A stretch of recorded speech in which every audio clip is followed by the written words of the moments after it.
Hello everyone, welcome to What If Deku Had Megumi Fushiguro's 10 Shadows Technique Part 1.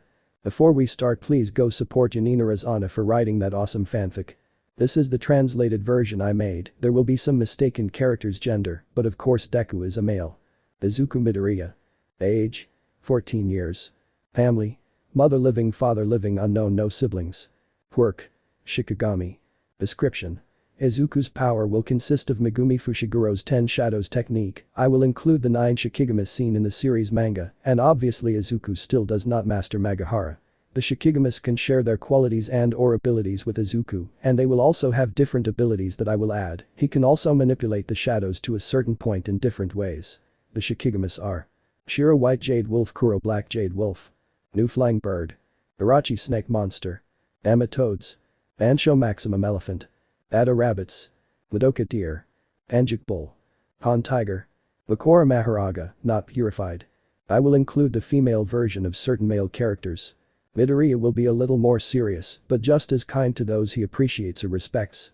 Shikigami can appear when Izuku is in danger, but only Jade Dogs are their full form. Other spirits must be summoned by will. Chapter 1. Barriers.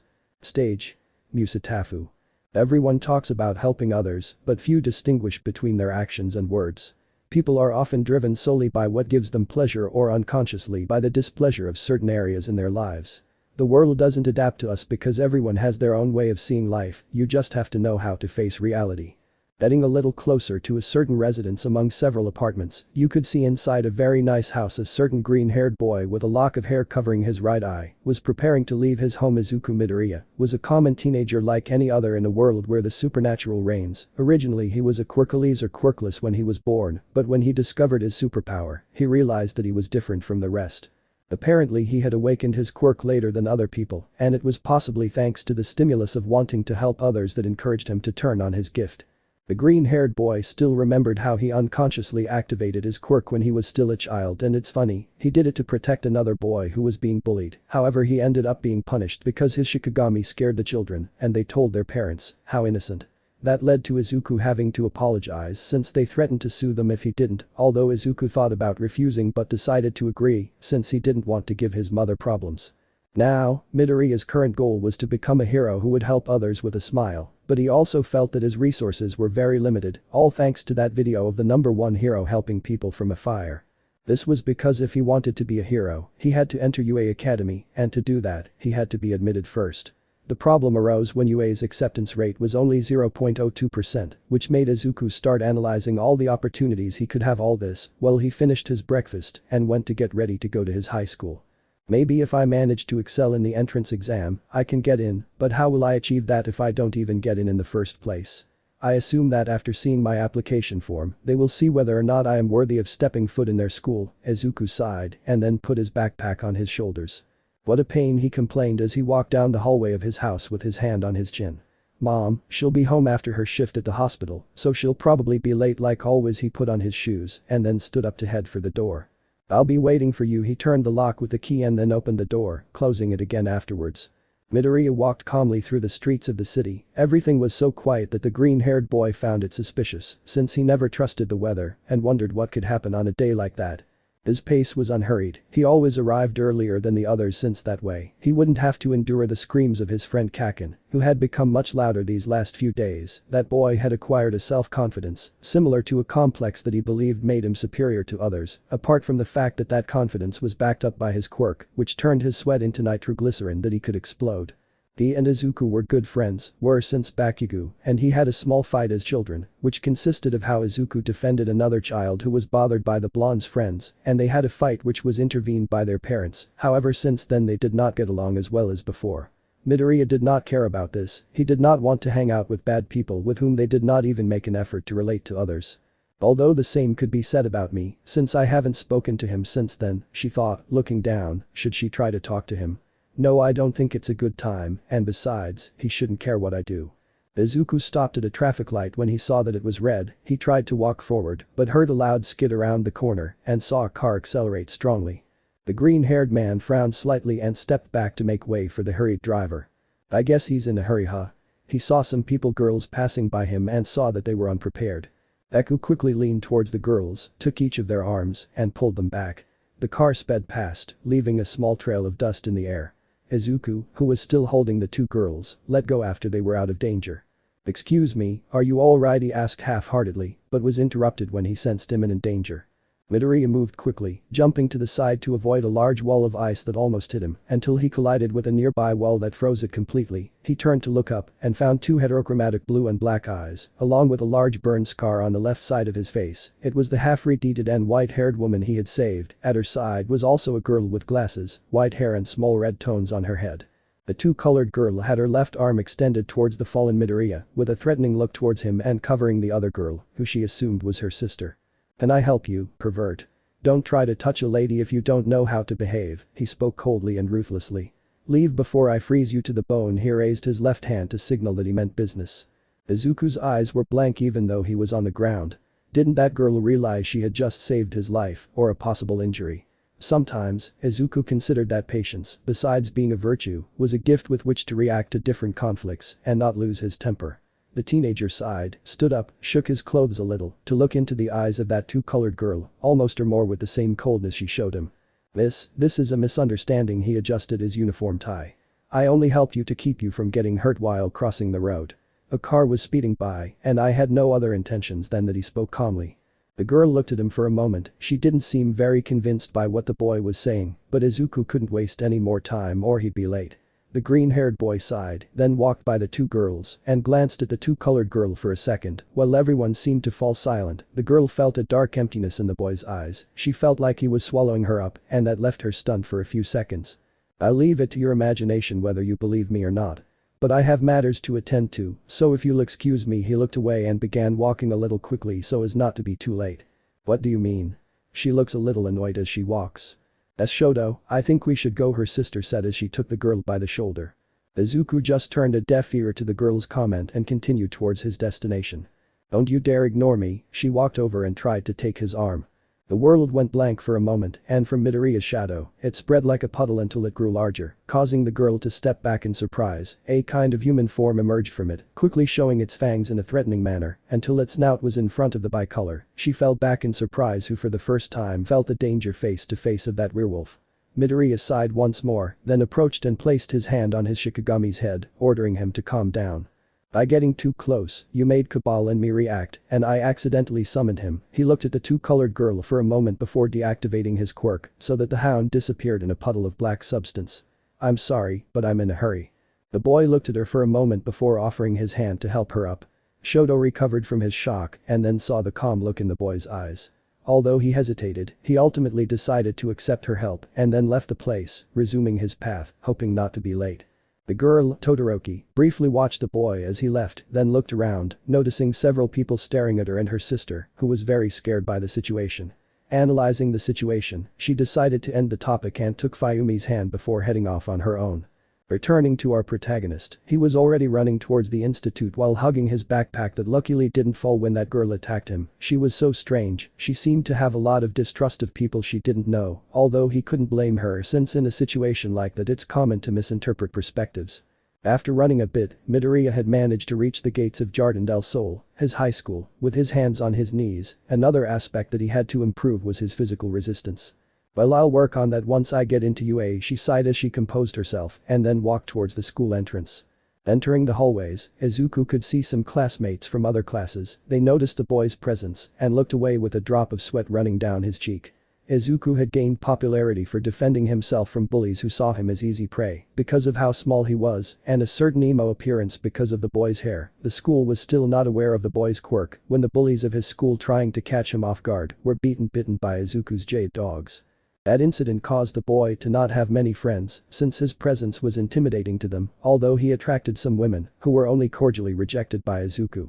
Coming out of his thoughts, Midoriya entered through the door of his classroom, assuming he was the first to arrive as always until he looked up, meeting a two-colored blue and black eye. The green-haired man looked at the girl playing with her phone for a moment, noticing that she was the same one who had saved him, attacked him, and then almost been eaten by his cabal all of that this morning, and now they were meeting again. Is it my bad luck or is it just the universe punishing me? Whatever the reason, it's a pain, he thought, closing the doors behind him. Todoroki raised his gaze slightly, instantly recognizing the boy passing by his side. He thought about attacking him since he assumed he followed her to her new school, however, he stopped when he noticed he was wearing a boy's uniform. He saw him out of the corner of his eye passing between the seats until he sat down in his own, and then he took out a phone from his pocket to look at something on it. The memory of that giant werewolf so close to her still left her very thoughtful and integrated about that green-haired boy's quirk.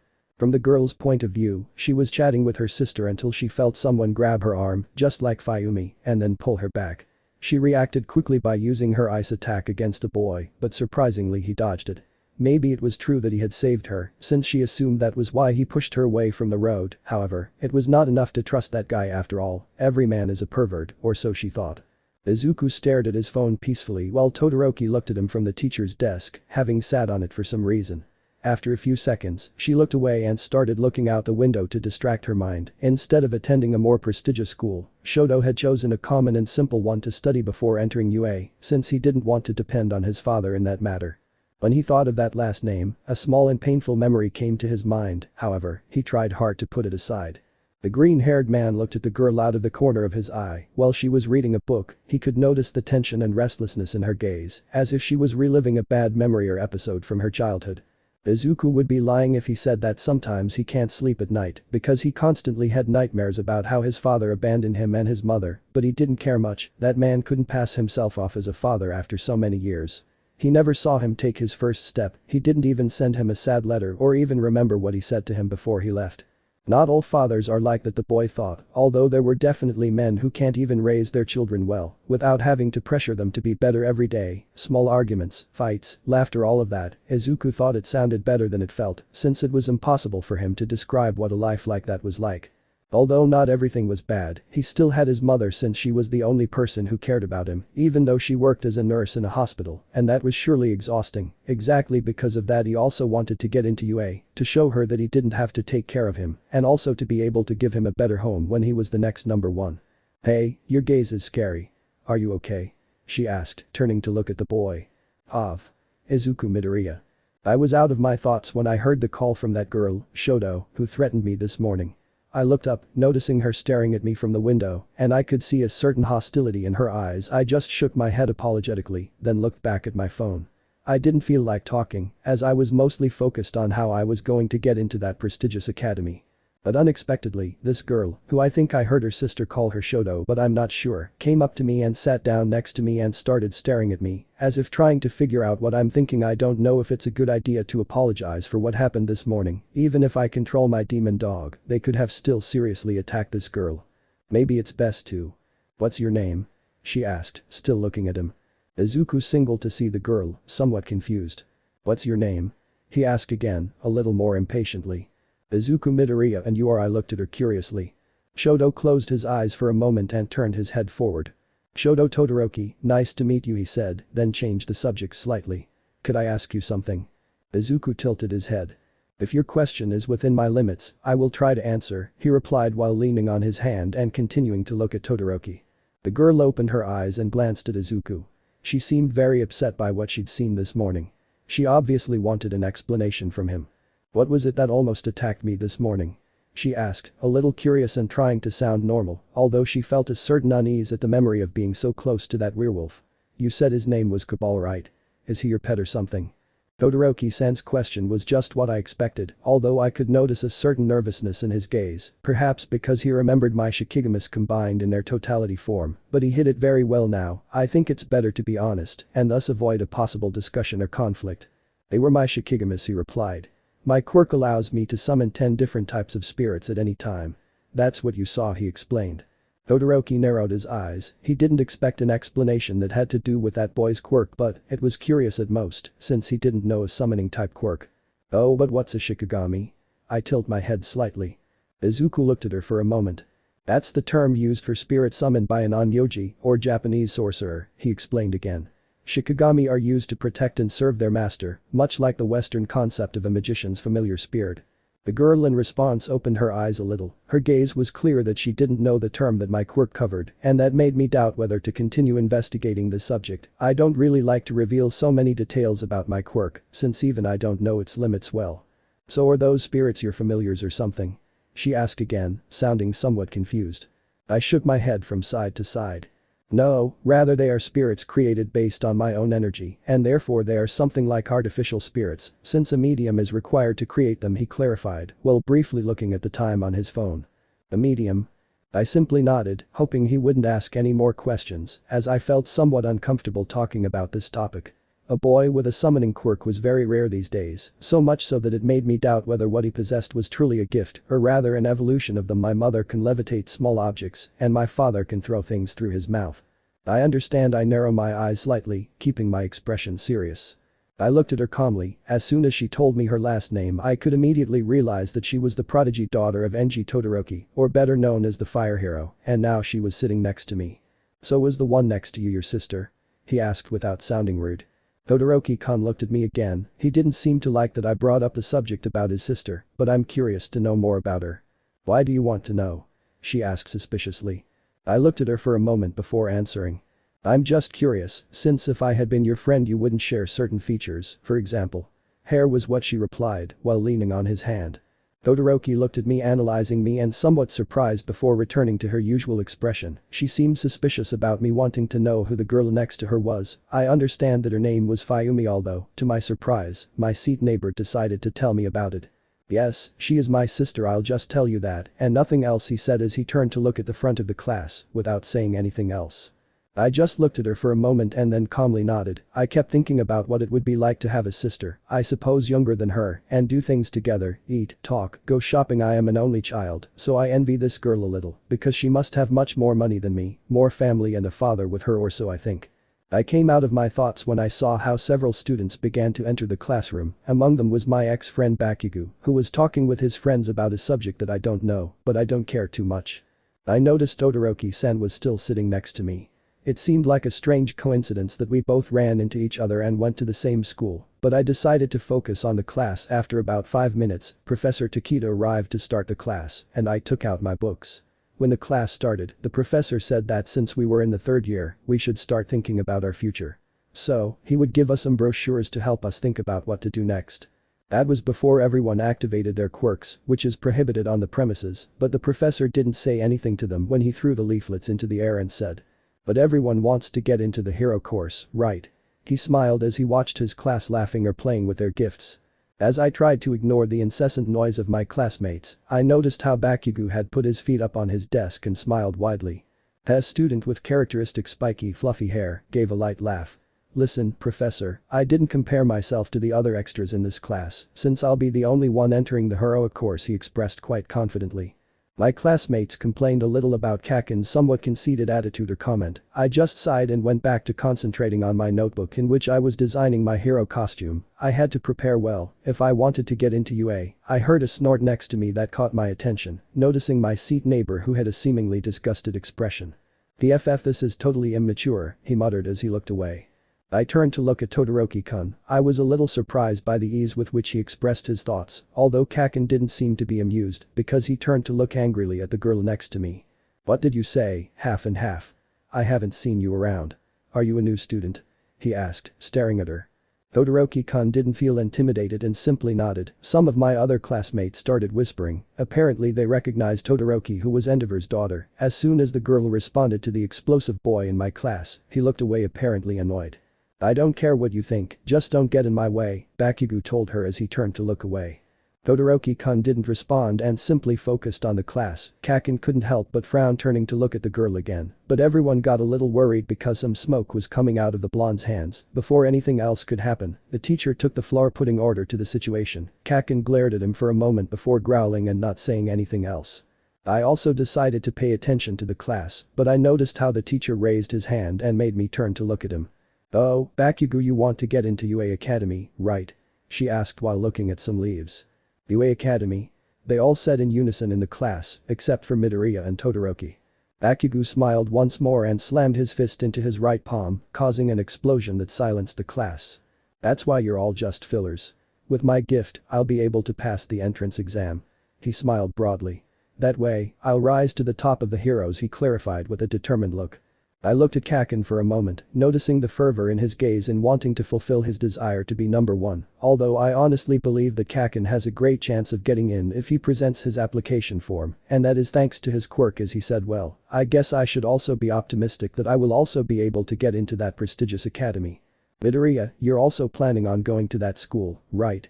He asked, adjusting his glasses and looking at the aforementioned man with a smile. Thank you, Professor. Now my classmates started whispering things about me, which surprised me since I didn't understand the reason for that reaction. Could it be that they think I can't get into the UA? Before I could think anything else, I looked up, noticing how Kaken quickly approached and raised his hand, which encouraged me to move back, avoiding an explosion that destroyed my seat. I sat back up to see Kaken, who raised his hands, causing smoke to come out of them. Hey Deku. Do you think that just because we're submitting the same application you'll be on my level? He asked in a raised tone. I rolled my eyes at Kaken as I stood up and straightened my uniform tie. Although I didn't understand the boy in front of me's reasoning, I figured it was best to be direct. Well, I didn't really mean to compete with you, Kaken, he clarified, looking the boy in the eye. It's my dream to be a hero like many others. I think I have the right to. Before I could continue, I felt someone grab me by the uniform and then shove me up against the lockers behind me. I opened my eyes and watched as Bakugo glared at me. Should I recommend an anger management workshop? I think it might work for him, or he'd just explode all over the people in there with him. Let's be clear, Deku, I'm better than you. He said while his hands gave off a little smoke. Don't forget that before obtaining your quirk you were a nobody, that's why I called you Deku, and it will remain that way. Better change schools, so I don't crush you if you ever get into UA, he said while raising his opposite hand, generating small explosions. I didn't understand Bakugo's reasoning. I already made it clear to him that I wasn't looking to compete against him. However, what he said about me being a nobody bothered me. Thanks to when I awakened my quirk, many children stayed away from me, claiming that my quirk was similar to that of a villain, which caused me to not have many friends, but I don't mind having fake friendships. Before Kaken said anything else, I put my hands together, even though he had me holding my uniform to make the shape of my Shikigami dogs. But, before I decided to summon these same ones, I noticed how someone had approached until he was next to Bakugo and me.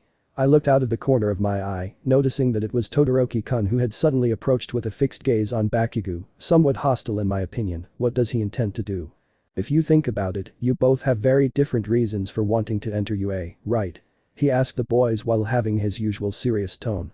I don't think you should solve your problems in a scenario like this, since I understand that the school teachers also have to see the student's performance before attending the academy and report it to UA. What do you think they will say when they see the report the teacher gives about you? He asked, making both boys look at each other. I watched as Kaken growled and then walked away from me, but not before kicking my chair that had fallen and then returning to his own. I noticed how Todoroki-kun sat back down, which left me somewhat confused by his reaction, although I decided to ignore it for the moment. I looked up, noticing the somewhat scared and surprised looks of my classmates and the teacher, who practically said nothing to the boy who attacked me, only to return to teaching the class. I could only sigh to sit down in my chair that I picked up from the floor, although I no longer had my desk because Bakugo destroyed it, so I was resting my notebook on my legs to write what the bucking teacher dictated until the recess bell rang.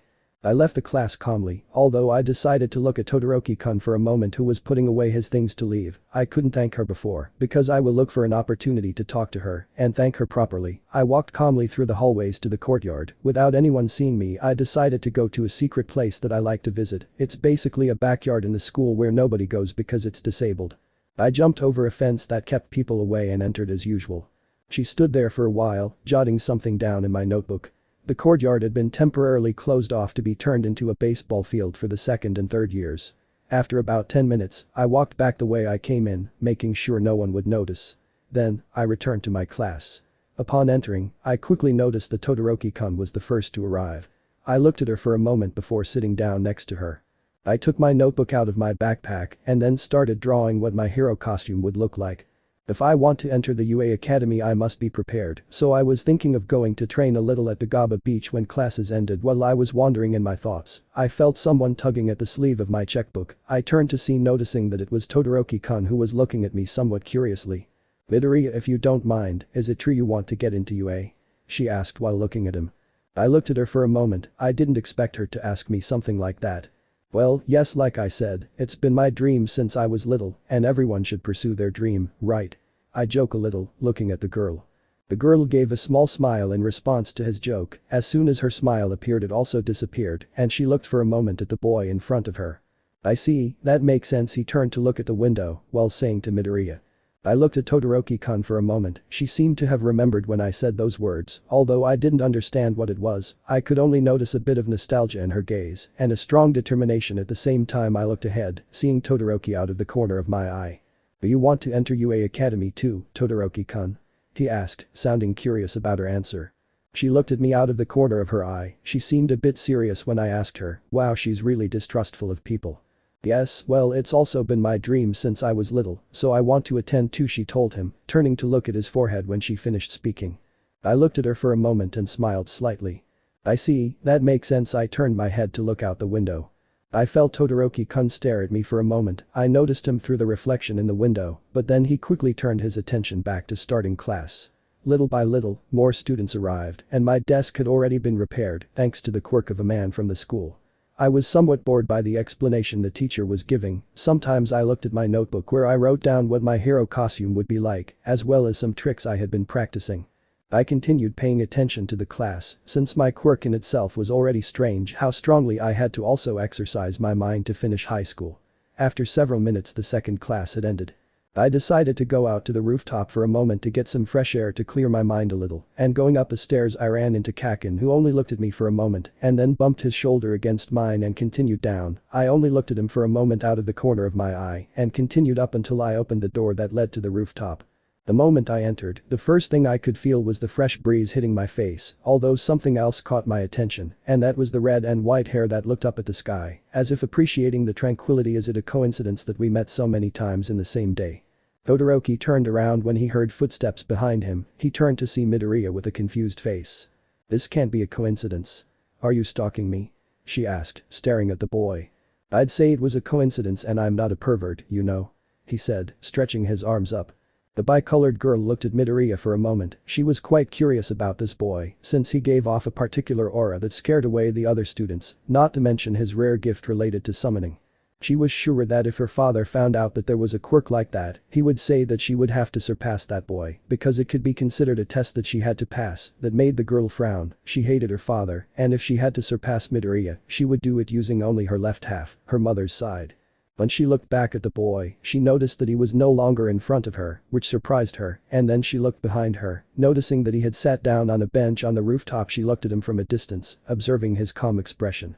His eyes were closed as if he were enjoying the silence, although she remembered the look she had when that blonde boy with a strong temperament met her, in which she could perceive a great darkness that she felt was consuming her, despite not being near him at that moment. Hey, I called out to get his attention. Why did your friend say you were a nobody before? Could it be thought the bicolor was this boy Quirkless? Izuku opened his eyes and calmly looked at Todoroki-kun. He found it curious that she wanted to know him better, so he decided to be honest with her. He wanted to see how she would react. Well, he leaned forward a little, resting his chin on the palm of his hand. I awakened my quirk when I was 11 years old. Before that I was a boy with no quirk who was bullied by my classmates, and then one day, I managed to awaken my quirk and defend myself against the bullies. I had to deal with the consequences of having defended myself, but I don't care, he shrugged as he finished explaining to her. Todoroki opened her eyes slightly in surprise at how simple the boy gave his explanation. He didn't seem that affected, despite having been the victim of mockery as she told him, although what had Izuku done to have to pay the consequences for having defended himself? Without a doubt, his quirk was rare, but even so, Shoto had doubts about whether he could ever match her gift, although he didn't dare ask, since he was sure that it would be too private to question. Both boy and girl stared into each other's eyes until the bell rang, marking the start of the last hour of classes. Izuku was the first to leave, passing by Todoroki-kun's side, exchanging glances with her for the last time. Upon leaving school, the green-haired boy went straight to that beach where he would train. It was what he liked most before going to study, since he could spend time with his Shikigamis and learn more about them from time to time. He wondered if they would understand him when he spoke to them, since it seemed that only his Jade Dogs understood him. Shoto went towards his home, watching Midoriya walk away into the distance, feeling a strange intrigue for that boy. He had to admit that he was nice, although he didn't know him at all. He hoped that if they saw each other again, if he managed to get into UA, he wouldn't compete with him, since he wasn't sure about the difference between her strength and that green-haired boy. Chapter 2. Training and Meetings. Location: Tagaba Beach. The Gaba beach was the current garbage dump in Musatafu, where people threw away what they were not using or the leftovers from yesterday's food, things they had stored without use of at home, and left the work to the heroes, throwing them on the sand to clean the beach, as if they were their slaves, or something like that. Some dry blows began to be heard from inside the Gaba, approaching. For a moment you could notice how Deku fought, wielding a large black-edged sword, fighting against a large werewolf, who dodged the green-haired man's attacks and counterattacked with powerful bites. Izuku would be lying if he said that sometimes he has a hard time keeping up with his classmates during physical activity time, and he was precisely improving that aspect against Cabal, his demon dogs in their totality form, which when adopting this form causes their senses to combine, therefore improving and or also increasing both their strength, speed or resistance. The teenager moved nimbly, blocking the claws of his Shikigamis, causing sparks to fly into the air. He had the odd cut lodged in his cheeks, and his breathing was somewhat erratic, but without a doubt it was Cabal who was in better shape than him, so the werewolf did not look tired at all. The fight dragged on, well the only thing the boy could do was block and or deflect Cabal's attacks with his sword, while he was gradually cornering him. Screeching sounds, dry blows or the clashing of the Jade Wolf's jaws could be heard around the entire beach, but fortunately there was no one sunbathing or swimming, because Dagaba Beach was not very popular, since it was flooded with garbage. Izuku moved quickly to dodge a bite that went straight to his chest, however the Shikigami was smarter and ran like a quadruped with great speed until he got behind the green-haired boy, ramming him with his body, causing him to fly for a few seconds from the blow, and then crashed into a large pile of garbage that Deku himself was piling up. Izuku would squirm a little while being on the sand next to the garbage. When Cabal tried to get up, he had already approached until he was in front of him, where the Imperial Hound stuck out his tongue and then caressed his master with his snout, apparently as a sign that he won. The green-haired man gave a slight smile, since he found that reaction on the part of the spirit a little funny, and while he got up, he gave him a small caress. The two of them trained together at least 3 times, until Deku began to slowly move large amounts of garbage, while the Lycan watched the surroundings. Little by little he piled up the trash he collected using a pair of black cloth gloves to the side, piling it up into a large mountain of waste that he was forming from time to time. There were times when Izuku would find some exotic material or one that he recognized as valuable and keep it in his backpack to see what could be built later. It was an efficient way to build weapons or whatever he needed without spending any money. A few days had passed since he sent his application to the academy to enter the entrance exam, and he was admitted because fortune smiled on him. The boy had to study a lot of things the first few days, which he found somewhat overwhelming, but he calmly accepted that if he had to work hard to fulfill his dream, he had to give it his all. And you know what? Not everything was so bad, because these days he had managed to almost perfect his hero suit, adding the specifications he wanted for it when it was ready. Now all that was left was to show off on the exam, obtaining the highest rank on the scoreboard just like All Might. Although he didn't want to be that hero, he wanted to be much more. Midoriya continued training, while moving large piles of garbage and practicing with his sword, throwing cuts in the air while, from time to time, he returned to train with Cabal, who watched each of his movements attentively. Also from time to time he helped him arrange and or move heavy refrigerators to then crush them with the force of the Shikigami. Although, honestly, Izuku had a little trouble concentrating since a certain blonde man with a skeletal build who had arrived about an hour and a half ago since he started training hadn't stopped watching his movements while half hidden behind a wall. Toshinori Yagi, although better known as All Might, the greatest hero, a symbol of peace, the strongest man on earth who was able to kill 4 years ago, the most powerful villain of all. Someone opposite to what he was, not a symbol of peace, but more of an emblem that sows terror in the hearts of everyone. That villain had a tragic end when All Might finished him off, smashing his head against concrete and thus giving peace to the people of Japan by having finished him off. However, that day, Toshinori suffered a great as well as serious injury in which he lost part or all of his respiratory system along with a quarter of his stomach. What also produced that injury is that it reduced the flow of power that All Might had, one for all. A gift so powerful that it was given to a young Toshinori who now only had about 3 or 4 hours to be able to use it before returning to the thin, gloomy and emaciated man that everyone mistakes him for a bum. People couldn't see or realize the great damage All Might had on that battle. Now the important thing was to find a new successor to grant him one for all, and to create a new symbol of peace before the world fears about a possible new threat. Several days ago, he had asked his friend Sir Night-Eye to help him with his quirk find a possible candidate. He managed to discover a very talented young man, Harusatu, who possessed a quirk that allowed him to increase his muscle mass, giving him more density and therefore more strength, and had experience in hand-to-hand combat. He had the spirit of a hero, courage, along with a sense of justice about wanting to defend others. The number one hero would have given it to him after asking him certain things to be sure that he was not wrong in choosing him. However, a young boy with fluffy hair, somewhat shorter than him, and who had a lock of hair covering his right eye that gave him an emo look, attracted the attention of the number one of Japan. But what most caught the attention of that boy was seeing how he fought agilely against a werewolf using a large sword. He was surprised by the way he fought. Since he was very good at close combat, although Toshinori thought about going to help him first believing that he was in danger, he stopped when he saw how with a simple movement of his hand, he ordered the lycanthrope to stop after having trained alongside him for a while. Then he saw that the boy began to slowly move huge amounts of garbage that were on the beach, part by part, while that werewolf sat on the sand, waiting for that green-haired boy to give him an order to attack, or maybe he just asked him to wait for him. Toshinori. I didn't know what kind of quirk that boy had, but it was exotic, since I didn't think he had that giant wolf as a pet. This boy, he could be a candidate to inherit my power, he said to himself in a low tone, not wanting Izuku to see him as a pervert or a stalker due to his haggard appearance.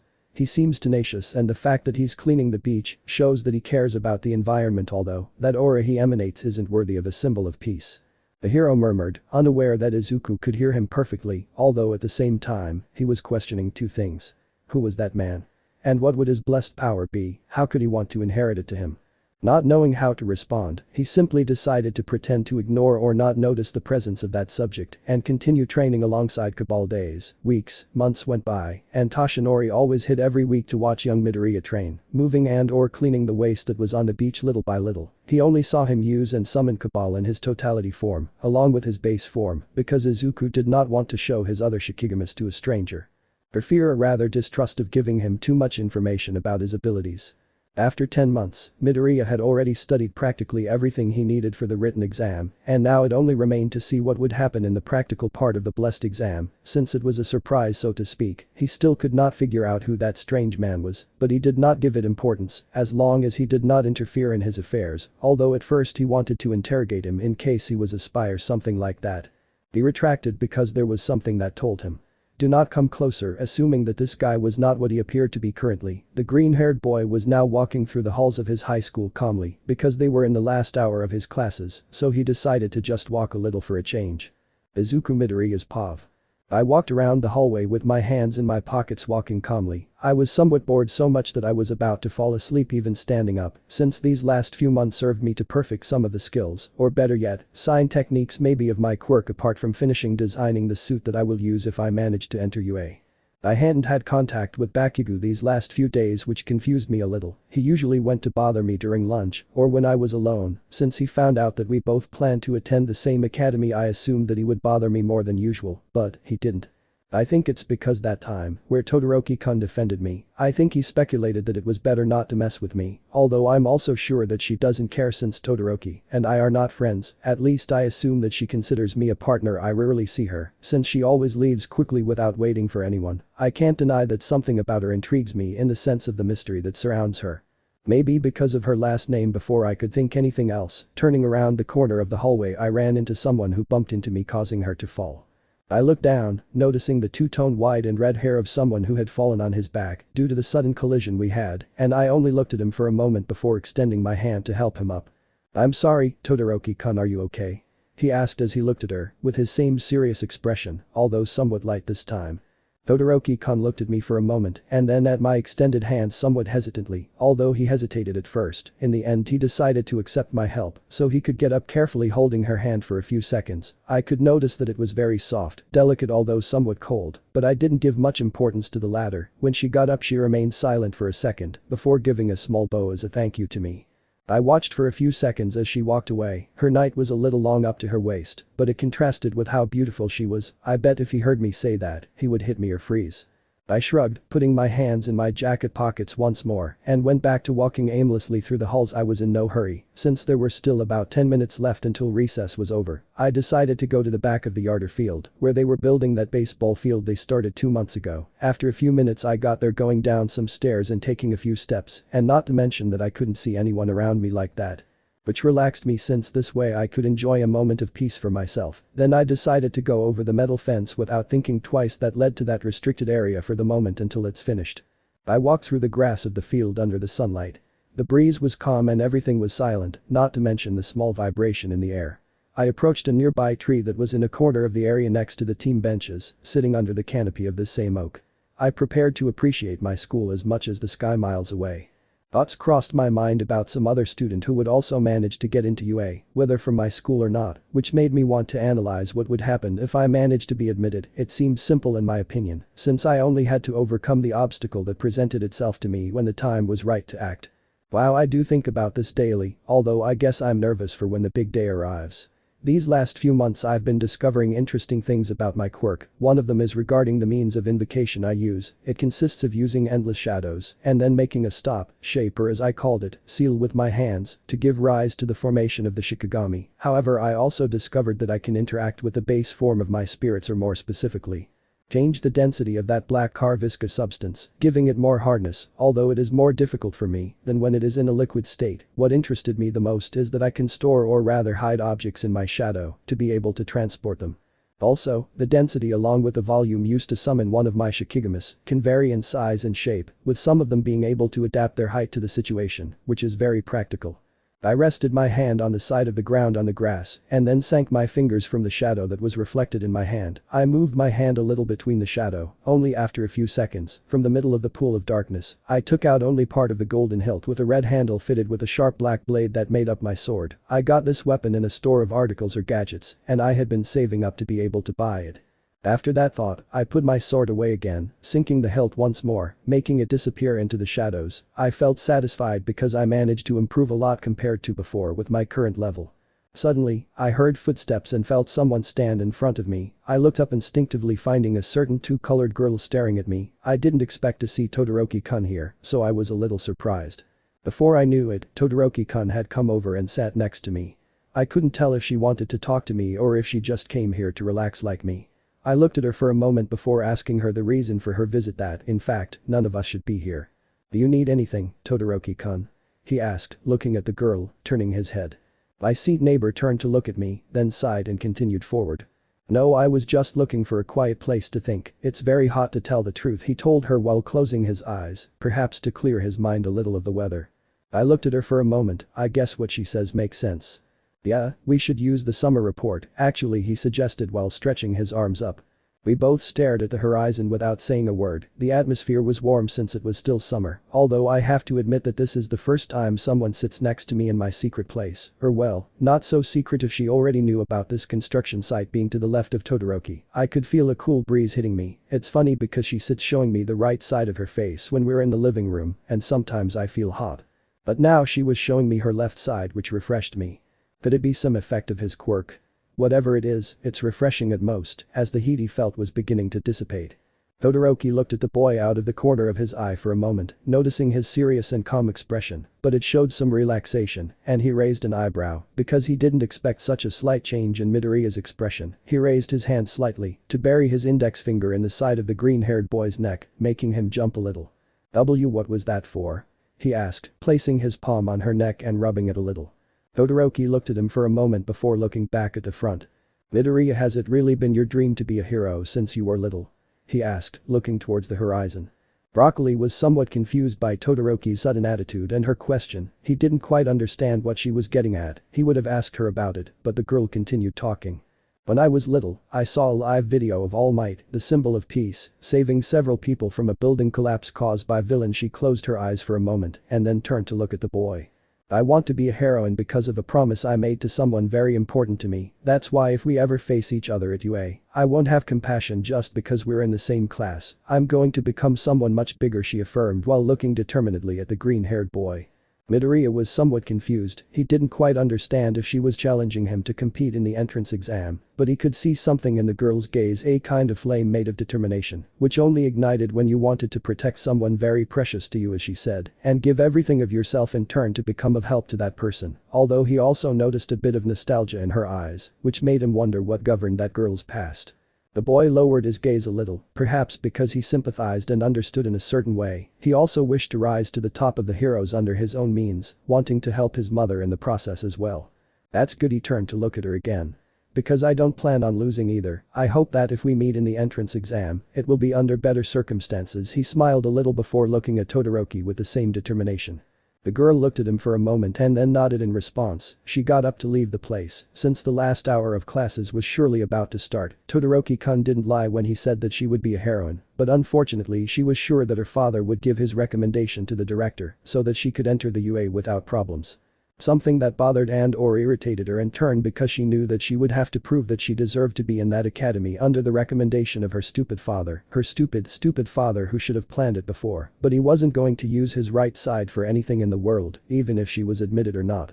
Izuku watched as the girl walked away clenching her fists a little. She seemed to be upset about something the boy didn't quite understand because they didn't know each other well enough to be able to decipher her emotions perfectly or what was going through Shoto's head, so he decided to simply get up from the floor as well to go to his last class. At least now there was only 1 hour left. After school he didn't plan on going to Dagaba, but rather to explore the city because it was still early and maybe he could eat something in a restaurant. Upon arriving at my class I came across a scene that didn't surprise me. Basically almost all of my classmates were there like many days, some sitting and others standing surrounding Todoroki-kun while asking him questions like, "Would you like to join my club? Are you as strong as the rumors say? Would you like to go out after school?" I looked for a moment with my eyes blank as my classmates kept drilling my seat neighbor's head with random questions and I just ignored it for now to head towards my respective seat. After the teacher arrived, my classmates returned to their seats and I could hear Todoroki sigh in relief that they were leaving and then take out his notebooks. The truth is, I would have also liked to ask Todoroki-kun certain things, but I decided to hold back since I didn't feel like I was in a position to do so. We don't know each other that well and therefore it would be awkward. After a few minutes the class started. Almost everyone started writing some yes and others no, but I didn't care. I just wanted to get out of school to go eat something. I guess I'm just anxious to finally have a moment of relaxation before the entrance exam starts. After 1 hour, classes ended and I was calmly putting my things away. I took out my phone to check the time, noticing that it was 4 in the afternoon, which surprised me because of how quickly time passed. I'm in no hurry to go home, since my mom always comes back late from the hospital. I'll come back with just enough to welcome her, or well, rather, take a census, because I usually don't see her except in the morning, when she's asleep.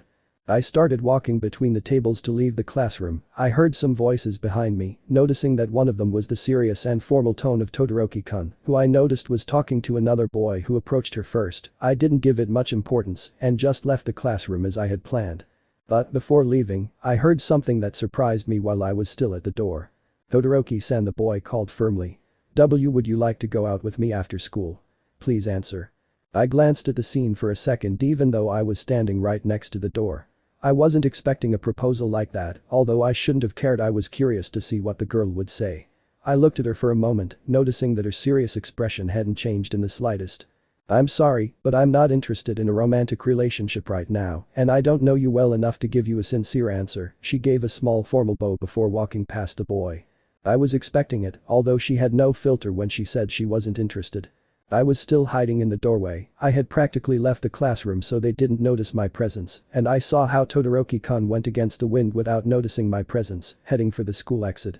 I guessed it didn't seem right to me the way he refused to go out with that boy, since he remained silent while clenching his fists in the middle of the empty classroom. The only thing I could do was sigh. I turned around to the hallway to go straight to the school exit, feeling at the same time a gentle breeze fall on my cheek that came in through the window. Now that I think about it, there's very little time left until the entrance exam starts where I've been counting the days. It will be in about 2 more weeks, once these last 10 months are over. A few minutes later, I was finally leaving the school still with my uniform and backpack on my shoulders. I was walking through the streets of Musatafu. The day was quiet thanks to the afternoon light of the sun, and there didn't seem to be anything interesting around. That was until I heard a scream around the corner of a building. First what I saw was a person asking for help. I ran a little in the direction of the call for help to see what it was about, finding a large villain made of mud apparently running at full speed holding a cloth bag. Which I suppose contains bills or something valuable that has been stolen. What would the safety situation be like in Japan in such a supernatural world these days? He could only sigh once more, thinking it was over. I looked around, noticing that people were just watching or asking the authorities for help through their phones. I kept thinking about what to do since trying to reach that villain and stop him. I wouldn't know if it would be such a logical move, because there were a lot of people around me, so it would draw a lot of attention on my part. Maybe I can use my Shikigami from a distance, or wait for another hero to arrive, but I'm not sure if that villain will hurt anyone. Maybe yes. If they get in his way when trying to flee. Before continuing to analyze the situation, I noticed that the mud villain had jumped into the street and managed to slip through a dark, narrow alleyway, which prevented the local authorities who had arrived from reaching him and arresting him, as they couldn't cross the narrow space. I scratched my cheek doubtfully, since I hadn't been able to do much more than watch. I looked back, heading back the way I came.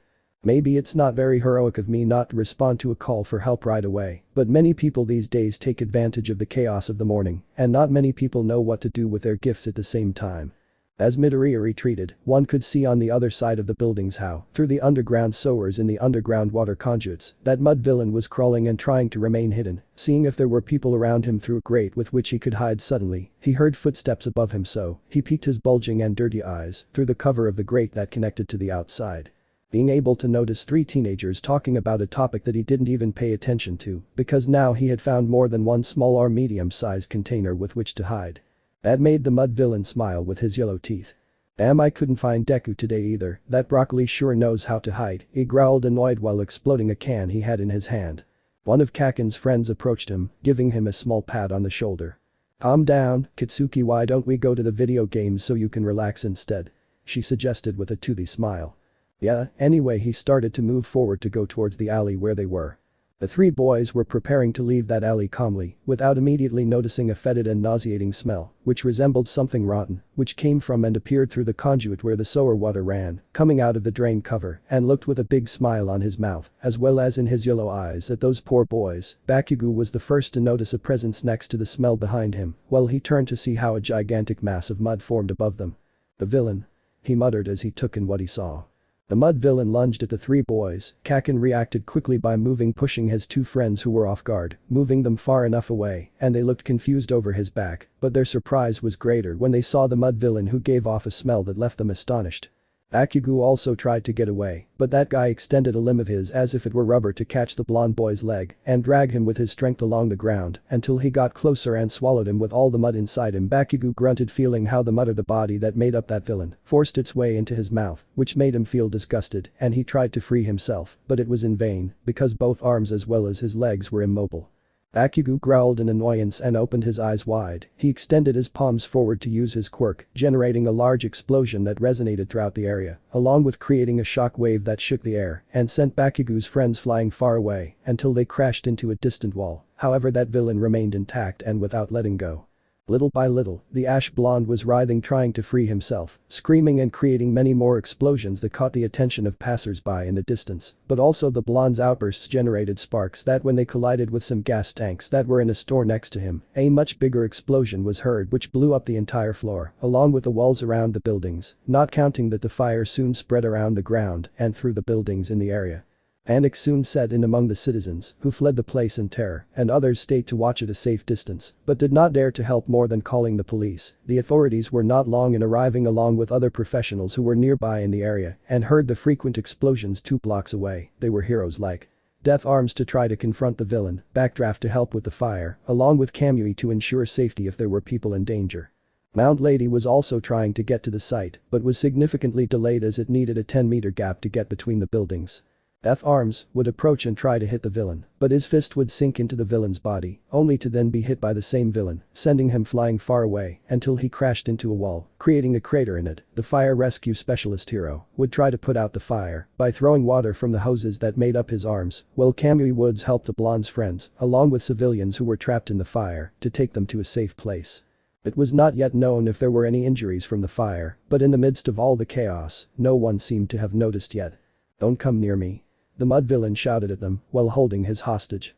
Bakugo would struggle and at the same time would get out from inside the clay villain, with both of his hands wrapped in that mud coming from the criminal's body, and would try to walk forward until he bent down, but a few seconds later he only managed to fall to his knees against the floor.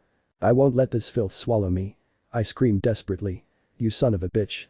Bakugo would generate more explosions from his hands that made the heroes retreat due to the powerful wind waves that came from all sides, and the sound echoed in the ears of each professional. That mud villain regenerated after half of his face had been destroyed by the boy's quirk, but he had not suffered any major damage since he continued to smile with superiority. It seems like he won the lottery. Because with a gift like that of that brat, he could finish off all those stupid heroes after absorbing the boy. As the atmosphere grew increasingly tense, the citizens could do nothing but watch in horror as that boy was slowly consumed by that disgusting villain, and the other heroes could only take care of evacuating the people from the flames, putting out the fire, but their chances were not enough to help that boy since their gifts were not effective against him, not to mention that he had taken Bakugo hostage, which means that they could harm the boy if he tried to hit the villain. They had to wait for another hero to arrive, however it was a race against time and to see how long Kaken could resist before being absorbed. Everything seemed lost and hopeless, while the heroes could only wait for help. That clay villain was just minutes away from absorbing that child and taking over his body by fusing it with him. He couldn't stop smiling as he waited to see the faces of that child's relatives when he had taken full control of his vessel. At the top of a building on the roof of a terrace, a curly-haired boy with bangs that covered half of his right eye watched all this thoughtfully about what to do. There were many heroes, but none seemed capable of helping Bakugo, although Midoriya doubted it was clear to him that no one deserved to die at the hands of scum like that. Perhaps, it is a bit hasty to attack the mud villain, even if it can affect Kaken, however, you have to take the risk to win. Izuku would put both palms together, crossing his thumbs and opening his fingers to make the bird shape. "Knew," he said, looking straight in the direction of that villain.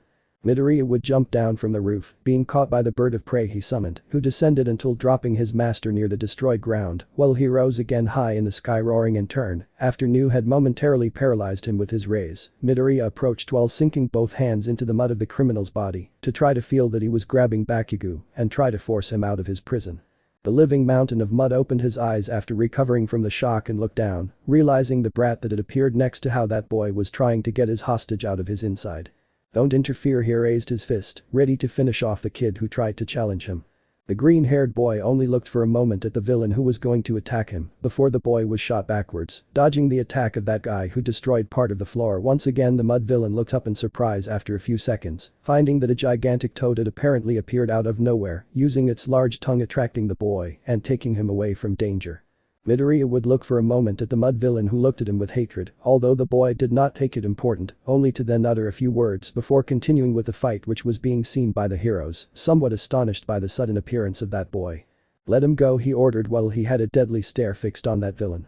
The mud guy looked at Midoriya for a moment before smiling mockingly at his comment, claiming shortly after that he had no intention of letting Bakugo go, and that only gave the green-haired boy more incentive to finish off that villain, if not by good means, then by bad means. After a moment of silence, Izuku began to run straight towards that villain head-on. So that he would be surprised, but it didn't take long for him to throw another devastating blow that was dodged by the boy sliding across the ground, avoiding being crushed by the slimy monster's fist. Midoriya quickly rejoined, getting up after having slipped behind the villain and extended his hand to the side, taking out from among his shadows the sword he used to train on Dagaba. The mud guy turned around while smiling mockingly again, telling the boy that his weapon wouldn't even tickle him, also explaining that his body being made of mud does not feel any type or kind of pain when hurt. So this time it was he who lunged at the green-haired boy, even as Kaken's head peeked out from inside. But Midoriya just kept his eyes fixed on the eyes of that scum, while from the sky, a powerful roar would be heard, noticing the passers-by who looked up along with the heroes, how several purple rays stood out over the wings of the bird that first attacked that guy. Nu would take about 5 seconds to recharge his attack and then launch a large discharge that was directed at that villain. The mud monster looked over his back before reaching Midoriya and moved quickly, also saving Bakugo to the side because he was still inside it, avoiding the attack that destroyed the place where he was before leaving a black burn on the floor. But now the upper half of his body protruded above the mountain of mud that was that villain, and taking advantage of the fact that he was off guard for only a few seconds, Izuku would approach at great speed to reach the head of the slimy monster. Lowering his sword and stabbing one of the villain's eyes with his sword, releasing his blood. A scream of pain came from the villain's mouth as he tilted his head up even with blood pouring from his eye, and Midoriya fell to the ground by inertia, landing on his feet. "I think it hurt," Izuku said with a serious look in a mocking tone. The villain would writhe once more before looking down and trying to attack Midoriya again, but he would move quickly, rolling to the side again, avoiding the blow, taking advantage of his proximity to the villain next to his blind spot. Thanks to having burst his right eye, he would reach out to grab Bakugo's arm firmly by the wrist and then telepathically order Gamma in the distance to use his tongue to attract them, and so he did. Kaken and Deku managed to be ejected backwards while freeing themselves from the mud of that villain once, but there was still a problem, and that is that the guy was still standing despite being without an eye, and he also looked very furious about this fact. "Do you know how long it will take me to regenerate it again?" She yelled at him with anger in her eyes as she stood forward. "Shitty brat." She cursed him before lunging at Bakugo and Midoriya. The heroes who had not approached due to the powerful shock waves generated by the villain, along with the fire and the intense battle that Midoriya was having, when they saw that the villain rushed head-on towards the green-haired boy along with the other boy, they reacted by trying to get closer desperately to try to help those young people. Although the green-haired boy had managed to save the boy, they were still in grave danger. They did not know if he could take care of that villain having to take care of Katsuki, or so they thought. Izuku stood in front of Kaken, standing still, watching in the direction how that guy made of mud approached and rushed furiously towards them like a hungry tiger did its prey, extending and raising his entire body to try to swallow those two brats. However, no one there would expect that in front of them would stand a great wall of earth that who knows where it came from. Confinement movement. Earth coffin, he ordered the toad at his side, looking at the panorama with a slight smile. The toad made a small croak before and then obeying the order of his master and putting his two front paws on the ground that had been revealed when the pavement of the floor was broken thanks to Bakugo's explosions. The entire ground would begin to shake, leaving the citizens and heroes expectant, who were left watching how the earth would begin to deform around the main villain, abruptly opening in a large crack into which the mud villain fell. He tried to flee by extending his arms as much as he could to get out of the hole in which he had been trapped, however it was in vain for him because he fell directly into the earthen hole that Gamma had created. The Shikigami then began to make the earth inside the hole deform and begin to embrace all the villain's viscous substance, fusing it with the earth to a certain point so that he was completely immobilized. Izuku had been practicing this trick in case he ever came across a situation where he had to restrain several villains or criminals. Unfortunately, this can only be used once because the tamer gets tired and or physically worn out the more extensive the area that is. Shikigami Gamma manipulates the earth to a great extent. Fortunately, the mud villain would remain trapped in that coffin until he was taken to a prison where he would be contained. So it was a technique that had to be implemented at the right time, and Midoriya had that very in mind at the beginning of the fight. Izuku deactivated his quirk once everything seemed to be over, letting out a sigh and making his Shikigami disappear after mentally thanking them for their help and putting his sword away in his shadow. Once he seemed to be out of danger, he approached where Bakugo was to check if he was okay while he looked around, noticing that the fire seemed to have been extinguished thanks to the help of the hero with the head of a fire extinguisher. Then he focused his attention on Kaken, noticing that he had nothing more than a few bruises on his arms, neck and face, possibly from having struggled with that villain when trying to free himself, although he was unconscious from everything that had happened. The green-haired man turned to look up again, now noticing the surprised looks of all the heroes present, as well as the remaining passers-by who stayed to watch the spectacle. From one moment to another, one of them smiled, and suddenly they all smiled to begin to celebrate that everything that had happened was over, thanks to that mysterious boy. He remained thoughtful for a moment, scratching his cheek, and then looked down, noticing surprisingly that Bakugo was beginning to slowly regain consciousness. However, the blonde was surprised and scared to see Midoriya's dark eyes so close, which made him jump until he moved away a little from Deku while he complained a little from the pain. Midoriya got up thinking that it was best to leave before anyone told him anything. However, with that same thought, he was intercepted by the heroes, who approached him and Bakugo to check if they were okay and take him to receive medical assistance from the ambulances that arrived at the end, to which Midoriya spoke and stated that he was fine, that they should worry about Kaken, while the explosive boy asked confused about what had happened. Everything was very blurry when he lost his memory because of when he was electrocuted by news rays in the first attack that Deku launched. When the heroes explained what happened, he turned to look at Deku with an astonished look, not knowing what to say and simply keeping his gaze lowered, processing what he had heard in silence only. Several ambulances arrived at the scene to treat Bakugo's bruises and some wounds of other people who were affected by the situation in which they were unconsciously involved. Izuku stayed for a moment to receive praise and sermons from the heroes due to his great and reckless feat in trying to rescue his friend, telling him that when he is a professional hero, he should go to their agency before he risks doing something so clumsy again, making the green-haired boy feel somewhat dissatisfied as well as satisfied because they recognized that he was strong, although he did not like strangers giving him sermons. Bakugo, meanwhile, was in an ambulance on a stretcher, while gritting his teeth, annoyed because he could not even free himself from that villain even using his quirk. But what irritated him the most was knowing that it was Deku who saved him. This couldn't stay like this for Bakugo. He couldn't be surpassed by his former childhood friend, knowing that he was stronger than Deku and that he would prove it in the entrance exam. He would show everyone his greatness and leave the damn broccoli behind for having humiliated him in this way. The rivalry between these two was something that many would notice thanks to Bakugo's cold gaze or Izuku's dark eyes that changed slightly when he saw Kaken as an obstacle that without hesitation stood in his way. The whole spectacle that was put on by Deku was seen by a certain hero with a radiant smile who was in his deflated form watching in amazement as Midoriya was praised after saving his friend. Chapter 3. Robots vs Shikigamis. The long-awaited day had begun. Izuku had one last day in advance before the entrance exam began, and he had prepared very well. He had gotten up early to hide his sword, along with some throwing knives. He hid them in his shadow along with some gadgets like the clothes he would wear for the practical part of that exam. He had also trained his Shikigami dogs to track sense or detect enemies, whether in their totality or neutral form. After a moment, the boy left his room, not before heading to the kitchen and preparing some coffee, along with some toast sweetened with honey. He wrote on a piece of paper. "I didn't want to wake you up, I'll come back later to tell you how the exam went," and quietly went up the stairs and went to his mother's room, leaving his breakfast next to her nightstand. Izuku watched her for a moment before smiling slightly, going down the stairs while grabbing his backpack and heading out towards that unknown challenge. On the way, Izuku was about to head towards Dagaba where he had been delivering these last 10 months, managing to move a large amount of garbage, leaving him an almost free space to continue training. After walking for a while and arriving, he walked on the sand while his shoes sank a little into it and looked around to see if there was no one there, something that missed him, because that strange skeletal man with blonde hair hadn't shown up like he usually does when Izuku came every week. Could it be because the entrance exam is coming up tomorrow? Well, it's not that relevant right now, he said to himself as he took his backpack off his shoulders. Midoriya put his backpack to the side and then joined his hands, making the first form of his Shikigami with him. His shadow extended from behind him when Izuku said the name of one of his twin dogs, and then it manifested with a howl that echoed throughout much of the beach. The reason he only summoned one of his dogs was because he wanted to try something. When he made his dogs manifest in their totality form, he had to first make both of them present, or he had already summoned them in that form.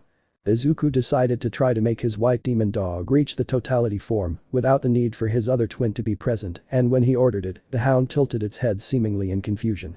A curious fact was that the green-haired man's Shikigami obeyed his orders without question, but also reacted to the thoughts and sometimes to what Izuku felt, such as if he was sad, angry or happy. It depended on them to maintain concentration and not unconsciously deactivate his quirk. Or at worst, manifest all of his Shikigami. Izuku's Shikigami are made of shadows, and when his power is deactivated, they return to their original state in a pool of darkness that returns to the green-haired man's shadow. Right now, the Jade Dog was confused since he didn't understand what his master was trying to convey to him, so he just raised his paw in response. Midoriya rolled his eyes for a moment, as it was clear he couldn't get just one of his dogs to achieve totality form without its twin present. Sighing, the boy walked over to place his hand on the hound's head and patted, then ordered it to get back as it disappeared into a pool of darkness. The boy felt somewhat disappointed, but he couldn't judge the animal, since it was his responsibility to make his Shikigami learn new techniques. Sometimes Izuku wondered if he felt more comfortable with his spirits, or maybe it was him who had a hard time socializing with people. Maybe if he wasn't so intimidating, he could make friends, but he didn't think it would be a big deal. Or yes, that doubt left the green-haired boy wondering if someone was going to take the first step to start a conversation with him, or if he should take the first leap of faith. Izuku sat on the sand, already clean from the beach, while holding a lock of his hair, precisely the one that covered the right side of his face right now. Izuku wanted to become strong thanks to himself and his Shikigami that were part of his quirk, but at the same time he felt that if he wanted to be a hero, he needed to establish relationships with other people, and that made the green-haired boy doubt his social skills. Although, I also assumed that loneliness was no good for anyone, at least I was aware of that, and I avoided feeling bad about it. After a moment, Izuku stood up and threw a few punches in the air as a warm-up, then he pulled his sword out of the shadows and made several cuts in the large pile of trash he had been collecting throughout these months, managing to damage the waste without problem. After several hours of training at a somewhat accelerated but constant pace, Midoriya had strived to work mostly on his physique to be able to resist longer during the practical part of the entrance exam, in addition to working alongside another of his Shikigami to see how long he could maintain the invocation before he got tired. The green-haired man discovered that a weakness of his quirk is that he can summon more than one Shikigami at a time, but using the 9th, 10th, and 7th of his Shikigami was exhausting due to their high level. It is more difficult to have them summoned once before they wear out physically. Something to emphasize is that the more Shikigami there are, depending on their strength and power level, it is possible that Izuku will wear himself out more physically to the point of fainting, and he would have to be careful not to summon that type of Shikigami before running out of energy during a scenario he criticized. After training and freeing his 3rd and 2nd Shikigami, he left the beach clutching his backpack while stretching his arms a little, somewhat tired. Without a doubt, he had overdone it more than usual. The green-haired boy walked through the streets towards his home. Just out of curiosity he passed by a small vending machine, uncertain a coin, and then a candy with a red wrapper came out from under the machine, and the boy opened it to begin eating it. Chocolate with peanuts, very good, she smiled softly, enjoying the moment. It seems to be a quiet day. He said to himself before continuing walking, with one hand in his pocket and the other near his mouth, to continue eating the candy. After a few minutes, the green-haired boy reached the street of his home. Turning a corner, he had not thrown away the candy wrapper, since he could not find a trash can. When being close to his home, the boy could see a familiar figure leaning against the wall next to his home. He approached, squinting his eyes due to the light of the sunset to know who it was. Pakin. He said the boy's name and waited for a yes or no answer. An ash blonde, with spiky, fluffy hair, looked to the side, somewhat startled by Izuku's presence, and avoided looking directly into his eyes. The most confused was the green-haired boy, because he didn't remember having invited or called the blonde to come to his home, without realizing that it had been a long time since they decided to meet at Deku's home. They both looked at each other in silence, while Kakin kept his gaze down, and Izuku looked at him confused but somewhat curious, so he let him take his time to speak. Pakin clenched his fists, remembering what had happened 2 weeks ago with that mud villain and Deku jumping in to save him. I never asked you to help me with anything. I was fine on my own, you hear me, Deku? She asked and/or affirmed that she didn't need his help or pity. I know why you did it, you wanted me to owe you a favor, right? She questioned him, looking him in the eyes. As for the green-haired boy, he rolled his eyes for a moment, knowing that despite having helped him and possibly saved his life, Bakugo was still very proud and refused to thank him for what he did, but that fact was not relevant to Izuku, since he expected a response of that type from Kakin on his part, so he just walked a little to walk next to the blonde as he headed towards his home. Before entering, I glanced at Bakugo, who had a somewhat surprised but equally annoyed expression. Okay, next time I won't help you, I'm sorry, Kakin. He gave a small bow and apology and then entered through the door of his home. Bakugo just remained silent, watching as Deku entered his home, and he stayed outside the house, only now with his gaze somewhat lowered and lost. Without saying anything else, he gritted his teeth a little before walking back the way he came with a somewhat irritated expression on his face. He just wanted to go home to rest and tomorrow shine on the entrance exam. Upon entering, the green-haired boy approached the kitchen to prepare something light before eating, and his mother had not yet arrived home. He decided to prepare some sushi wrapped in vegetable plastic wrap and then make himself a plate of rice with some chicken katsu. After cooking, he turned off the heat on his stove and went straight to the table with the food he prepared for himself and then thanked her for the food and started eating. The house was completely silent for now. Everything was very quiet to the point that it was overwhelming, although it didn't bother Izuku. It was common for him to prepare some food for his mother when she came home from work and then go to sleep like every day. Although it was somewhat boring, he couldn't do much more than wait for her. However, it's not like he has many friends to invite them to come to his home. If he had to choose, Izuku would rather have friends just to kill time or go out and have fun. They were things that a boy of the green-haired boy's age should experience, although he couldn't blame himself, since studying along with training for the UA exam was something that took up a lot of his time, and he couldn't go anywhere at night because everything would be closed. Now Midoriya just ate his food in silence, playing on his cell phone, simply watching videos that were on the internet. After a few minutes, the green-haired man got up from the table, went to the sink to wash the dishes he used, and then walked up the stairs to head to his room. As he walked, a sudden thought about what happened several days ago with that mud villain, although before acting to save Bakugo, he had to analyze that direct blows didn't work on that criminal. He didn't seem to feel pain either. And his weakest point seemed to have been when Nu electrocuted him and damaged his right eye with her sword. It was said on the news that that villain had been sought by the heroes because his gift also allowed him to absorb and enter people's bodies, like a kind of vessel that he used as camouflage. Izuku felt disgusted, thinking that it was a very strange and disgusting gift at the same time, but it was not of much importance now because that villain could not hurt anyone else because they took him to a prison, surely the most lethal of all. Tartarus. After leaving the bathroom to brush his teeth, he stretched his arms up a little and entered his room normally, put on more comfortable clothes, and then lay down on his bed, turning half of his body. He let out a soft sigh before closing his eyes. I bet it's going to be a long day tomorrow, he whispered to himself before going back to sleep. Location: UA Academy. The long-awaited day had arrived for many applicants who wanted and managed to enter the UA entrance exam, which means that the school saw something in them so they could become great professional heroes. Among them was a boy with greenish hair, although originally Izuku's hair was black, but curiously, he dyed it green so as not to look like his father, although this was not relevant to the boy right now. Midoriya walked until he reached UA. He was wearing his school uniform along with a backpack where he had kept a change of more comfortable clothes that he would use for when the practical part of the exam began. He looked in front of him, the entrance, as he walked towards it, until he finally managed to set foot inside the most prestigious academy in the country. Although he only stopped at the entrance of it first to observe the large sign with the initials UA in the middle of the prestigious school. He would be lying if he said Izuku didn't feel somewhat intimidated by this test that he had to pass, however he took a deep breath since he also knew perfectly well that there would be many more challenging things than these in his future, and the point now was based on one thing only: winning. He began to walk calmly, Midoriya, while he had a determined look that came to scare some other applicants who were also entering, but Izuku did not notice due to his determination and just continued walking to the entrance doors of that academy. He had to pass the written exam first, which would be considered the easiest part among everything else, and while he was still deep in his thoughts, he could not help but notice how a girl with two colored hair passed by his side, pushing him slightly, taking him out of his mind by the sudden clash of their shoulders. How he looked at the girl in surprise. Todoroki-kun, he thought as he watched her pass by. Todoroki noticed Midoriya's gaze, but didn't even speak to him and only looked at him out of the corner of his eye for a moment before walking into the academy. The green-haired boy watched her walk in the distance for a few seconds before shaking his head a little, since it wasn't the most appropriate time to think about why she was there or if she didn't notice it was him. Then he simply continued walking and entered the interior of the building, guiding himself with a small map that they had given him at the entrance to find the written exam room. It was only a few minutes before he found it. When he arrived, he sat down at random in a seat to wait for everything to start. The subjects I studied were math, ancient history, English and a small survey about ourselves. She started taking out her books and then looked around for a moment. Now that I think about it, I don't see Todoroki-kun around here. Have they moved her to another section?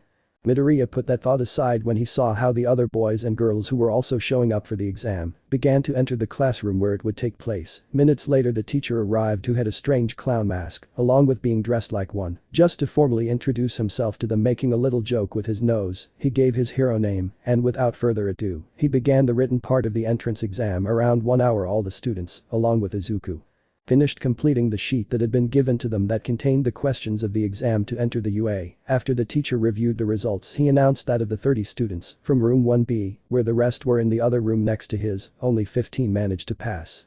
The complaints were present after seeing the results, while Midoriya saw his average and in turn observed how he had been one of those who passed, and that made him smile slightly imperceptibly, although he also found it somewhat annoying to hear the other applicants reproach the teacher for having asked, although what they told him was contradictory. It's not as if it was a problem for the green-haired man. After a few minutes, the boy managed to get out of that classroom, leaving the hero in a clown costume, trying to calm the students who were asking for a second chance. Without further ado, he was walking through the halls after the written exam, heading towards the main hall, after another hero gave him his seat number and a couple of instructions regarding how to get there, and when he arrived, he sat in seat 4223 while he waited for someone to show up to start the practical part of the exam. "Deku?" A familiar voice called out to the green-haired boy. The green-haired man turned to see who it was and was a little surprised to recognize him. Pak and I looked at him somewhat surprised since it seemed they had both passed. "It's funny that we're both in the same main hall, isn't it?"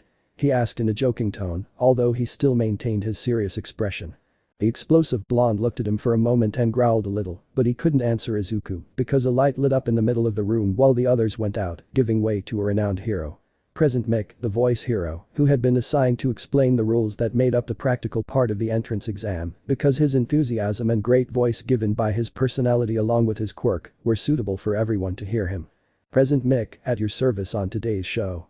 He opened his arms as he greeted the audience with his booming voice, leaving the students in the front row somewhat deaf. "You all must give me a big haluda."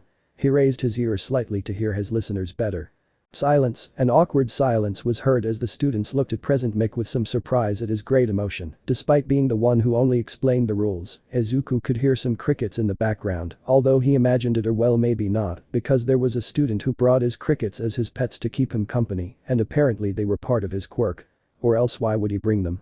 After no one responded to Present Mick's attempted chorus, he let out a soft sigh and shrugged. "Well, tough audience. What does it matter?" He put his hands on his waist and then the large screen behind him lit up. "Now, let's get to what interests us, something that many were waiting for after so much studying the rules of the practical part of the exam." He waited for some response from the audience apparently, but only the crickets of that applicant were heard again. "Now, the practical part of the entrance exam has its rules, of course, as you know. In its requirements templates, those who pass will participate in a 10-minute battle based on urban combat." He clenched his fists a little with excitement. "Are you ready?" Izuku, like the other students present, focused mostly on his squad, leaving the voice hero to answer for the others himself. After a few seconds, Mick explained that after the presentation, they would have to go to their designated centers and could take whatever they wanted before the urban battle began. Although they were only allowed to carry a certain amount of objects because it could be dangerous for both someone outside and inside themselves to let them carry multiple weapons into the area where the urban combat would take place, everything else was allowed except for non-heroic behavior. "I won't be able to crush you like this, they probably won't let us work with our friends and assign us different centers," Hakan muttered while glancing at Deku's card. The green-haired boy looked at him for a moment and then nodded in response. It seemed a little strange to him that Bakugo was talking to him, even though he knew that his attitude towards him hadn't changed at all. After a few minutes, President Mick continued explaining the rules. At each center, there will be 3 types of fake villains who will act as obstacles to overcome. They're robots or dolls as such, he clarified, pointing to the screen behind him. Each of you will have to accumulate points that the villains will release when they are destroyed and will be recorded through small bracelets on your wrists, he explained as he took out one of the devices he mentioned and showed it to the audience. Of course, any act of violence between you during the exam is prohibited because we don't need injuries among the aspiring heroes, do we? He asked, looking up slightly from behind his glasses. A student raised his hand the moment President Mick finished speaking, seeming to have a doubt, to which the pro hero looked at him and then pointed at him so that a light turned on underneath a blue-haired boy with glasses. Izuku looked at him out of the corner of his eye, curious as to what he would ask since he looked very aligned and formal. "Excuse me, but this template indicates that there are not 3, but 4 simulated villains during the exam," he showed his sheet of paper while emphasizing that part with his finger on the paper.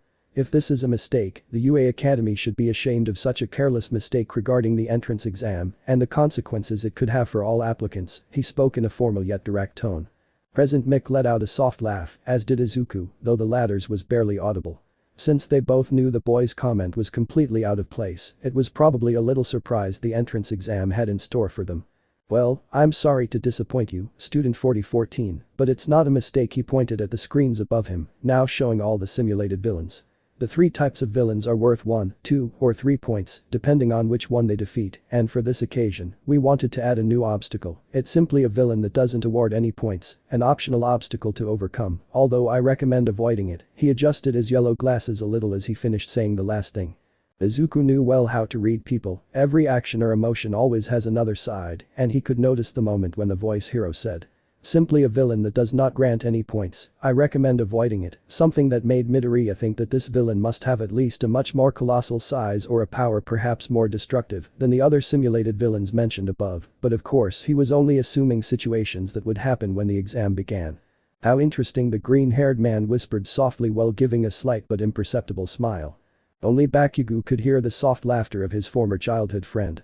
Location: Urban Combat Zone.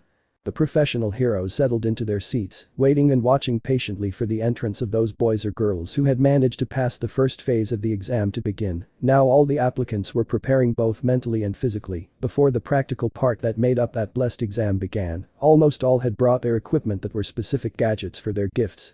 Or even improvements in certain issues that will give them a significant advantage in the exam. For many, Izuku Midoriya was in a corner somewhat removed from the others while stretching one of his arms to the right, looking around with curiosity at the same time. He had noticed that he had been assigned to the same center as Bakugo, along with the boy with glasses who expressed his doubt minutes ago. The green-haired boy wasn't nervous. Well, a little. Obviously, he had to show off for the professional heroes and also earn as many points as he could, although he wasn't sure if there would be any surprises when the practical part began or how Izuku called them, the robot massacre of the exam, but he was confident enough in his abilities, and surely that's what most people thought, or so Izuku believed, because he saw almost all the candidates were very relaxed. Except for Bakugo, who was throwing several punches in the air accompanied by small explosions as a pre-warm-up before starting, and clearly his enthusiastic behavior had been scary enough for everyone to distance themselves from him due to his malicious smile. Izuku could only sigh, since he knew Kaken well enough, or maybe better than anyone, to know that he wouldn't hold back in the slightest, and he even bet that if it weren't for the rules, he would have already blown up the whole place. Although Kaken wasn't the only one who was a bit scary, Izuku wore a characteristic outfit that he used to train, quite simple, consisting of a long-sleeved black shirt, tight sweatpants and black shoes. This clothing was ideal because it was somewhat loose but very light to wear, so it didn't limit his movement, although it gave the green-haired boy a certain emo appearance due to the lock of hair that covered the right side of his face, along with his long hair. But the boys or girls present decided not to approach Midoriya because his eyes were scary, they were deep, serious, and despite being green they were dark, so much so that they absorbed you with just a glance. Deku obviously didn't care about the opinion of the masses, since they surely only looked at the appearance as normal people. Izuku continued stretching his joints while looking at his wristwatch, having counted about 5 minutes in what was about to begin the test, and surely all the professional heroes were watching them. It is assumed that in UA, all the teachers are heroes, so it was not a bad assumption, although the boy was also aware of something. He could not see Todoroki-kun anywhere, which made him doubt if she planned to enter UA or had perhaps been assigned to another center for this exam. She said that she was going to be a heroine no matter what happened, so Midoriya was mainly curious to know if she meant it or not. Be that as it may, it was also clear to Deku himself that he liked that girl, because her coldness was intriguing, both her intimidating gaze, but different from Kaken's. It was how to describe it in a warm way and cold sometimes, if you look beyond Shoto Todoroki's personality, but before the entrance exam, he established some conversations with that girl. They were not friends, but they got along well in any case. Izuku scratched his hair a little because he didn't think he would think so much about those kinds of things that happened in adolescence, which were starting to be interesting to him because of someone in particular, and he assumed that because she was Endeavor's daughter, he became interested in her, in the sense of wanting to meet her obviously, but, of course, you never know for sure, because adolescence is as unpredictable as it gets. What are you doing standing there? When danger looms, there won't be an alarm to warn you, President Mick told his dear listeners from atop the wall surrounding the combat zone. Begin, aspirants go, go, go. He warned them using his quirk so everyone could hear him, generating a sound wave. The students were surprised to suddenly hear President Mick yell at them from high up in a building. However, as soon as he finished saying that the exam had started, the doors leading to Combat Zone B opened wide, and each of the candidates quickly approached to enter inside, seeing a large city simulated in the streets of Japan, beginning the spectacle in front of the heroes, and meanwhile Izuku watched his classmates run, leaving him behind, which made him shake his thoughts a little. Growl and then start running inside the combat zone too, putting his two palms together as he entered between the buildings. Jade Dogs, he called to his Shikigami, joining both palms. Some students were surprised, those who saw Izuku summon those two black and white furred dogs. Even the heroes' teachers were surprised to witness Midoriya's quirk. Speaking of the green-haired man, he wasted no time as he went and ran through the streets of the simulated city, ordering his Shikigami to search for the location of as many robots as they find. Both dogs barked in affirmation to begin using their sense of smell to track a metallic trail that was in the air. They also used the sensors on their bodies, their fine hearing, and sharpened their senses as much as they could in trying to locate the targets that their master asked them to. The green-haired man turned around the corner of a building being guided by his dogs, encountering 3 robots of 2 PT each. He extended his hand and pulled out from his shadow that great sword that he used to train until using it on this day. He approached the robots with his 2 Shikigamis. Meanwhile, Izuku went to the right. Both Shiro and Kuro approached the other robots, jumping to get on top of them. The Black Hound bit the circuits of the wheels of one of the simulated villains, while his white twin was in charge of destroying another with its fangs with even more ferocity. The green-haired man also easily dodged a first goal, as well as the slow attacks of that villain, and taking advantage of an opening that he visualized when he saw that the robot still had its arm extended, he buried his sword between the metal, destroying its arm, and then began to bury his sword even deeper inside the machine, managing to destroy the back, arm and abdomen of the simulated villain. It was 6 points, Midoriya thought, pulling his sword out from between the robot circuits. Izuku repeatedly stabbed the robot's torso, and shortly after it fell to the ground, broken by so much damage, and when the robot collapsed, the boy could see that his Shikigami had already finished off the other simulated villains, while one of them still had a piece of metal in his mouth. The green-haired boy smiled slightly, while signaling them for their dogs to follow him, because 6 points would not be enough to win, and both twins obeyed. Even with the order to help him destroy and search for more robots at the same time. In the observation room, watching the monitor of each candidate who presented this year and their performance, each hero gave their opinion on the gifts, aptitudes, or skills by seeing how the students reacted in different situations. It seems the quality of the candidates has improved this year. We have many options to choose from, said the sadomasochistic heroine, Midnight, while stroking her chin. They're better candidates than last year, I admitted, King Blood said, looking closely at the screen in front of him. Even though they're just starting out, they probably think it's easy because they don't have to fight real villains, so there's no need to hold back or hesitate for them, he inquired with his serious, mature tone. Meanwhile, the symbol of peace was more focused on watching Izuku on the screen than on the conversation of his fellow heroes, as he was very impressed by the young Midoriya's prowess in a real combat situation, along with his peculiar quirk. When he saw him train for the first time, he assumed that his quirk allowed him to manifest, as he saw that werewolf giant lycanthrope, maybe as a guardian or something like that.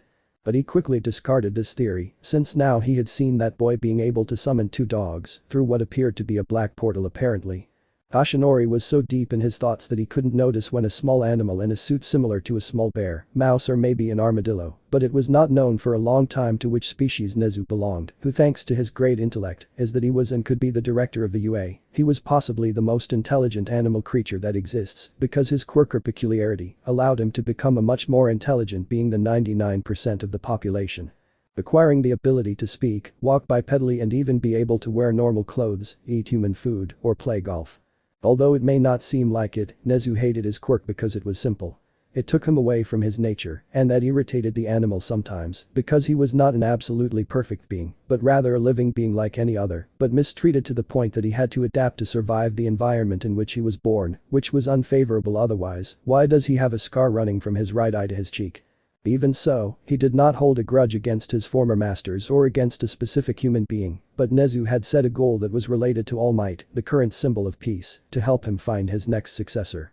Nezu had noticed that Toshinori had not stopped looking at a certain green-haired boy with a certain Kara analysis in his gaze. "I see Mr. Midoriya has caught your attention, Toshinori," he spoke in a somewhat low tone, so that the other teachers wouldn't hear them. All Might turned to see where the director was and looked at him with some surprise at his sudden statement and approached towards him, but he didn't take long to respond. "Ah, yes, it's just that I ran into him on Dagaba several months ago.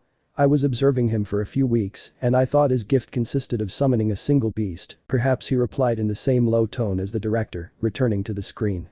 "Although, now I have more doubts than before." Nezu let out a soft, imperceptible laugh. His quirk is 10 shadows. He creates 10 different types of Shikigami that can be used for different situations, whether attack or defense, he explained while stroking his snout with his paw. "Although I don't have all the details," he didn't explain where he got that great sword, since I didn't see it registered in the system, or where he had it stored, he questioned, looking at the boy curiously on the monitor. All Might looked at the principal with some intrigue, because Nexo was not the type of animal that would be interested in a particular student unless he had planned something beforehand. "I don't know that much, but I saw him pull that greatsword out of what looked like a black portal, and he probably didn't register it so we wouldn't see it. It's not like he broke any rules anyway." He told her what he'd seen, sounding somewhat serious but also kind. He seems to have an affinity for hand-to-hand combat, and it's clear he's not afraid to show off his skills. The director interrupted him. While he was speaking, he continued watching how Izuku destroyed several robots with his sword along with his dogs. "I think you're slightly mistaken, Toshinori. If I decided to give it my all, I would have already reached first place at the beginning of this event," he clarified, sounding somewhat intrigued but curious about the boy. "He's been racking up points at a rapid pace. If he continues like this, I could possibly reach first place in no time." "Do you believe it?" he asked, still somewhat surprised by the explanation given earlier. Nezu nodded, moving his neck up and down. "Yes, but we're going to make it harder for them." He extended his paw to touch a red button on the control panel. Izawa, who was in his sleeping bag, had not missed even the smallest detail about All Might's conversation with Principal Nezu. He had been calculating the time, and it had been around 9 minutes since the students began to fight against the robots. Something that Eraser did not expect and that made him sigh was that at the last minute they released Pointer Zero. While the students continued with their destructive acts, Izuku's dogs began to bark loudly and growl in a certain direction, which caught the attention only of the green-haired boy, and he knelt down to calm his Shikigami, who seemed to be pointing out or warning him about some kind of approaching danger, while the boy looked towards where that supposed risk factor was. The ground began to shake. Several boys and girls near the area where Villain Zero was released could clearly hear how several of the buildings around them were destroyed, along with a large cloud of dust beginning to form. I entered halfway through the streets between some buildings. It was where a large metallic claw with 3 fingers peeked out until it rested on the roof of another building, so that everyone could look at it clearly after turning around and looking at the applicants who were in the area. The same aspiring heroes were quite surprised and/or scared at the same time, because they had not thought that Pointer Zero was of such a colossal size. It was about 80 maybe 90 feet tall. It was robust, along with being painted a town green color that made it look intimidating, in addition to having 2 large cannons on each shoulder, but these seemed to be only to intimidate. Izuku's Jade Hounds growled in the direction of that metallic beast, since they felt that it was a great danger to face it, both for them, but more for their master, and of course they became defensive. Midoriya could see the behavior of his companions in this situation. Basically they all ran to the opposite side of where that gigantic robot came from, which advanced, destroying the glass of the buildings and some structures due to its large size that obscured the streets of the simulated city, and that made Izuku roll his eyes for a moment, because of which he theorized that they could all defeat Pointer Zero if they worked as a team, but they wanted to prioritize their safety. Which Izuku also opted for that option.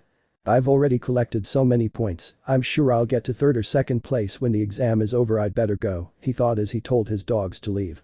The white hound obeyed, ready to leave, however Kuro, his black-furred twin, did not respond to Midoriya's telepathic call and raised his nose to sniff the area. The boy knew something was wrong, so he looked in the direction where his Shikigami was sniffing, who then pointed with his snout in a specific direction.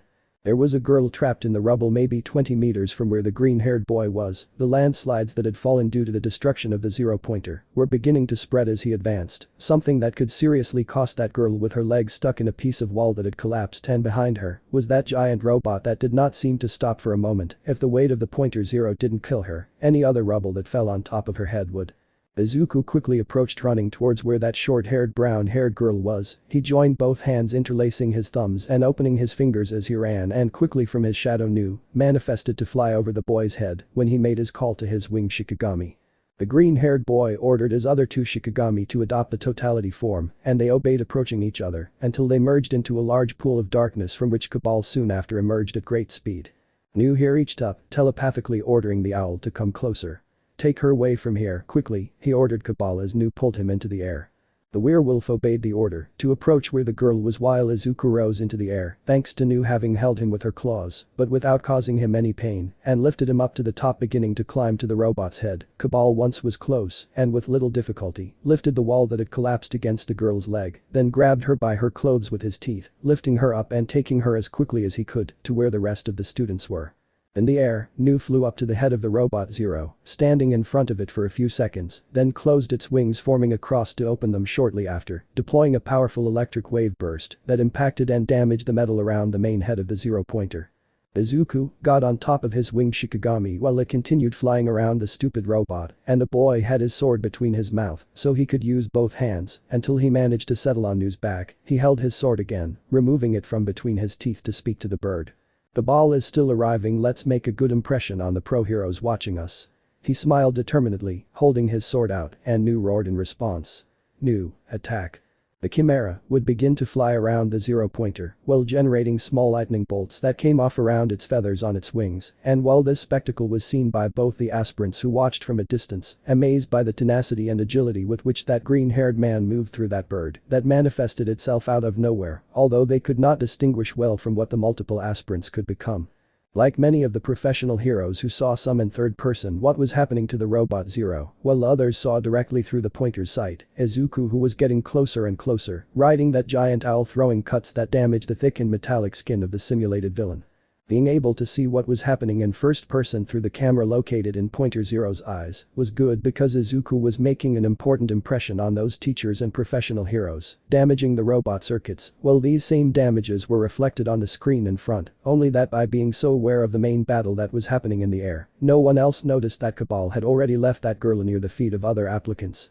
Who seemed to have pain in her right leg while she could barely see well, although that was surely a product of the tiredness she suffered throughout the exam for having overdone it with her quirk. As soon as the girl was safe, the werewolf ran on all fours towards where that large robot was, since Izuku telepathically ordered him to come closer once he fulfilled the first thing he asked. Meanwhile, in the air, Izuku was throwing cuts as he approached, riding Nu, attacking the robot from different angles, who was waving and or moving his arms trying to hit them, but was still half stunned by the rays that hit him before. However, he still continued attacking, fixing the boy and bird in the air as enemies, although the one he hadn't been able to fix as the umpteenth was Cabal, who ended up taking a great leap and using his sharp claws to climb the sides of the robot as if he were a monkey with great agility, and tried to reach his head without being detected. Nu rose once more above the robot, standing in front of it again, and spread its two wings so that its feathers shot out like several electrified projectiles that hit the robot's eyes, ruining its vision along with its motion sensors. Its movements became more clumsy and destructive at the same time, as it could not capture anything around it, destroying several buildings when it tried to attack when it went blind. which only caused much more chaos than that generated with its first appearance in the simulated area of that city, but shortly after it noticed something falling on its head.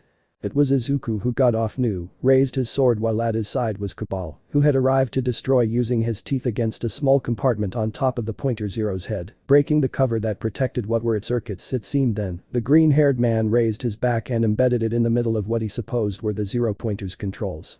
When he buried his sword, he held it like that for a few seconds, until he felt that he had finally won this fight. The robot shuddered for a few seconds before the red sensors that protruded from its body turned off, signaling that it had been defeated and/or disconnected. Everyone was more than impressed by the skill with which this mysterious boy fought alongside those strange beasts, and in the process, he also left the director of the UA a little excited, accompanied by Almight. They were aware of the power, perhaps one could say combined, of the young Midoriya, but above all how strategic and destructive it could be at the same time. Recovery Girl, who appeared with her quirk shortly after everything happened, healed the wounded with kisses and also gave away candy to restore their spirits. Chapter 4. Aizawa-sensei and the students. Place. Midoriya residence. A certain freckled teenager could be seen resting after returning from UA Academy. He was sitting next to his Jade Dogs at the foot of his bed while drinking a bottle of water and reading a book. After the entrance exam, the results were announced where Izuku was shown who came in first with the incredible sum of 110 points, destroying a large number of robots, along with 40 PT of help for having saved some students who were in trouble because surprisingly for some of the applicants. The professional heroes also took into account the heroic acts of some students where they saved or helped others of their classmates to destroy more robots. Izuku received a strange letter that turned out to be a device where the figure of Almight was projected, very noisy for Izuku in his opinion, where he congratulated him for having been the first in the entrance exam and reaching a large sum of points that almost surpassed his since his debut at the UA Academy. After the hologram ended, the green-haired man felt satisfied with the result he had obtained, although he hoped not to gain so much popularity when he saved that girl from Pointer Zero, although he assumed she was fine, since he ordered Cabal to take her to a safe place, and the werewolf himself confirmed it. Yes, Izuku could understand what his Shikigami wanted to convey to him, because first of all his gift was not as easy as simply materializing one of his spirits with shadows is not so easy. First you must manifest a form through thought, and then materialize its composition through darkness to make the Shikigami emerge. That is, first you must think of the form and mold, the form giving it color, composition, but above all think about what attributes it can represent. In addition, every time you materialize the form of the Shikigami you must purify it and/or defeat it in a fight to then have it at your command. It was very complicated for Izuku at first having to manifest the form of the Shikigami. He had to make several sketches in his notebooks to see if any form interested him, and the ones he didn't like he wrinkled the paper throwing it away. His first Shikigami that he could summon without having to think about their form were obviously his Jade Dogs, which manifested when he felt threatened in his fight against Bakugo with his friends as a child. As he grew up, the green-haired man managed to summon more Shikigami from his arsenal, reaching the number of 6 Shikigami, which are very versatile, some more powerful than others, although the teenager had no complaints because it also requires a lot of energy to use Shikigami that are much stronger. After wandering in his thoughts, Izuku got out of bed to go to his desk while his dogs rested peacefully on the bed, and the boy searched among the drawers of his desk for a notebook with one of his notebooks where he was designing his hero costumes. There was a specific company that designed the costumes of the applicants who managed to enter the UA to complement and maximize their gifts to the limit with help in between. Izuku was not very clear about how he wanted his suit to be, since he always thought of something simple, not too extravagant or colorful. Because he could carry his weapons in his shadow, he did not necessarily have to have a special suit with which to carry his weapons, not to mention that usually this teenager does not stand out for his physical strength, but rather thanks to his skill, ingenuity and affinity with the sword and some other weapon. Such as throwing knives that were effective in facing enemies larger and stronger than him. However, Midoriya thought that maybe he should leave the heaviest work to his strongest Shikigami like Nu, Gamma, Irachi or the totality form of his first Shikigami. The green-haired man didn't like it, or rather, he didn't want to be left behind because of his spirits to protect him, since the simple fact that if any of his Shikigami were defeated without him being able to do anything against his enemy to stop him, he would clearly feel worse, knowing that he was useless, not being able to prevent his spirit from being destroyed. For Izuku, it was always more pleasant to talk with his Shikigami.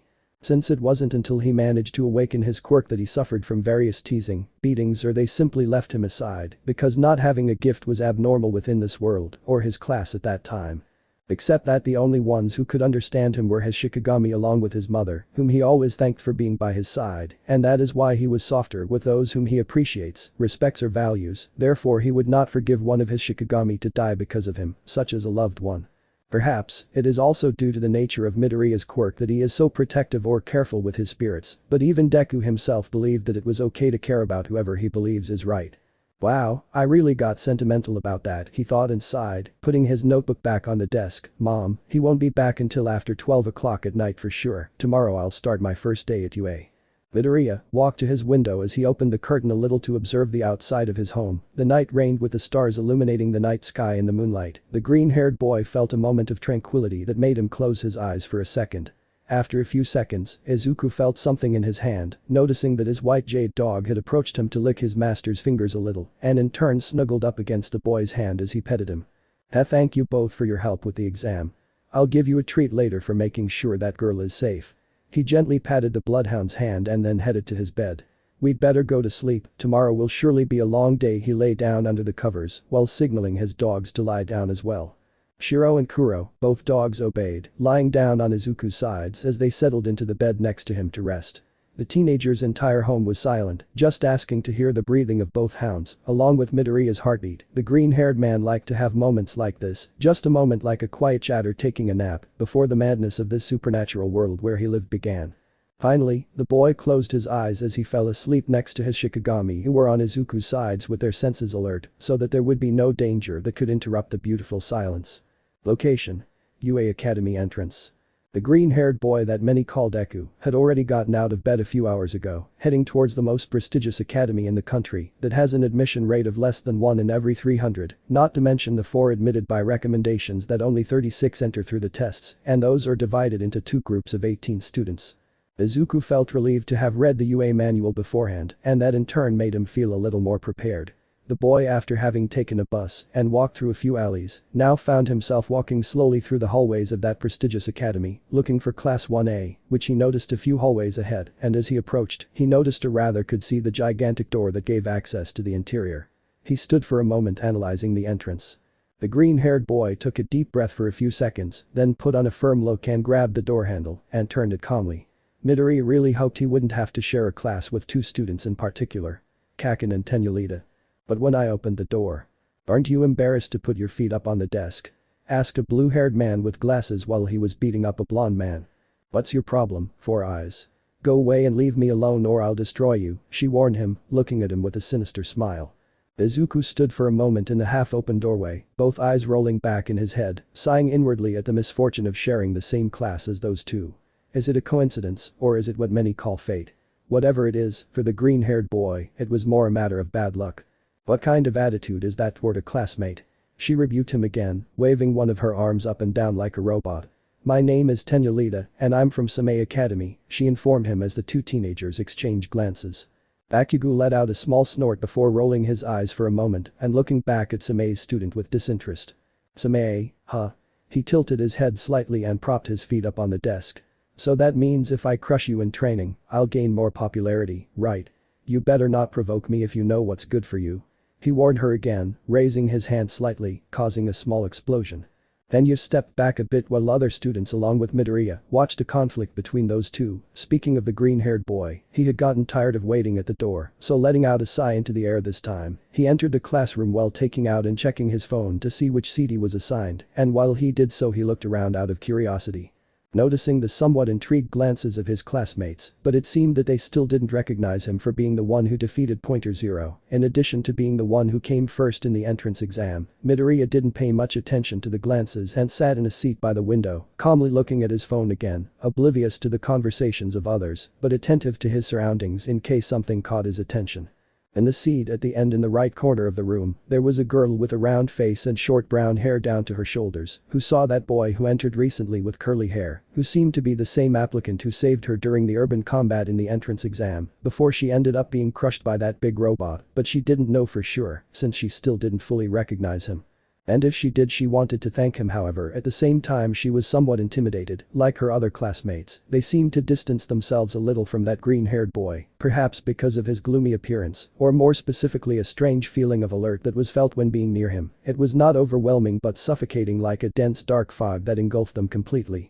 In another seat at the top right in the corner of the side of the room, there was another girl, but who went to high school with Midoriya. Whoever recognized her by her two-tone hair, accompanied by a burn scar on the right side of her face, and saw in the distance over her shoulder the green hair of the green-haired Todoroki, was reading a book nicknamed A Tale of Two Cities that was written by a foreign writer but stopped reading for a moment. Hearing the sound of the door opening to see and quickly identify the figure of that strange boy who saw him for the first time at the entrance of the UA. One day after the entrance exam, she saw him pass by the entrance when she was going to talk to Principal Nezu about the recommendation from her father that he gave her to enter the academy. However, after failing and trying to persuade the director to let her enter the exam, in the end, she decided to stay to see the performance of the other aspiring heroes, meeting Midoriya there watching her exam prowess through the exam. Shoto was quite surprised to see how Izuku destroyed robots along with his way of fighting, apart from seeing him fight with those spirits that he calls Shikigamis, and although he had not participated, he was imagining in advance that Midoriya would have come first in the exam, according to what he saw in the ranking table. She was a little more surprised when she saw that they would share the same class and tried to anticipate how capable that strange green-haired man would be when he showed his ability in the tests. It's not that she felt threatened by Midoriya's quirk, she just wanted to be safe in case she faced him. How interesting, he murmured in his thoughts as he watched that boy. The door to ONE opened a few minutes later, revealing a man wrapped in a yellow futon or sleeping bag. The students, upon seeing him, didn't know how to react at first. Seeing this strange human caterpillar enter the classroom until he stood up still wrapped in his sleeping bag. Through the futon, a tired male face could be seen with small dark circles under his eyes, long, somewhat disheveled hair, and black eyes that reflected laziness as the cardinal sin. It took them 9 minutes to shut up until I entered the classroom, a serious and somewhat tired voice spoke as a man got out of the sleeping futon. His clothing was black with strange bandages around his neck. Well, they told me I should introduce myself. My name is Izawa, and I will be the homeroom teacher for class 1A. So until then, you're my problem, he informed them while stretching his neck a little. The students looked at their teacher with some curiosity but mostly intrigued. They had never seen a professional hero so relaxed to the point that he never leaves his sleeping bag, and none of them recognized what professional hero he could become, except for Deku, who had already recognized him because he remembered the description of an article that talks about underground heroes. His teacher was Shota Izawa, better known as Eraserhead. In the description of the article they talked about how this hero liked to take naps and wear baggy clothes, along with how sometimes the public mistake him for a bum. The best description of Izawa is a Pokemon. Izuku rested his elbow on the table and his chin against his hand as he looked at his teacher. The latter was observing the class for a moment before lifting his sleeping bag and searching inside. I know this is sudden, he pulled a pair of tracksuits from the bag, blue and red with white accents. But put them on and go to Camp Beta, I'll give you more details when we arrive. The students felt even more intrigued and somewhat excited at the same time to think about receiving hero training. The difference was that they were about to find out what kind of teacher Izawa-sensei was. The students respectively took the uniform of their size, either female or male, and then went to the locker room. Izuku, as he walked through the hallways, noticed two people who caught his attention, which were the girl he thought was called Ichiko Uraraka, along with Todoroki-kun, who he already knew from going to the same high school before. Both seemed attentive to him, but he pretended not to notice. The boy did not know if talking to either of them was or would be the best option, because first he wanted to go say hello to Todoroki, but he did not dare because it was a bit difficult for him to talk to her since he did not know her that well, and on the other hand, he was not sure whether to talk to this Uraraka after having saved her yesterday in the exam. He admitted that the girl seemed nice, although at the same time he could see that she seemed somewhat nervous. Perhaps surely because of the tests that were about to come, or some other reason that he did not know. Izuku sighed, grabbing his uniform once and for all, and then heading inside the men's locker room with his other classmates. Inside the locker room, some boys were murmuring their theories about what they assumed their teacher's training was going to be like. He was seen to be quite serious with a deep look, so some were very nervous because apparently they didn't fully trust their gifts, but others seemed more sure of themselves, like Bakugo or Kirishima, to whom a certain Reed had said that this was some kind of male test or something like that. For his part, Izuku had moved away a little from his classmates so that they wouldn't look at his body because of the scars carved on his skin and muscles, and he didn't want to have to deal with the annoying questions that those boys would surely ask him. No one but Izuku had seen his scars, not even his mother, because he had been hiding them since he was a child as he grew up and summoned, while purifying more and more of his Shikigami for his arsenal. Each time, the level of intensity of each spirit increased for Midoriya. He had managed to possess 6 of his Shikigami fully mastered. There were still things to teach them, and for the green-haired man to learn from them. However, he risked betting that it was going to be much tougher if he were to summon his 7th, 8th or 9th Shikigami, not to mention the 9th to the 10th. The green-haired man was so deep in his thoughts that he didn't notice when a dwarf with purple spheres on his head had approached him because he was further away and saw his body covered in scars. "How the hell did you do all that?" he shouted, pointing at her. "Idiot," the green-haired man muttered in his thoughts, turning to look at Mineta. The other boys heard the scream of their partner to quickly approach and observed what was happening, some without the upper half of their torso with their clothes on, while others had already changed into their sports uniforms. Seeing that, Mineta watched very surprised and somewhat astonished at the green-haired boy while he pointed at him. When they turned their gaze towards the boy with freckles, they instantly noticed the reason for his surprise. That was due to the multiple mark scars that ran through the skin through the flesh of their partner. They were different types of wounds already healed, such as claws, cuts, bites, burns, but, above all, they covered every part of the boy's body from his torso to his legs. "Who did that to you?" asked a sharp-toothed reed. Izuku knew well that his classmates wouldn't leave him alone until he answered, and he didn't think he would satisfy them by just telling them that it was fine, so he decided to speed up the process a little and gave them a look that reflected only a little of the darkness inside him. Each of the boys was surprised and scared in turn, however they managed to get the message from the green-haired boy.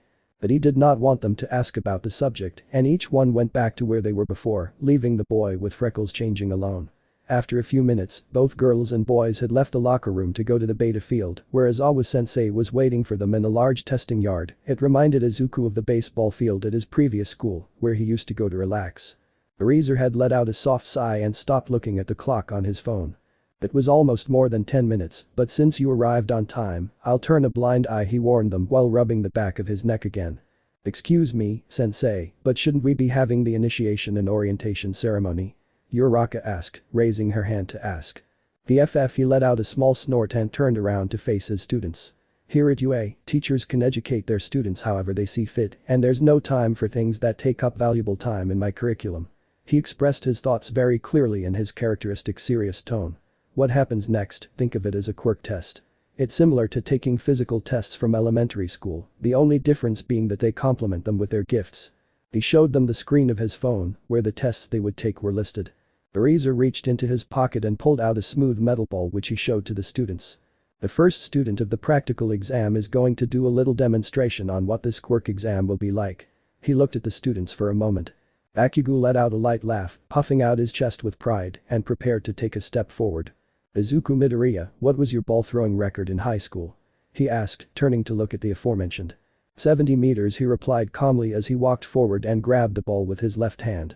Bakugo opened his eyes wide because he didn't expect that damn Deku to be the one who came first in the exam, and from there the other students of ONE also felt a little confused, since if that boy who came first in the leaderboard showing the score obtained by each student in that urban combat meant that he was also the one who defeated Pointer Zero, in addition to having obtained a score almost as high as Almight's years ago when he himself took his entrance exam to UA. Uraraka was finally able to recognize that boy who was the one who saved her from that great simulated villain. She thought about going to thank him, however she remained still, because clearly it was the right time. Todoroki-kun noticed how Uraraka seemed restless, but didn't give it any importance and continued looking at Midoriya. He was curious to see what she would do. "You can do whatever you want, just stay within the circle and try hard," he encouraged her, but without a very encouraging tone.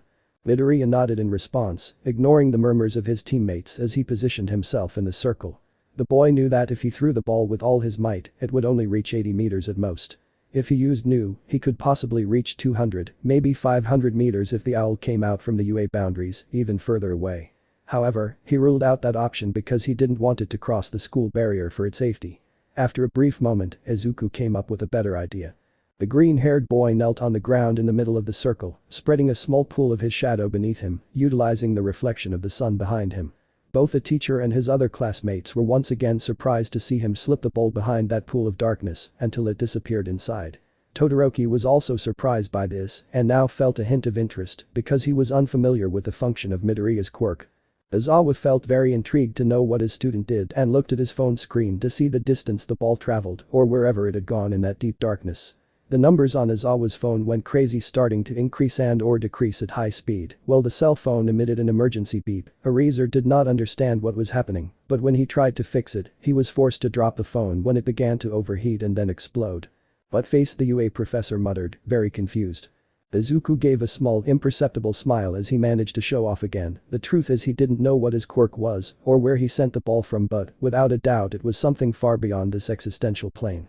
Shortly after the ball disappeared, the boy took it out from his shadow again to give it back to his teacher. Izawa looked at the ball and then at Midoriya without noticing any change in it or in the boy, although he was still much more curious about what his student that Almight and the principal were talking about the other day did. He decided to simply leave it aside for now. "Deku, you bastard. How did you do that?" Bakugo demanded to know as he got dangerously close to the green-haired boy, who just looked at him out of the corner of his eye. Before Bakugo could get any closer, his quirk stopped working and strange bandages shot out, tangling themselves between the ash blonde's legs, who tried to free himself by struggling, but only got more tangled up. "Attacking your classmates isn't an act worthy of a hero, Kitsuki Bakugo," he warned him in a threatening tone, his eyes red and his hair standing on end. "If you do something like that again, you'll be expelled.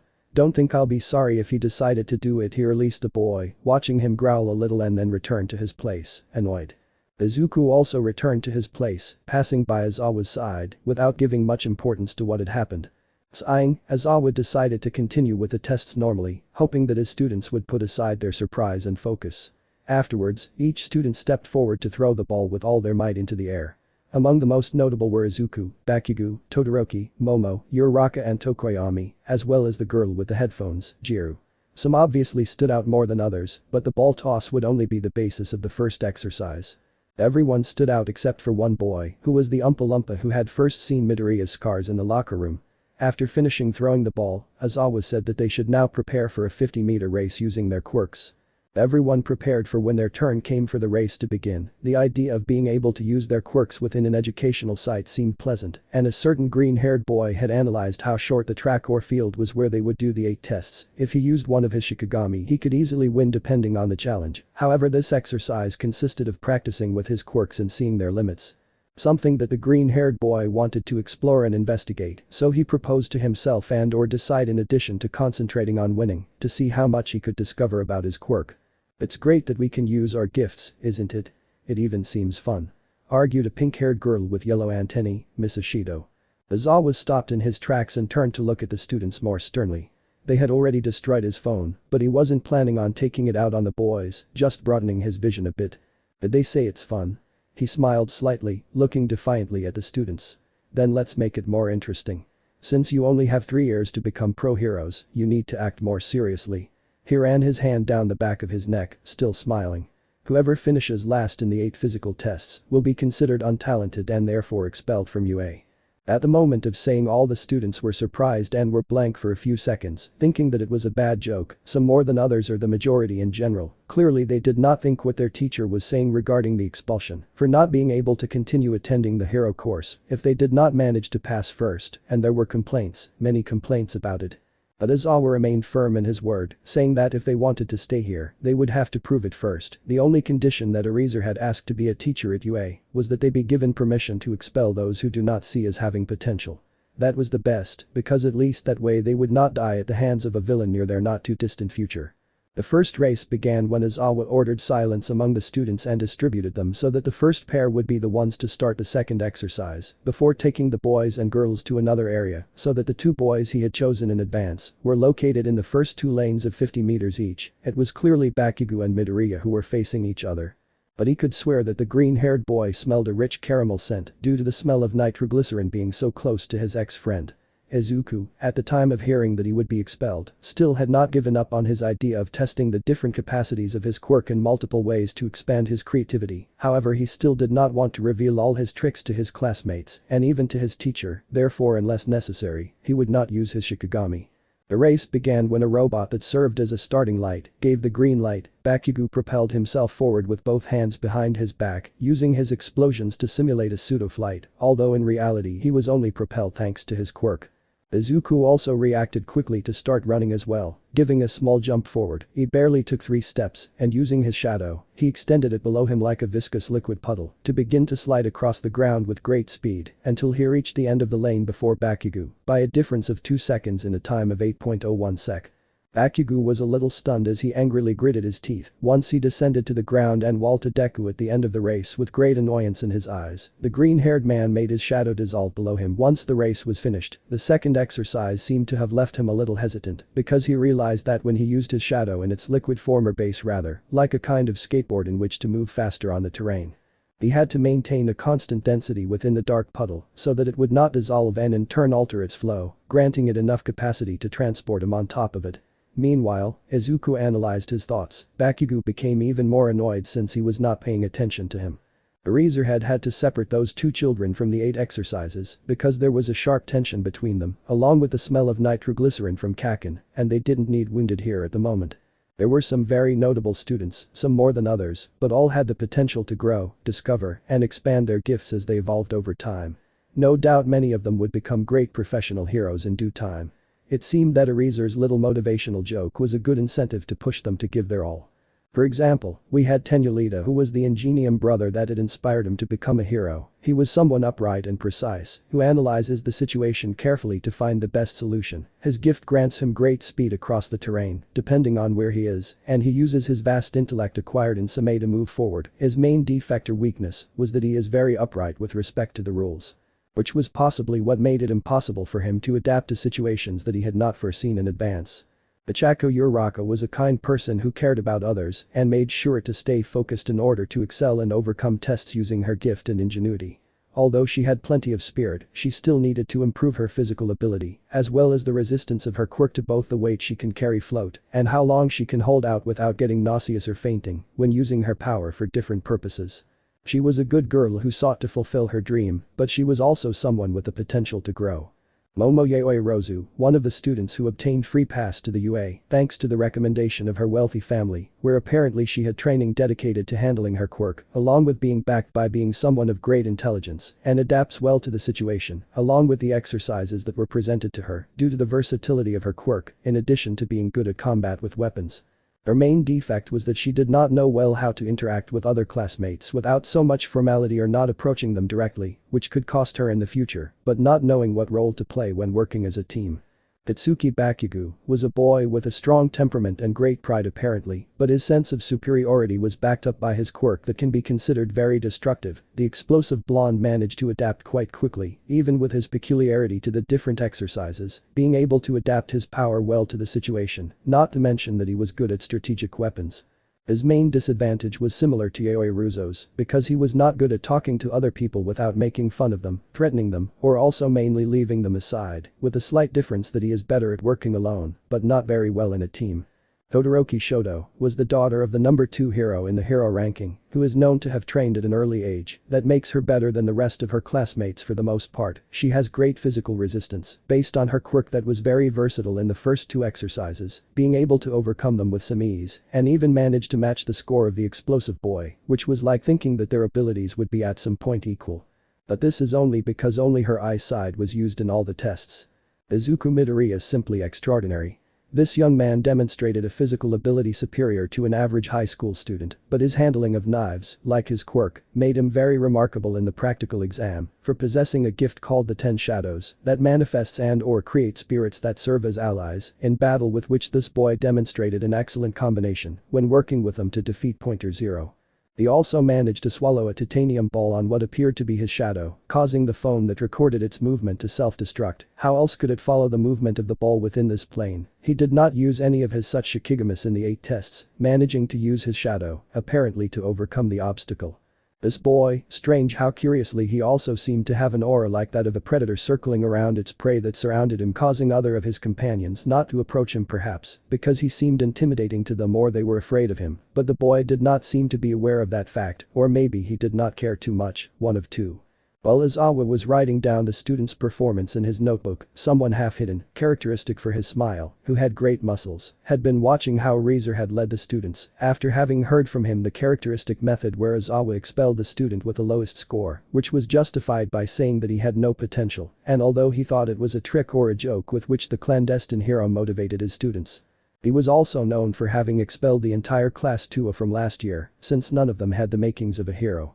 However, that was not the main reason why he came to see 1A, but rather that he was analyzing who among those young people would be, as far as possible, the ninth bearer of One for All, depending on the results shown in each of the boys and girls he saw. His best option was still young Midoriya, but he was not 100% sure. Due to the almost intimidating aura for the number 1 hero that surrounded that boy, so he would not limit himself to a single option and would continue to see the other students. Young Bakugo along with Miss Todoroki seemed to be the most capable, along with Midoriya they were good options, and this decision was not taken lightly, so it would take some time. A long time. Eraserhead, after finishing the 8 exercises, pressed a button so that a hologram was displayed above him, where the results could be seen. The first 3 were Izuku, Todoroki and Bakugo. The latter gritted his teeth in white because he never expected or refused to accept that he would come in third, even knowing that he did not use all his strength because the terrain prevented him from doing so in the face of these simple exercises that were done during physical education time. His pride took a blow. Midoriya smiled slightly as he saw himself being first again. It was gratifying without a doubt, since this way he surely would not be expelled from the UA, because he managed to pass each test, even without using any of his Shikigami, at least not in a way that his classmates or Izawa-sensei would be aware of it. Todoroki looked at the green-haired boy out of the corner of his eye for a moment, who seemed to be satisfied with his result, but the girl didn't know how to feel, perhaps more than anything relieved, knowing that she wouldn't be expelled, and on the other hand, she noticed that Midoriya seemed to have been holding back during the exercises. She didn't see him use his black or white dogs, although she supposed that he didn't care too much in theory. All the students who saw their position at the end of the table that listed their names felt a mixture of frustration, anguish and disappointment at the same time. Those students were Toru, Kota, along with Umpalumo and Mineta. The 3 of them felt resigned and somewhat overshadowed by the rest for not being able to be as strong as some of their classmates. Even Mineta was about to burst into tears and beg, however, Eraserhead's voice stopped them.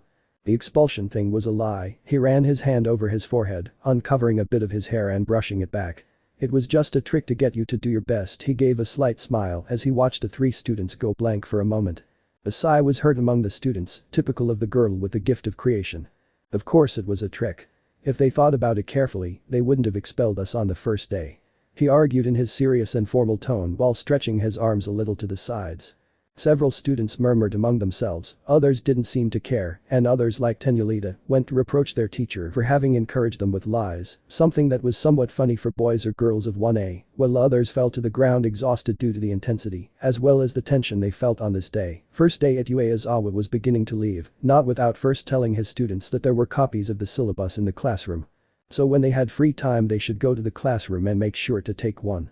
Izuku ran a hand through his soft curly hair, also feeling some tiredness, but in a more tolerable way, and just shrugged without giving too much importance to the little trick his teacher had used. While he walked, he managed to see a half-hidden figure who was wearing a yellow suit and seemed to be a tall man who was leaving. The boy would have liked to ask him who he was out of curiosity, or to know if he was an intruder collecting information about him with his class, but before he could walk to where he had seen that guy he felt a hand place on his shoulder, forcing him to turn around. "Oh, hello Uraraka-san." She turned around calmly while looking the brunette in the eyes. The girl nodded in response to his greeting while she watched the boy who saved her for a moment to better see his appearance and only approached him with the purpose of thanking him, but the words did not come out well at first.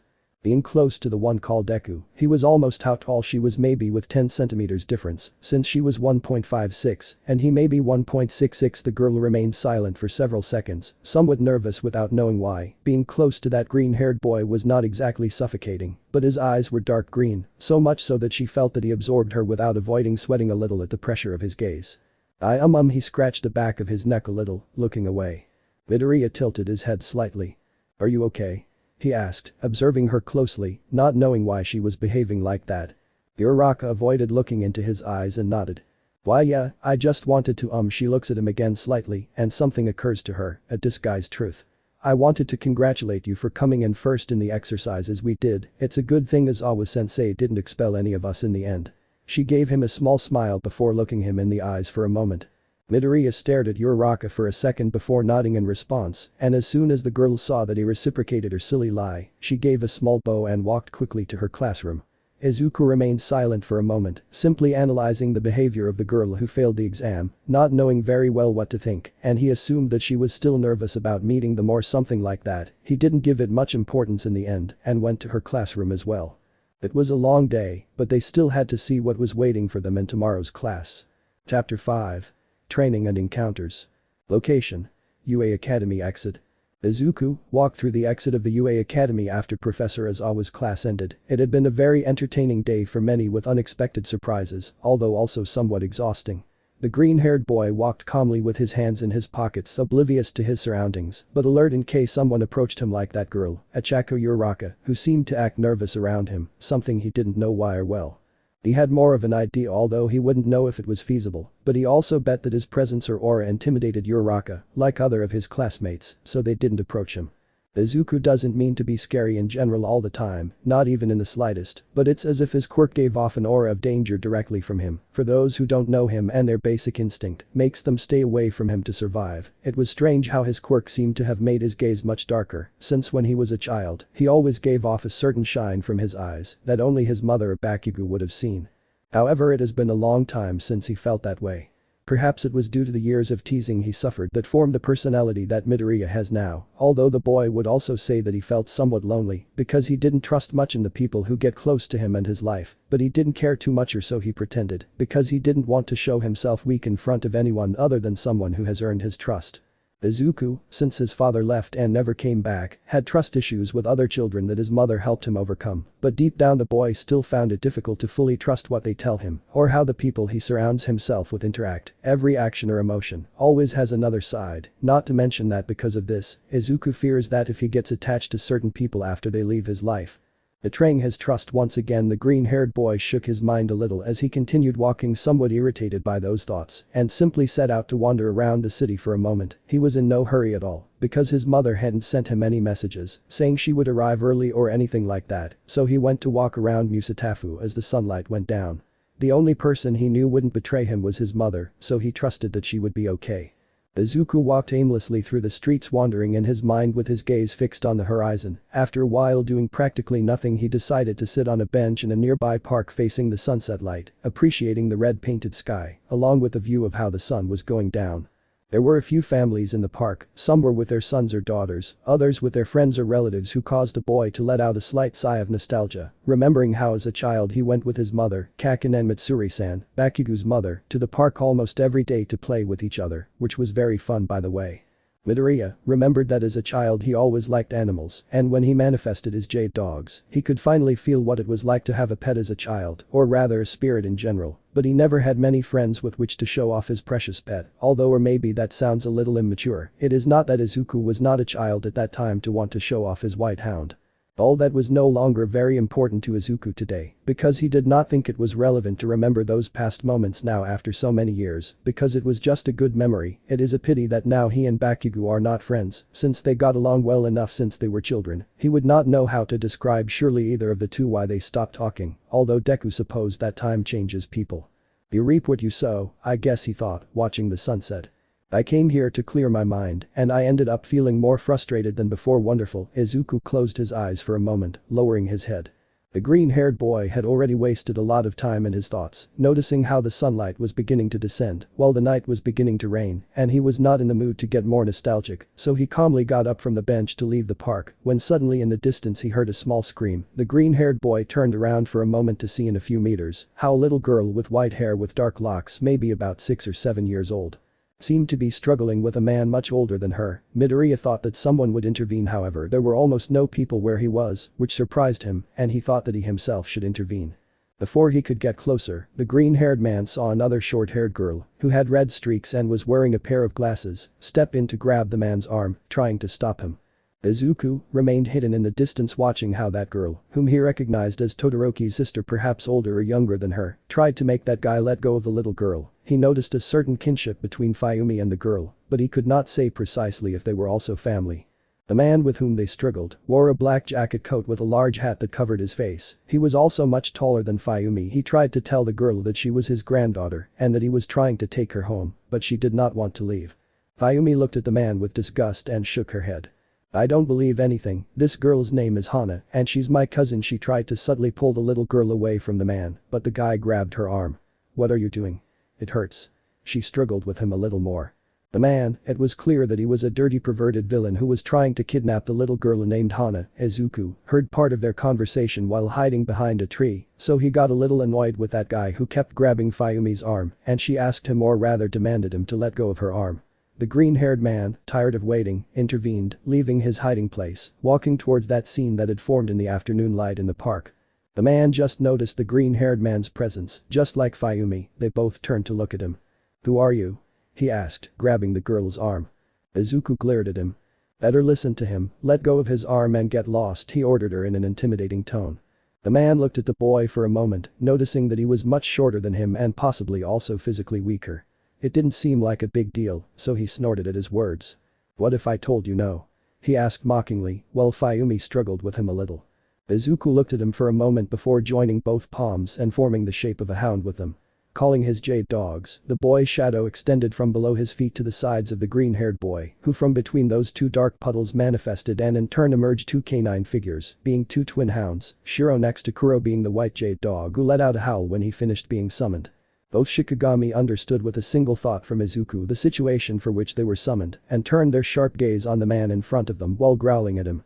The man in the coat suddenly became scared due to the sudden appearance of both dogs and released Fayumi due to the surprise he felt. The girl approached her cousin who was watching everything from a corner and then was taken in her arms by Todoroki's sister and moved her away a little from the situation, taking distance to better see the man next to that boy who suddenly appeared. Izuku stared at the man while his Shikigami were each at his side still growling at the guy, slowly advancing towards him. Even if they decided to fight, that villain believed that he could win, but there was something about that boy that was not right. His gaze was so dark that he felt like it was absorbing him, and that was not normal in any teenager these days. Even in such a supernatural world where we live. I'll put it more clearly so you understand. He narrowed his eyes as he stared at the man. Get out of my sight. He looked at him for a moment, revealing some of his darkness. The villain felt a chill run down his spine and took a step back. He couldn't stop looking into the boy's eyes, feeling how a large black mist seemed to surround him, but after a threatening bark from the black hound, this guy ran away in terror. The green-haired boy, seeing that the man had already left, relaxed his gaze to turn to see where Fayumi and the girl named Hana were. He felt that he should say something, so with a movement of his hand, he made his dogs relax and stop growling at where the man had gone. Are you okay? He asked, looking at them, turning their heads, trying to sound friendly. Fayumi was slightly startled as she still had Hana in her arms, looking at Izuku. That boy seemed somewhat familiar to her, as if she had seen him before. Why yes, thanks for the help. I look at him for a moment as if analyzing his appearance. Izuku looked at Fayumi for a moment because now that he saw her up close, she had a certain resemblance to Todoroki-kun because both had pointed features, wide and soft skin, not counting the difference in their eye colors as well as their hair, both were very slender. The green-haired man stared at Fayumi for about 5 seconds before turning his gaze to the little girl in his arms. Is she Todoroki-kun's cousin? How little. I look at her for a moment before looking away. Fayumi noticed that the boy was looking at Hana and brought the girl a little closer to where she was, although the little girl didn't seem scared but hadn't stopped looking at the dogs that Izuku had summoned. When the green-haired boy noticed that he had been staring too fixedly, he looked away for a moment, scratching the back of his neck, somewhat embarrassed. Sorry, I won't bother you any longer. He looked at Fayumi for a moment and then at his Shikigami. Let's go. He ordered them to follow him as he began to walk beside them. Fayumi also chose to leave with her cousin, starting to walk against the wind, turning her back on the green-haired boy, leaving behind the matter of conflict she was in a moment ago. Before she started walking a little further to leave, Fayumi felt Hana slipping into her arms and using a little of her strength, she managed to support her feet on the ground. The girl would begin to walk at a somewhat fast pace towards where Izuku was before he went. Speaking of the student, the latter stopped in his tracks as did his dogs when they saw that their master cut short his walk and noticed the girl behind him. The green-haired boy looked at her for a moment, seeing that she was wearing a uniform, perhaps from her elementary school, along with a small white hat that was too big for her head. They both remained silent, looking into each other's eyes. Although the boy would have liked to ask what the girl wanted with him, he stopped when he saw how she searched for something in her pocket and then took out a small notebook from her pocket to start writing something and show it to the boy in front of her. "Excuse me, sir, may I touch you?" When Izuku finished reading what the girl had written on the sheet of paper, he saw how the little girl stared at her Shikigami with interest and curiosity. It cost him nothing to do what the girl asked, so he nodded in affirmation, and then the girl began to approach. Midoriya asked Kuro to sit on the floor, to which he obeyed without complaint. Hana timidly approached the black dog to raise her small hand, placing it gently on the hound's fur, and begin to pet it. Ayumi watched intently as her cousin petted the canine while it licked her fingers a little, and also watched the movements of the boy who had summoned or manifested it. Apparently, she managed to recognize him in the end, being the one who ran into her younger sister Shoto one day, where she saw how the two of them almost fought in broad daylight, and watched how that giant werewolf almost devoured her sister, but in the end that curly-haired boy only apologized and then left. She had heard how Shoto had been talking about a certain boy a few times, mentioning that he was the same, but at the same time just a boy who went with her to her high school, although curiously now he also studied in the same class with her sister at UA, and this was confirmed when she saw Midoriya's uniform that was from that respective school. Although she didn't fully trust this Izuku Midoriya, when she looked at him again, she could see how a small, almost imperceptible smile appeared on his face, noticing how the little girl was having fun with his spirits. Ayumi, as she thought, did not fully trust a boy she did not know, although it was clear that he was a good person for having helped her, and that made her smile a little too, noticing how her cousin also seemed to like the company of those dogs that the boy had summoned. Izuku was somewhat lost in his thoughts again, even as he watched his dogs surround the girl, play with her, and she petted them. Todoroki-kun's family was very interesting, as he didn't know them very well, but that was something that intrigued him. Getting to know them in his own time. The green-haired boy looked up slightly after spending a few seconds in his thoughts to see Fayumi, who also looked back at him. After a few minutes, the boy and the girl had sat down on a bench in the sunset light, with Hana playing near them with Midoriya's dogs. They both sat in silence, keeping a respectful distance from each other, until the green-haired boy decided to break the silence. "By the way, we didn't introduce ourselves. My name is Izuku Midoriya, nice to meet you." He gave a small formal bow to her, looking at her out of the corner of his eye. Fayumi quickly turned around when he spoke to her and gave him a small smile in response. I'm Fayumi Todoroki, just call me Fayumi please," she asked, and also reciprocated a reference formally. Izuku looked at her for a moment before nodding. A somewhat awkward silence formed as they both looked back at the sunset and listened to Fayumi's cousin playing behind them in the park grass. Midoriya thought for a moment about a topic of conversation he could say to dispel or ease the tension. Maybe that way the girl next to him wouldn't feel so uncomfortable having a stranger at her side, and he spoke to her again once he had thought of something to say, although he still used his serious but slightly softer tone to speak to Todoroki-kun's sister. "By the way, I have to apologize and clarify what happened that day," he calmly informed her, watching the magnificent sunset. "When I pulled you and your sister away from the road, it wasn't with bad intentions, since I only wanted to prevent you from suffering a possible car accident.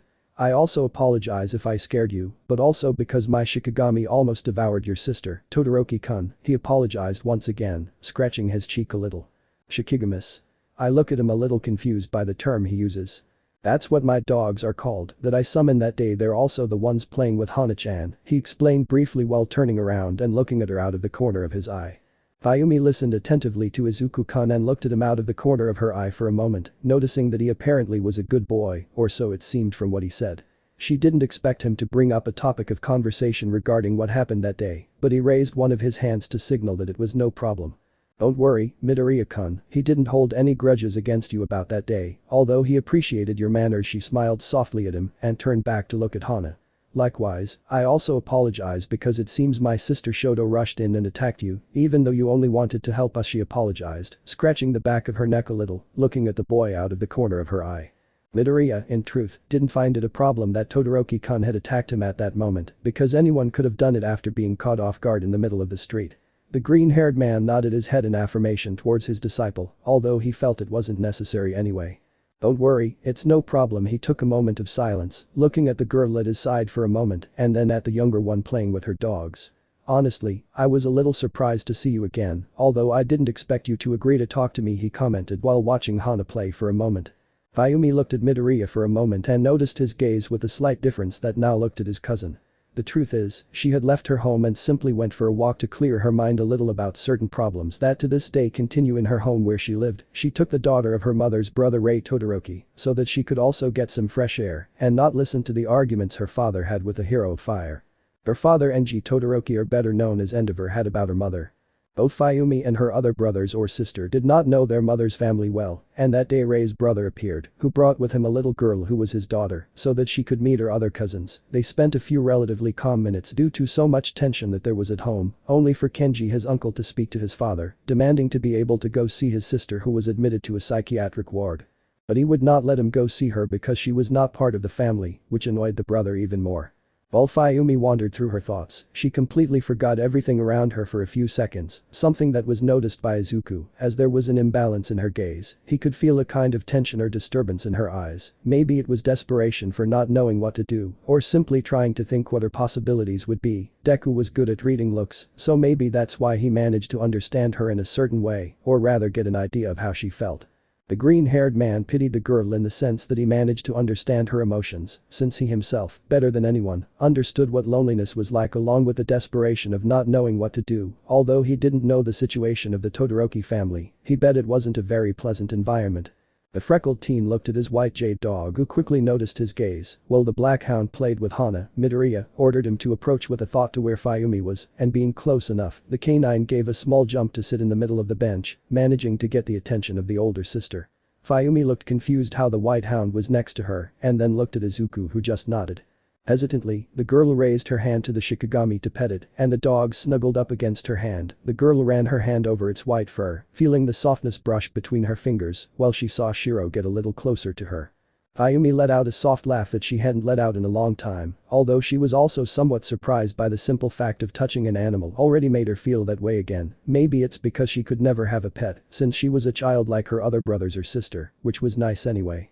Midoriya looked at Fayumi's expression for a moment as she petted her Shikigami and noticed how her gaze was slowly changing.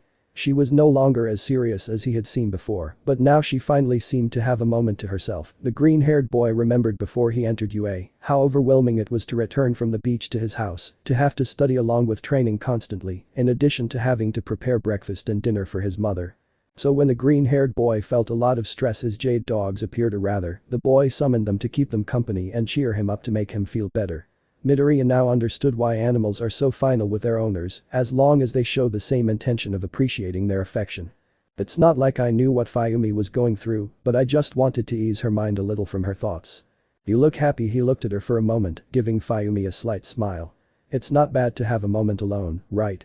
He asked her in a slightly more relaxed tone. The girl, who still had both hands on the Shikigami's fur, looked at Izuku for a moment in surprise at what he said, but still couldn't help but smile with understanding after a few seconds. Shortly after his words, she always tried to be a good image for her brothers as the oldest, to give the best possible environment to her home. However, it was also difficult for her to have to live like this in her home, so she supposed that despite appearing firm, strong and happy in front of them, there were times where she just wanted to release stress, not wanting to break everything in her path or start crying in silence in her room. After a few seconds, the girl nodded in response, turning to look at the boy for a moment. That's right, thank you, Midoriya-kun. She gave him a slightly different smile, a bit wider than the previous one. Midoriya shook his head. Don't thank me, I just cleared your mind a little. It was the least I could do. After all, she smiled faintly at him once more before turning back to look out at the sunset.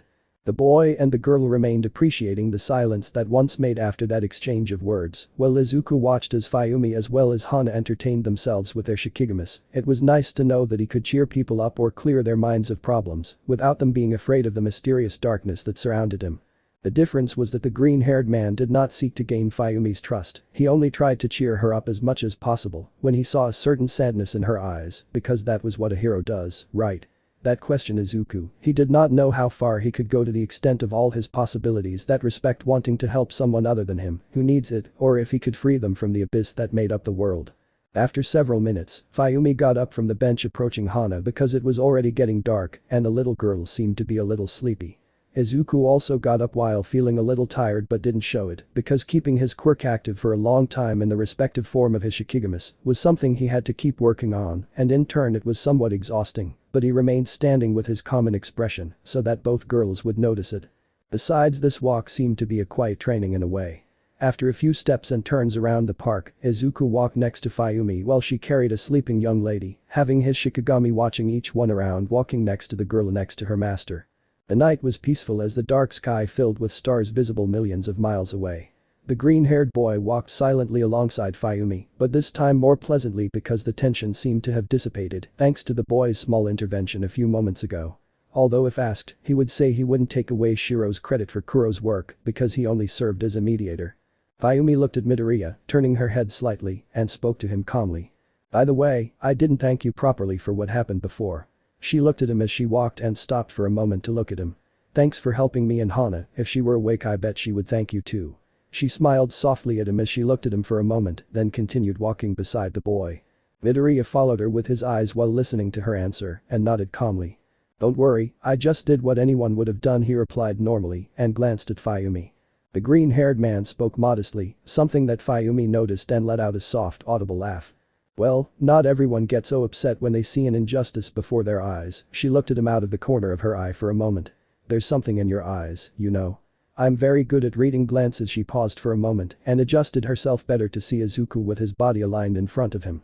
It's similar to a great void or abyss made of darkness. It seems as if you were alone in the middle of that depth that surrounds you, not knowing what to do, but I could see something else a moment ago in your eyes, she commented in a soft tone.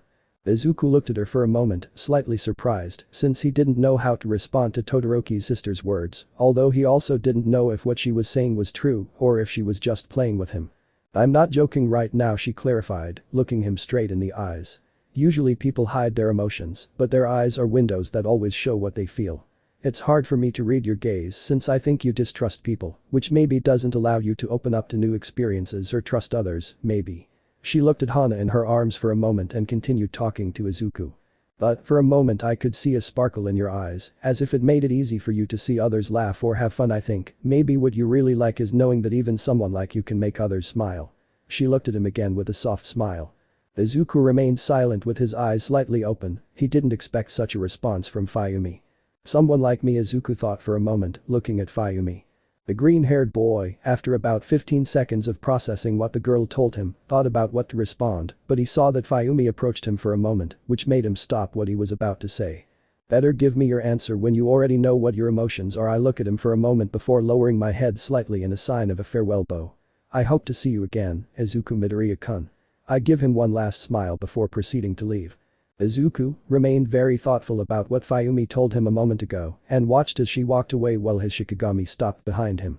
The green-haired boy turned to look at the night sky, which had already completely darkened over that blessed park he was in, and only managed to let out a small but soft sigh before the freckled teenager turned around, putting his backpack on his shoulders once more while he scratched his hair for a moment.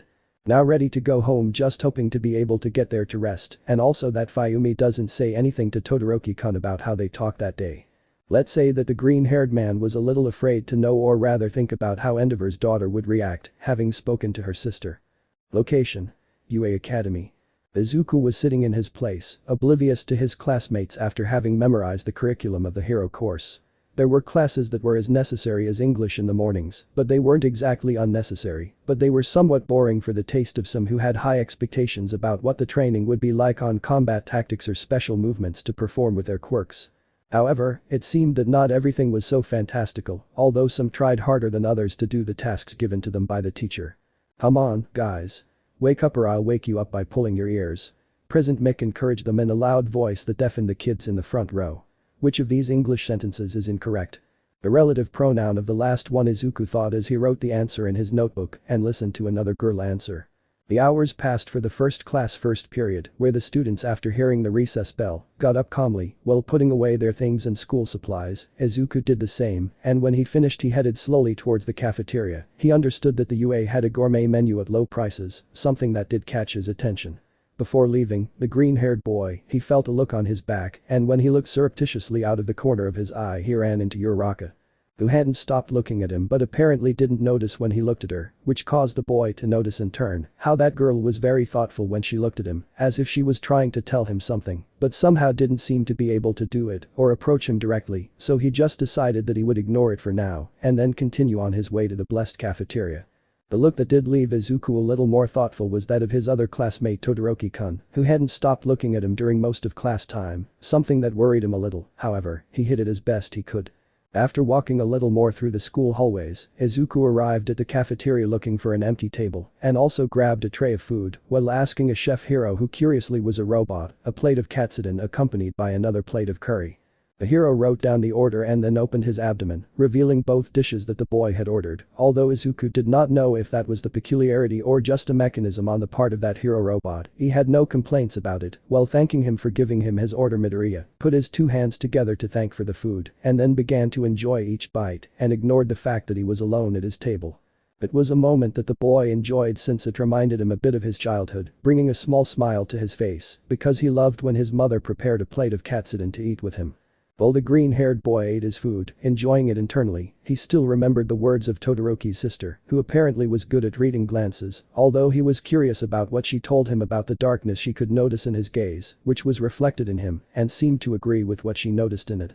Sometimes Izuku himself was not able to distinguish anything in his gaze, apart from a deep abyss of darkness, that even he found it difficult to look closely in the mirror without looking away. After taking another bite of his katsudon plate, he rested his chin on the palm of his other hand, feeling how he relaxed as he calmly thought about Fayumi's words. It was curious how just by eating the boy would get lost in his thoughts. After a while, Izuku finished both dishes he had ordered and wiped his mouth with a napkin. Feeling satisfied, he began to get up from his table to go to where his classroom was again, although only out of curiosity, he looked around to see if something caught his attention.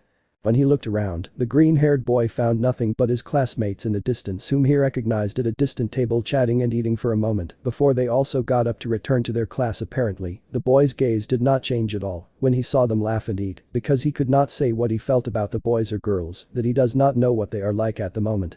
Although he memorized everyone's names thanks to the fact that their first names accompanied by their last names were engraved on their respective seats in class, after a while, after the green-haired boy left the cafeteria, he walked through the hallways to room 1A. Upon arriving, Izuku calmly opened the door and could only make out a figure characteristic of him. Indeed, it was Todoroki, who was looking through the window, oblivious to what was happening around him, with the difference that when Midoriya entered the class, he turned to look at him for a moment. The boy didn't know if Fayumi had talked about what happened the other day, but he decided not to give it much importance for the moment and walked again until he went to his seat normally, still feeling the girl's gaze on his back for a moment longer. Speaking of which, Todoroki looked at Izuku's curly hair for a moment from his seat and then looked back at the window. Little by little, the other students of class 1 began to arrive, some of them accompanied by the friends they made, talking among themselves until they sat in their respective places, although Lita forced others to sit properly and not disrespect the tables when they sat on them. While Izuku was listening to the conversation Lita was having with her other classmates about the importance of maintaining a formal attitude and sitting properly, the teenager could also hear loud footsteps from outside the classroom, which forced him to turn his gaze to see who it was, observing in turn how the large door of the classroom opened, causing everyone to look to see if it was a teacher or who it was. The voice spoke that Deku recognized perfectly along with the rest of his classmates, and they all watched as the number 1 hero, Almight, slipped through the door into the classroom so everyone could see his radiant smile. "Coming in like a normal person," he said while looking at the class with his characteristic smile that conveyed confidence to the entire class. The class was a little upset as it was understandable. The greatest hero of all was in front of them as their teacher, and he would be the one who would give them the basic hero training they understood at this time. So most of the students of ONE murmured among themselves about how they thought it would be that All Might would train them, and they were still very excited. For Izuku, if something bothered him, it was hearing the noisy inner murmurs of the crowd of his classmates. Although he was also a little excited to see the number 1 hero in person, he would prefer that his classmates lower their voices a little and also watched as his teacher walked to stand in front of the class podium. "Good afternoon, young students." He spoke with a lively tone of voice, a little loud. Midoriya covered his ears a little since between the murmurs of his classmates, along with the high tone of voice that All Might had was irritating for the boy. "As you know, this will be the subject that you will work the most, where I will teach you the necessary and the basics of how to be a hero." The symbol of peace walked to a wall on his side so that everyone could see him and then knocked twice on the wall with his knuckles so that a secret compartment opened like a closet, revealing several boxes each with the respective seat number of each student, which surprised them because they thought that those compartments were. "Your hero suits will be necessary for this training, and it will also help you consider how realistic it would be to wear them during a real battle," he explained, pausing briefly to look at the students for a second, seeming to surreptitiously glance at one of them in particular. "After you've changed, head to Camp Beta." The students responded simultaneously with a yes, except for Midoriya, who simply nodded as he looked toward the box with his seat number containing his hero costume. The green-haired man had been inspired by more comfortable clothing that would facilitate his movements and not be too flashy, so he could go unnoticed, at most, something similar to what Izawa-sensei wore. Something simple and practical. All the students went to their respective men's and women's locker rooms as each one took their hero costume, taking it inside the box to the locker rooms and then entering them and observing its contents. Midoriya as always moved away a little from his classmates so that they would not see the scars on his body again, but something curious happened this time, and that was that the dwarf Mineta tried to spy on the girls in the locker room that was next to the men's locker room. Although he was discovered and beaten by Jiro along with Momo, knowing of his intentions almost instantly, the green-haired man was amused to see how they beat his partner until he crawled away to return to where the men were in search of refuge. The green-haired man finished dressing with his other classmates. Now they were all heading to Camp Beta as requested by all MGTH sensei. The students' costumes were sensational. The company that had an exclusive contract with the school requested before the students enrolled that they give in detail what their quirks were like, physical measurements, along with how they wanted the design to be for their hero clothes. Some had more extravagant costumes than others, and others simpler and more adjusted for combat, but always the most effective in complementing their gifts. Upon arriving at Camp Beta through the main gate, Almight was on the other side, and seeing how the students arrived in front of him, he began to observe the hero costumes that each of them wore, noticing how good they looked and that some matched their gifts. Among the boys, the number one hero looked for a moment in a discreet way to see one of his students in particular, Izuku Midoriya, who caught his attention since he saw him in Izawa's test when observing how he developed between the 8 physical tests with his gift, but he also did not see him summon one of his supposed Shikigami. When he found him, he was a little away from the students in a corner, while Almight was about to look at what his hero costume was like, and when he saw it he was surprised. First of all, Izuku wore a cape around his body like Tokoyami's, but this one was more like a black raincoat used for rain. Around his neck, he had a metallic mouthpiece of the same black color, but with a white tone in the middle of it, divided by a horizontal line. He had long pants accompanied by a pair of boots, while from inside the cape, the hilt of a great sword with a gold handle peeked out. Toshinori could feel how the young Midoriya's clothing increased the pressure that surrounded him due to that bloom that surrounded him everywhere and seemed to never leave him. After everyone settled in to see their teacher, All Might cleared his throat and turned his attention back to the class to see how the events unfolded next. Izuku listened to everything in the distance, even behind his teammates, but he couldn't see All Might well, although he could hear him. Very well.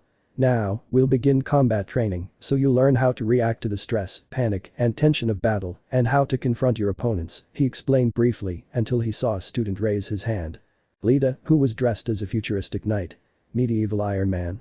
Whatever, was the one who raised his hand to ask a question with his helmet on.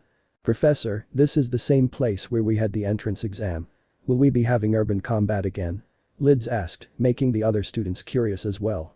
No, we're actually going to take this training 2 steps further, he gestured to the students for a moment and then continued speaking. Everyone always sees villains fighting heroes in broad daylight, but you should know that the most dangerous villains are those who hide in the darkness, hunting down the defenseless without anyone seeing them, he clarified, his tone as lively as ever, but a little more serious as he discussed this topic. Izuku listened to what the symbol of peace said and seemed to agree with what he said. House arrests, imprisonments, kidnappings or theft of personal information were actions that no villain could commit in broad daylight, in front of everyone's eyes. The green-haired man knew the shadows better than anyone because since he grew up he had to adapt to them and even fight with them until reaching his current level. This training would mark the difference he had over his companions, having had to fight since he was little to increase his strength against his Shikigami, along with the quirks that each of them possessed. It was a good opportunity to see how different it would be to fight with normal people. What about basic training? Sayuasui asked, touching her cheek. This battle will be complete in order to understand those principles. The key is that now you won't be fighting robots that can simply destroy them, he clarified, placing both hands on the sides of his waist. Any questions? Several students raised their hands. Will there be expulsions like with Izawa sensei? Can we beat up our comrades? How is the winner determined? Isn't this cape great? The one at Diva said. Toshinori wrote in his personal notebook. Do not ask the class, are there any questions? After returning to reality, All Might explained to the boys and girls of ONE that the exercise was based on the villains having hidden a nuclear weapon inside the building and the team of heroes had to locate and recover it. To win, they must catch the villains or touch the weapon with their hand, claiming it as their own. However, to win, the villains had to retain the villains before the 15 minutes ran out or managed to expel them from the building, which would count as disqualification. All Might pulled out a cardboard box from who knows where and announced that the teams would be random. Does it have to be random? Lita raised her hand again. Wouldn't it be better if we chose the pairs so we could better complement each other as a team? She asked, doubting All Might Sensei's approach to education. If we find ourselves in a natural disaster, or in this case, in a fight against a villain whose gifts we don't know, a boy with characteristic curly hair spoke. We also have to prepare to fight alongside other people who don't fully understand our gifts. Many heroes team up with people from other agencies, he clarified to Lita in a serious, metallic tone through his mouth. The blue-haired boy was surprised to hear Midoriya's voice at his side. He didn't understand how he had gone from being behind his classmates to being at his side. The truth is that it also worried him a little to have him so close, because his presence was truly intimidating despite him appearing so calm and serious in front of the others. However, he understood what the green-haired boy wanted to tell him and nodded in response to his words. I see, he murmured to continue looking ahead. The green-haired boy also looked back ahead, waiting for All Might to continue with the class. So, the symbol of peace to relieve attention, decided to take out of the box of papers who will be the first teams to pass. Team A will be the heroes, while Team B will pretend to be the villains. When he put his hand to search among the names inside the box for a few seconds, he took out those that would be Team A. Izuku, Midoriya along with Ichako, Uraraka. The anti-gravity girl was a little surprised as she saw Izuku who, when he looked at her too, made her partner quickly look away. If it was already difficult for her to talk to Izuku despite being the boy who saved her, she didn't want to imagine what it would be like to have to fight by his side. When the first team was formed, All Might continued searching through the names, now taking out those who would represent the villains on Team B. Tenya, Lita accompanied by Katsuki, Bakugo. Are you joking? Lita muttered, looking at her partner with concern that she had gotten him. This must be a joke, Uraraka muttered this time, since she wouldn't believe it was the turn of the creepiest boys in 1A. Izuku looked at his partner who seemed nervous that he had touched her with him, and he did not understand very well why, but he hoped that it would not affect her concentration during the combat exercise. All Might asked Team B to go to where the weapon was inside the building, while the other students would go to see how the fight develops through the monitoring room. When the team of heroes was alone before Bakugo completely entered the building, looking at Deku for a moment. Who noticed his gaze and turned to look at Kaken fixedly. Bakugo knew that his ex-friend, as he grew up, became a very distrustful and intimidating person at the same time, but he still firmly believed that he was much better and stronger than Deku, and he was going to prove it to him and all the extras in his class, so they could see his supremacy along with his talent.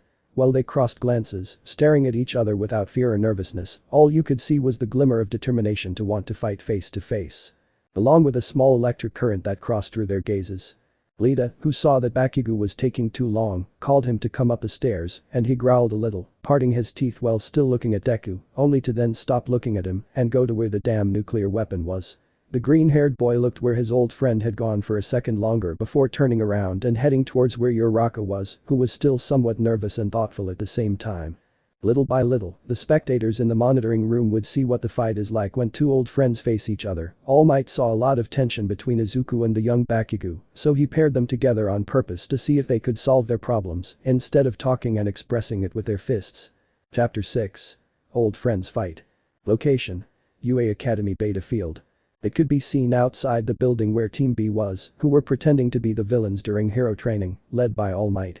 Uraraka and Deku were looking at the plans of the building that they were given, which informed them how many rooms it had, but most importantly, it showed them that there were only 2 exits, a route they had to use, so that they were able to enter the building as stealthily or discreetly as possible.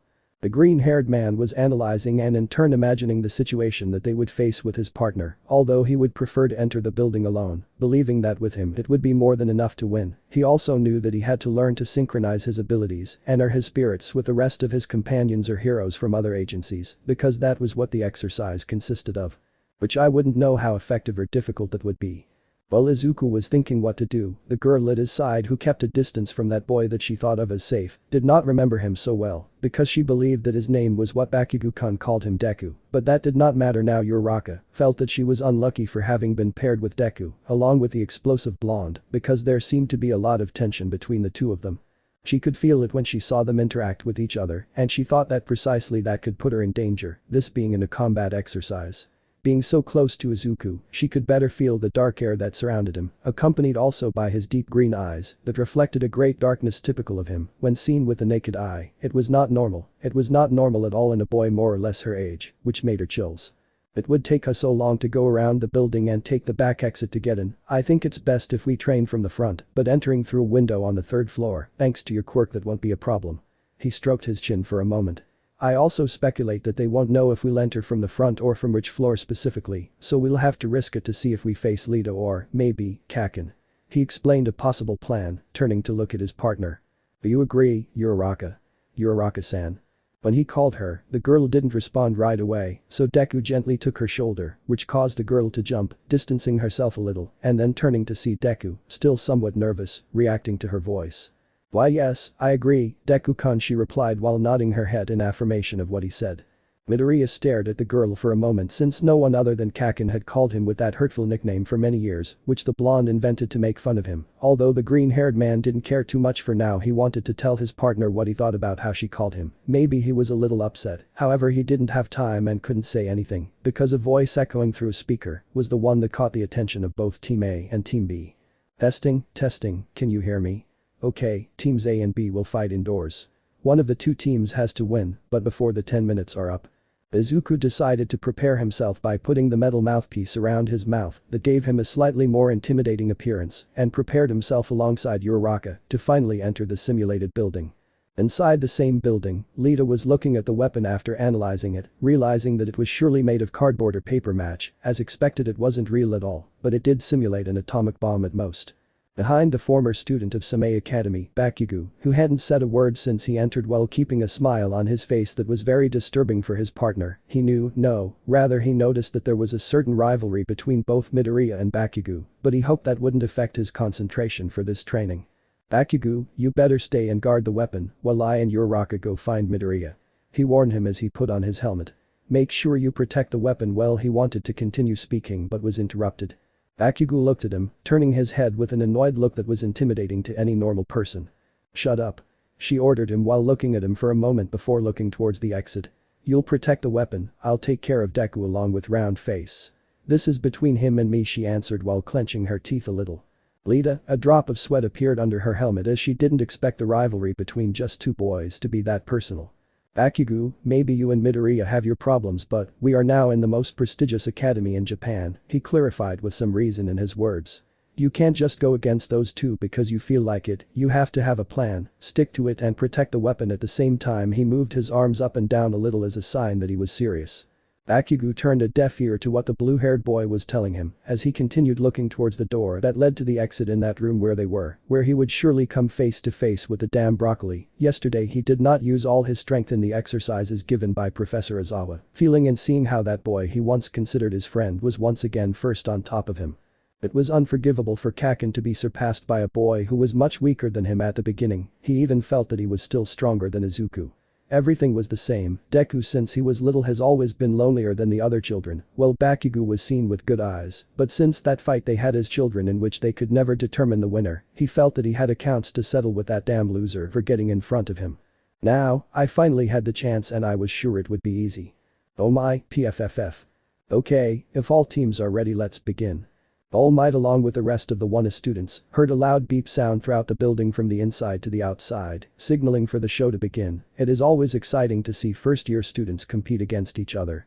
Izuku, along with Uraraka, prepared to enter the building using the girl's quirk. She took the green-haired boy's hands, feeling his soft skin for a moment before using her quirk on her partner to make him float. Izuku held onto the edge of the third-floor window as he had planned to open it without a problem, since it did not seem to be closed. Then Uraraka did the same, floating her own body until she reached the window, being helped by Deku for a moment to enter the building as well.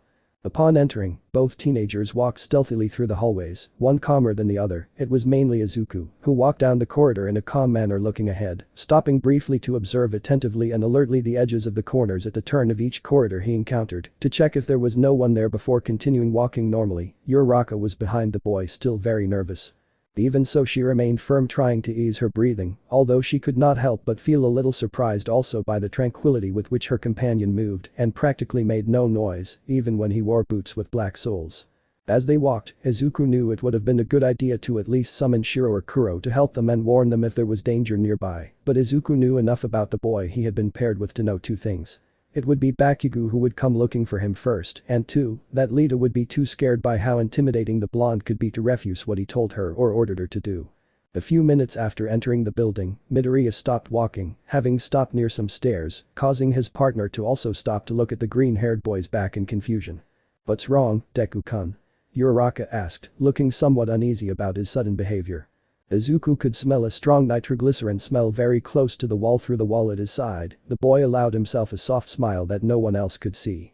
From the wall, Bakugo emerged, like a raging bull destroying the concentrate with an explosion, having a serious and sharp expression on his face as he looked at the girl next to the broccoli at his side, fixing his attention on the latter. Uraraka, who was surprised giving a small scream, fell back thanks to the sudden explosion that raised a huge cloud of dust around her. The next thing she could see in front of her was two blurs in the middle of the cloud of dust, followed by shock waves made by explosions that shook the wind. Uraraka had to close one of her eyes, while forcing her right eye lobe to keep open, and she could see a very blurry shadow in the shape of her partner moving and her fighting against Bakugo apparently, or so she thought by instinct she saw when the smoke cleared. Izuku could be seen in a fighting stance with his sword in hand, while in front of him was Bakugo, who had distanced himself a meter from his opponent holding his shoulder with a grimace of pain from a deep wound that was not there before. Achako could see how the green-haired man shook his sword to the side pointing down to remove the blood from the tip that was above it and assumed it was Bakugo-kun's. In the monitoring room, everyone was very surprised and somewhat astonished because most of them didn't even manage to see what happened in that cloud of dust, except for Almight, who thanks to his great reflexes in his muscular form, was able to witness how Izuku moved to the side, avoiding young Bakugo's explosions, drawing his sword and then stabbing the blonde's shoulder with an upward blow, causing him to twist and then kick him away. It's not that young Midoriya was excessively fast, but it was very difficult to see him due to the dust that rose, added to the agility with which the green-haired man dodged the blonde's explosions and counterattacked with incredible skill. How the hell is Midoriya so bucking fast? Kirishima muttered, staring at the screen. He's a little scary, but he's very manly. He gave a slight smile, but was still very surprised.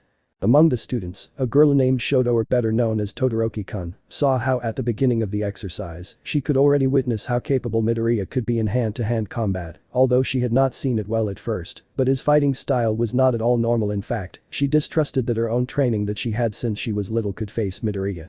More than anything because unlike before she had not been able to very well understand the skill that the boy had in a real combat, although she discarded that idea more than anything because she had confidence and security in herself. At the same time she was aware, knowing that the green-haired boy was holding back.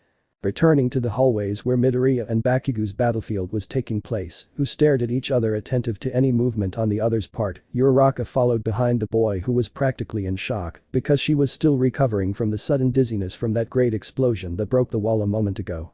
Bakugo was still grabbing his shoulder in pain to stop a small bleeding that was in between, looking at the green-haired boy in front of him with rage, since he could not surprise him as he had planned in advance, but there was also a deep hatred that could be noticed in his gaze.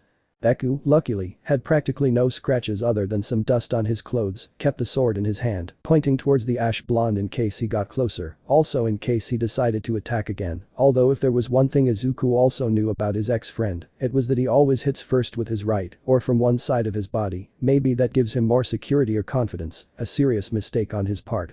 Damn it, Deku. Don't you dare to dodge my blows. He stopped holding his shoulder and leaned forward, with one of his hands behind his back. Bakugo propelled himself with a small explosion using his good arm until he reached where Izuku was trying to connect a kick with his right leg, but the same boy managed to anticipate his movements to raise the sword he had in his hand. Using the profile of this he managed to block his attack. The sound of the metal colliding with Bakugo's calf resonated while Uraraka expectantly watched the whole spectacle. The green-haired boy knew that being next to his partner, he would not be able to coordinate his movements well, at least until time was up since it would hinder him. He had to fight Kaken on his own, so he decided that it was best to separate. Izuku pushed the steel of his sword with his palm, applying pressure against Bakugo's leg, taking advantage of the fact that he was still suspended in the air, causing him to distance himself a little, thanks to inertia.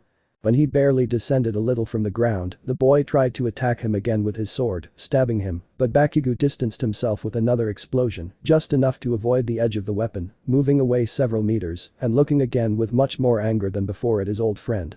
While the tension was felt in the air, the freckled teenager stared at his ex-friend and then spoke to the girl lying on the ground behind his back without looking at her, but with a tone audible enough for her. Uraraka, go and look for the gun, search the building, but let me know when you find it, she asked him, or rather, told him what to do, in a serious metallic tone through her mouth.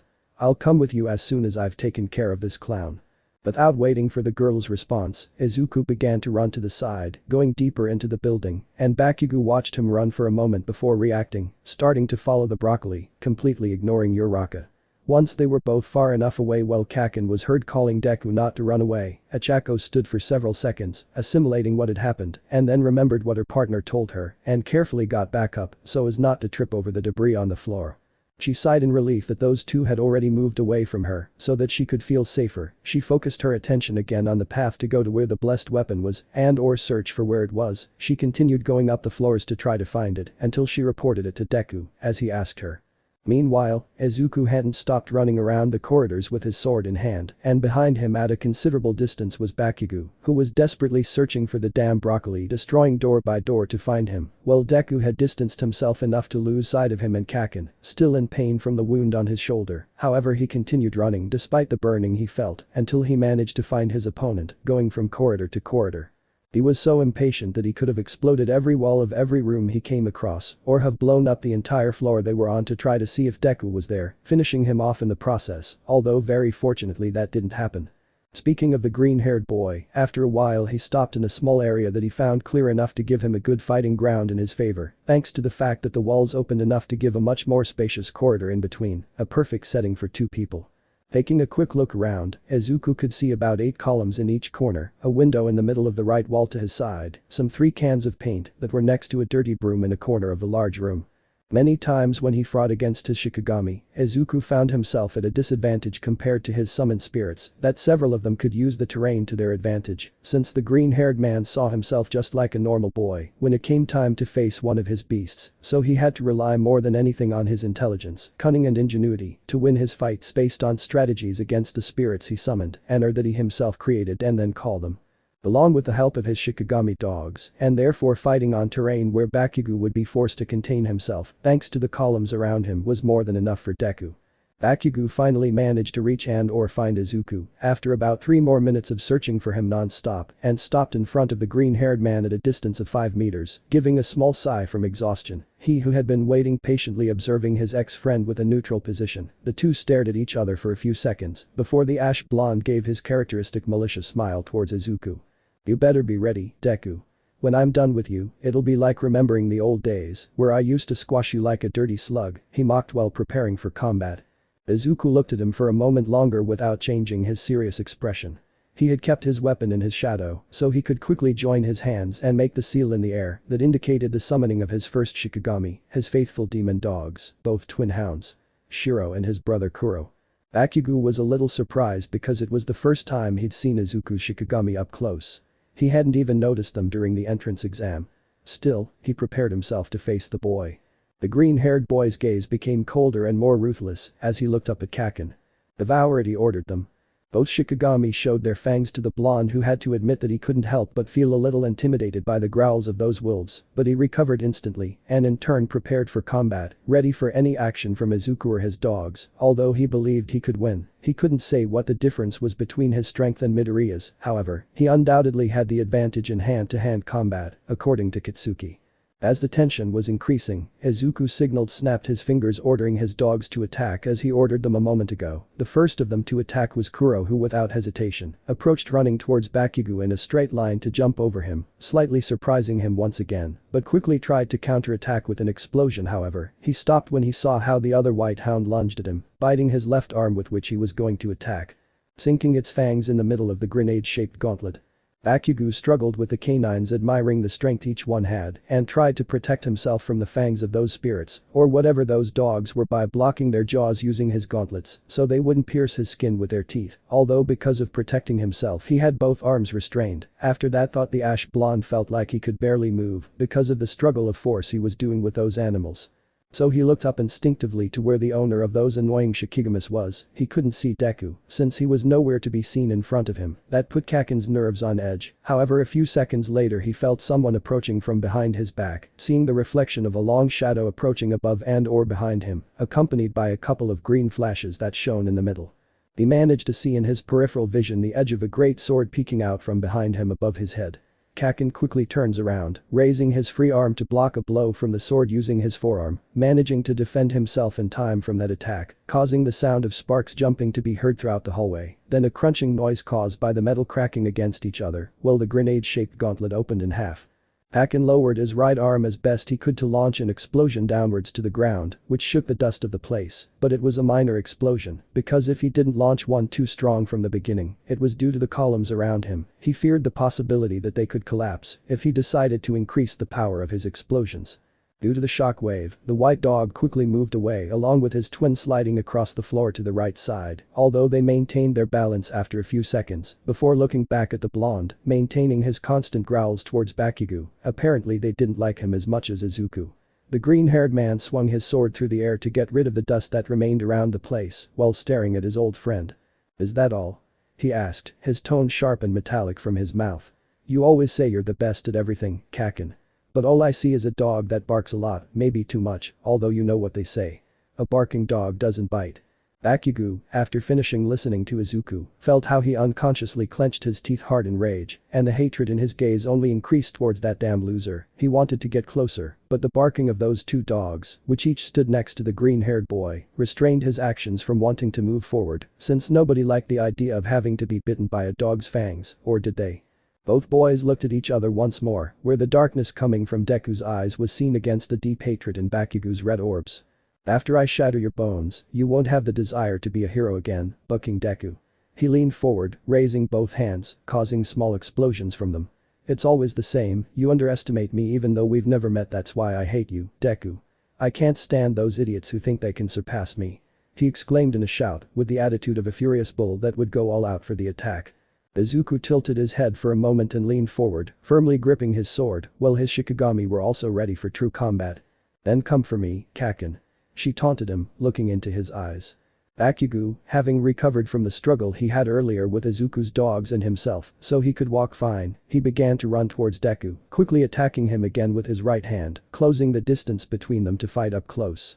Midoriya rolled his eyes as he took a step back, making a dodging movement by crouching for a moment, thus avoiding the first explosion from Kakin with some ease. He began to step back, moving diagonally to dodge the next bursts of energy that Bakugo threw or deflected them with his sword, feeling the heat blast hit his face as those two fought. Several flashes of light illuminated the interior of that room, causing in turn, each explosion to be heard thunderously around the corridors outside. Heard in the background on the floors above and almost inaudibly. Dust began to gather, spreading across almost the entire room where the two boys were. Izuku's Shikigami used their senses to orient themselves, one approaching from the front, while the other attacked the blonde from behind. The battle intensified with every passing second, and that was only the first fight. Very few students who were watching the fight with All Might knew what was happening. Except for the teacher in charge, who was able to clearly see the movements of all the individuals located on the fourth floor. Kuro attacked Bakugo head-on, who was able to see him in the fog around him, and tried to attack him with an explosion, trying to blow the black dog's head off, but he didn't notice his twin. Shiro got close enough to then take a small jump and sink his teeth into Kakin's forearm, making him scream sharply in pain for a few seconds. He wanted to take it away, but didn't have time to think about how to do it because behind the blonde, Kuro reappeared to nibble on his right thigh, causing him to return to scream with a sharp and stabbing pain that ran through the areas of his leg next to his arm, clenching his teeth and stopping screaming for a second. He had to resist the agony to block Deku's sword again, which almost hit his damaged shoulder again. Now Izuku was standing in front of him, looking at him coldly with those chilling eyes of his. Again, in the monitoring room you could see how the students watched a battle that was taking place on a corridor on the fourth floor. Most were surprised, as well as somewhat scared by the incredible skill, more than anything on the part of Midoriya, to subdue the young Bakugo so easily and hurt him in a brutal way, if he could say it that way, perhaps, or surely both were putting too much effort to be just the first combat exercise. Some of the students like Tokoyami or Todoroki advised their teacher that perhaps it would be best to stop those two along with the combat, fearing that their partner's life would be in danger at the hands of that gloomy boy. All Might kindly refused, although inside him, there was also a great conflict, where it was also considered that it was better to stop those two before this got out of hand, but he also seemed to be reluctant to that idea. Since he was also able to notice how Midoriya seemed to be holding back, because there were key moments in which he could have been able to kill on several occasions when he started his fight with the young Bakugo. This was because otherwise the young Bakugo would have already been incapacitated at the beginning of their fight, which was against the rules. The boy his age shouldn't even be aware of when is the best time to incapacitate someone, Toshinori thought, without losing sight of Midoriya's movements through the monitor, but permanently incapacitating him. Through the corridors of the third floor in a room at the back, Uraraka managed to find the location of the weapon, as Deku had asked her to, and tried to communicate it to him, immediately taking advantage of the fact that Lita was busy practicing his villain voice, but he did not answer his communicator that All Might Sensei had given them at the beginning of the class. Therefore Uraraka assumed that she had no choice but to wait for her partner to appear. Or else she would try to recover the weapon herself. Lita also had it a little complicated because she repeatedly tried to contact Bakugo through his own communicator, and even then the blonde did not respond. Surely he could have turned off his communicator so as not to be disturbed, which caused the blue-haired man to curse his luck at having to be partners with someone as hasty as Grumpy at the same time. Uraraka carefully peeked around the side of the wall where she was hiding, looking around, and couldn't see many objects that would be useful to implement her quirk against Lita. Lita, she must have moved things somewhere else, so I wouldn't use my gift, she bit her lip while theorizing. I don't know exactly how much time has passed, maybe about 5 minutes since she started the exercise, but I couldn't say for sure. DSK, where the hell are you, Deku-kun? She asked in a whisper that was inaudible only to herself. Returning to the combat scene where the metal creaking, the spark sprouting from a sword with a black edge, along with the incessant noise coming from the explosions of an ash blonde, both boys were facing each other watching each other, while Izuku's dogs walked around the blonde as if they were stalking their prey, waiting in this case for the order from their master to attack. Almost the entire room where they were fighting was destroyed, mostly parts of the floor or the ceiling were shattered by the incessant attacks of Bakugo, who was very messed up as the battle continued.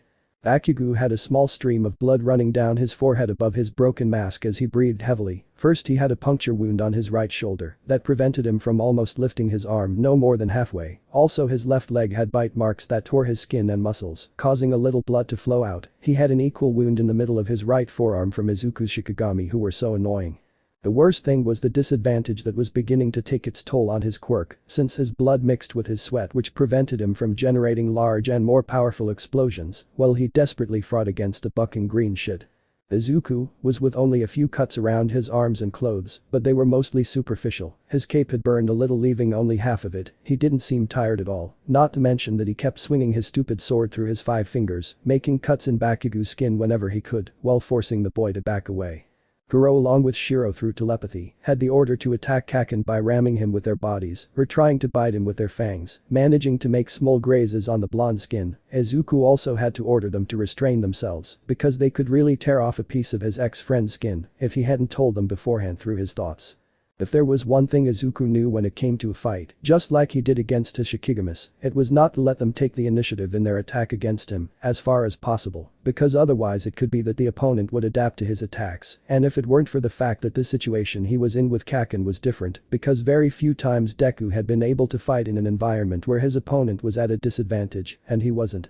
He acted on instinct by attacking him in an unbridled, almost merciless manner, just like when he had to tame one of his Shikigamis. Even so it was effective, which undoubtedly made Izuku Midoriya happy. Although he may not have thought he was fighting a human and not a familiar spirit. The worst thing was that Bakugo's pride was so destroyed, even though he couldn't see it through the metal mouthpiece. He knew that Izuku was laughing and smiling under his mask, watching him with a look of satisfaction at seeing how vulnerable and deplorable he was in that state because of his appearance. It must also be gratifying how he had it perfectly mastered in this bucking training.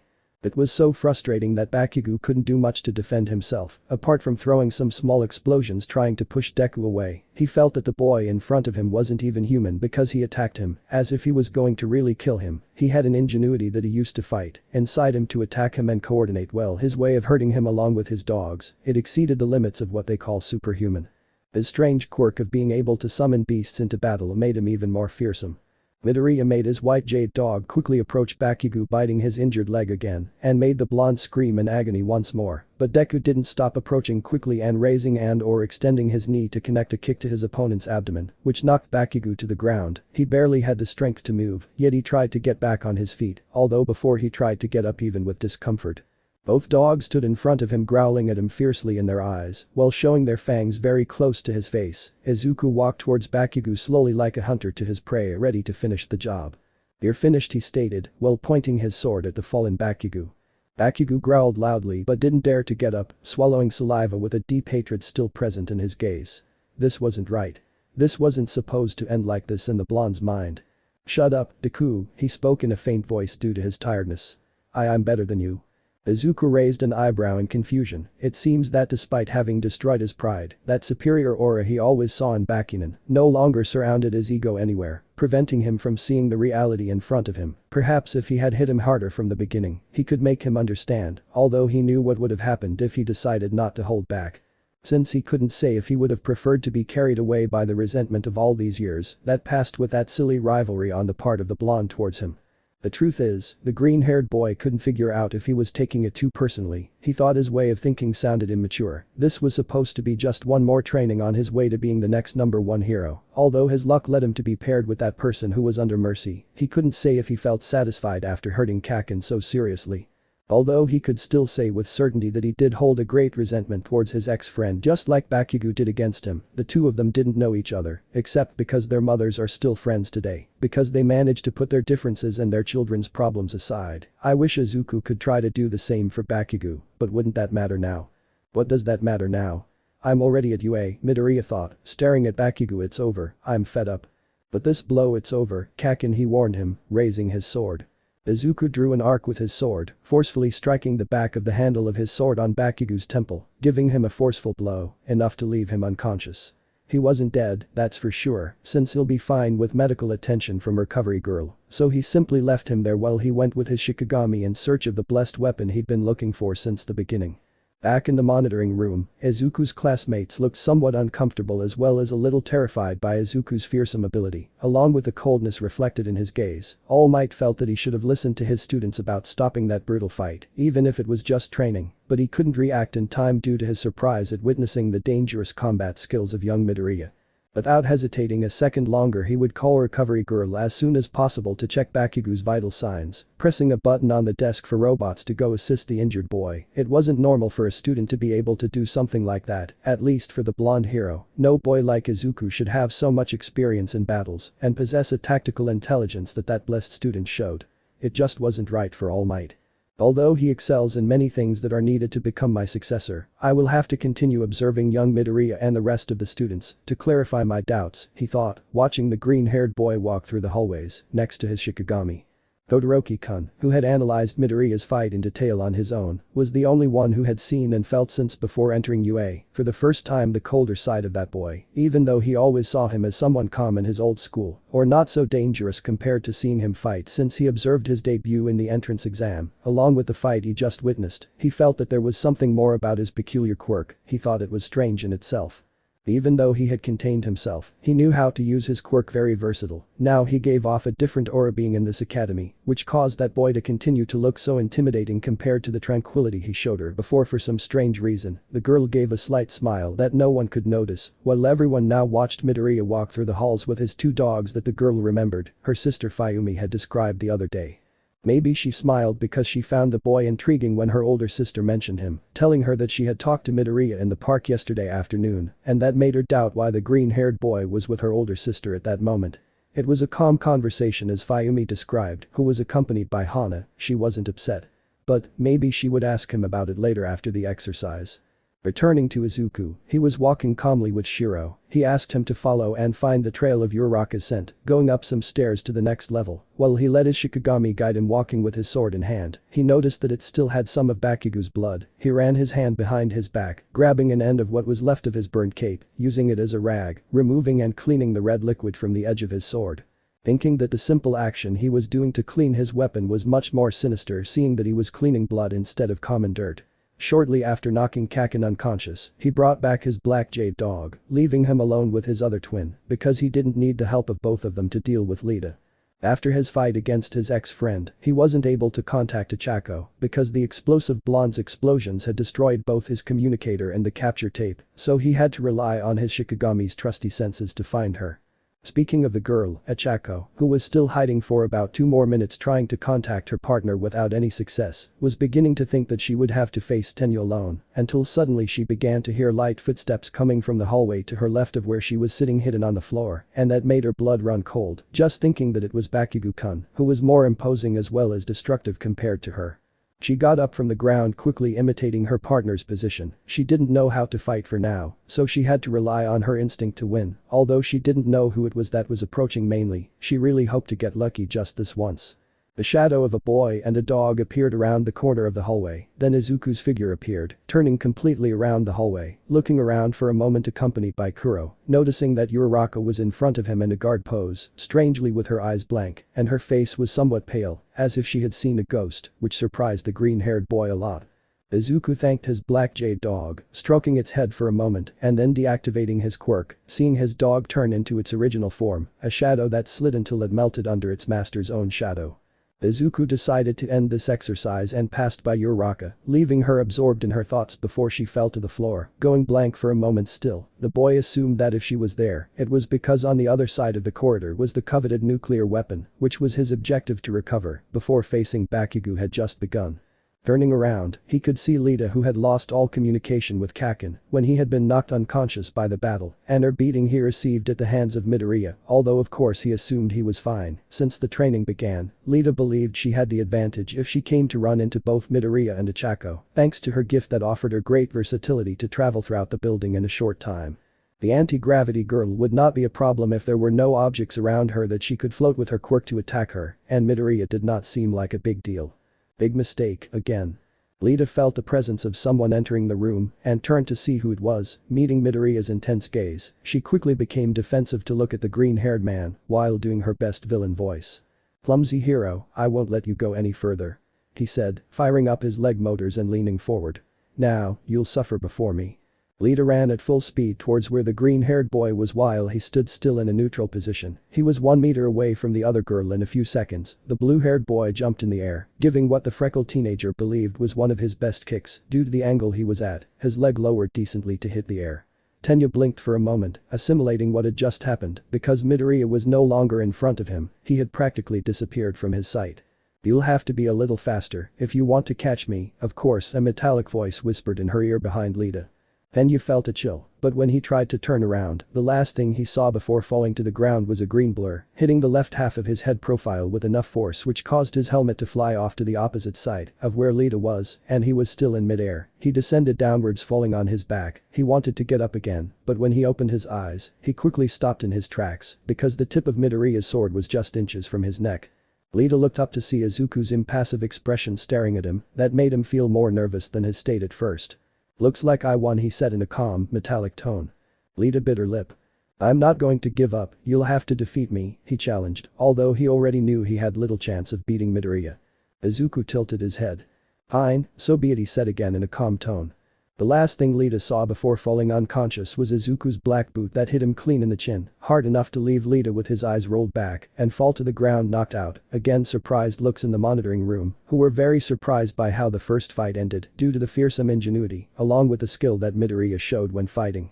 Almight believed he had found a new successor to his power, but the young green-haired man was still so terrifying that he was not very worthy of being a symbol of peace. The green-haired boy thought it was time to end this exercise, which had served mostly as a warm-up, and although Uraraka hadn't done practically anything during this time, it didn't matter because it was time to end this exercise. Izuku walked back, leaving Lita lying on the ground to rest his hand on the cardboard weapon, which was quite realistic even though it was made of papier mâché. Down on the 4th floor, a fallen Bakugo was waking up, who was all messed up as he coughed up some blood when he regained consciousness, although very faintly because his ears were ringing, and the only thing he could think about besides his whole body hurting was the image of Izuku Midoriya, or better known as Deku by the Ash Blonde, who when he saw him in his mind again, that hatred manifested itself in his gaze, but when he tried to get up he couldn't because his body felt very weak. Among Bakugo's thoughts, the sharp sound of a megaphone turning on and the voice of a hero that Kaken admired how he aspired to be number one, but some words coming from the mouth, along with the voice of the greatest hero, Almight, who named and/or announced the winner of this match. The hero team wins. Bakugo's eyes opened so wide they looked like they were going to break, and he tried to get up, but he could only writhe in pain and spit out some blood, and then let his back fall to the ground again. All he could do was grit his teeth before everything went dark again. It was lucky that Izuku had decided to hold back. The difference now was that Bakugo wouldn't die from bleeding out, but what was more than dying was his pride, but he still retained his sense of superiority. This couldn't stay like this for Kaken. He had to prove that he was number one, no matter what the cost, and he would have to surpass Deku to achieve it. The Ash Blonde believed that it was only a matter of time to be able to prove it. Yes, that was it. Everything changes with time. Bakugo still had the opportunity to grow and increase his level to eventually surpass Izuku with all his strength, crushing him under his feet to demonstrate his talent that set him apart from the ball of extras that were the boys and girls in his class. The blonde's vision began to blur more and more. Little by little his breathing became more relaxed, and he took one last breath before falling once again prisoner of the subconscious world. "I just need time, I will overcome you of Ku," he spoke for the last time in a threat as thin as a piano wire, before finally falling unconscious. Chapter 7. Moving forward. Location: UA Academy Monitoring Room. The students were gathered inside the room where they watched a first fight, watching mostly the performance of Midoriya and Bakugo as main combatants, along with the terrifying coldness that Izuku possessed when fighting. Apparently he didn't care about cutting and or stabbing someone with a damn sword, or also that his Shikigamis devoured using their fangs. The ash blonde who apparently had history with the green-haired man, because both seemed to hold a grudge against each other. Almight gave the results of the hero team where Midoriya stood out the most, since his partner Uraraka was too scared to have done anything against the young Bakugo or Lita. But speaking of the ash blonde, he was taken to the emergency room to treat his wounds, which were very deep, not fatal, but painful enough to require the attention of recovery girl, who upon examining his wounds, said that she had never seen similar skill in a long time, since the number one himself, his youth. Aimed to cause serious injuries to others of his companions when he participated in combat exercises, but Midoriya was much more lethal in the sense of being dangerous. Returning to the monitoring room, Izuku was leaning against a wall watching the screen of the next fight somewhat far from his teammates. The green-haired boy was somewhat interested in knowing how skilled Todoroki-kun would be, who would be the participant in this fight, although he could still notice the looks of his other teammates, who saw him somewhat nervous from a distance. The green-haired boy did not give it too much importance, so he only concentrated on watching how the second exercise developed. They were Todoroki, Endeavor's daughter, along with the boy with 6 arms Shoji, who represented the team of heroes, and on the other side were the boy with the prehensile tail, Ejiro, along with the invisible girl Toru. They were the team of villains, while they prepared to protect the weapon, although the boy with an animal tail was somewhat uncomfortable by the fact of having a naked girl by his side. Even if he couldn't see her, he knew that was the idea, but he focused on not losing concentration. After 1 minute of preparation, All Might rang the alarm that started the second fight, and at the beginning, the invisible girl said that she would try to take Todoroki by surprise along with Shoji and enter the building to see if he couldn't detect her. At the main door of the building, both boy and girl from the team of heroes entered through the main entrance without worries. The boy with the tentacles created several earmuffs from the 5 tips of his arm's tentacles, managing to locate in a short time that the invisible girl was descending to the 3rd floor, but her partner seemed to be on the 4th. Perhaps there was the weapon they had to protect, which he told his companions through the 6th mouth of one of his tentacles. But Todoroki-kun walked past her, inwardly grateful for the valuable information until she walked a little further and stopped, resting her left hand on a wall near her side. Before starting, she turned around for a moment to look at Shoji. "Please leave here for your own protection," she asked, looking at him for a moment before looking seriously ahead again. "I'll finish this very quickly," she warned him in a serious tone of voice. The entire building began to freeze within seconds of the exercise starting, the ice spreading to every room, corner, and even the exterior of the building, all the way down the hallways. Toru, who was still on the 3rd floor, stopped to go down the stairs, but her feet were frozen by Todoroki's cold, which coated her ankles, preventing her from moving. She felt an intense invisible chill run through her body, and she knew she couldn't move freely. One false move. Her body would shatter. The students of the monitoring room were almost as surprised by the skill of the bicolored girl as they saw the level that Midoriya possesses in the first exercise, with the difference that it was to be expected less from the daughter of the great hero number 2 in the ranking of heroes. Izuku, for his part, also felt more than anything intrigued by the ability with which Todoroki used his quirk. Although he did not know very well how it worked, it was clear that it was related to the left half of his body, since he did not use his right hand to freeze the building now. Izuku had an idea of why when he sat on the right side of Todoroki, it made him hot. However, when he did it on the left side he felt a cool breeze. Midoriya was certainly more than intrigued by Todoroki-kun's cold and sometimes warmer personality. It is more than anything that draws his attention to that girl, who seemed to keep her own secrets like him. Perhaps it is because Izuku realized that she was holding back like him during his first impression, possibly for reasons of her own. How interesting, thought the green-haired boy, watching Todoroki on the screen. Returning to the bicolor, she was walking alone through the corridors heading towards the 4th floor where the weapon was supposed to be and passed by the side of the invisible girl whom she only ignored because she knew very well that she could not move, being immobile, frozen with her feet on the ground. After a few steps up the stairs and walking through the corridors she managed to reach where the weapon was.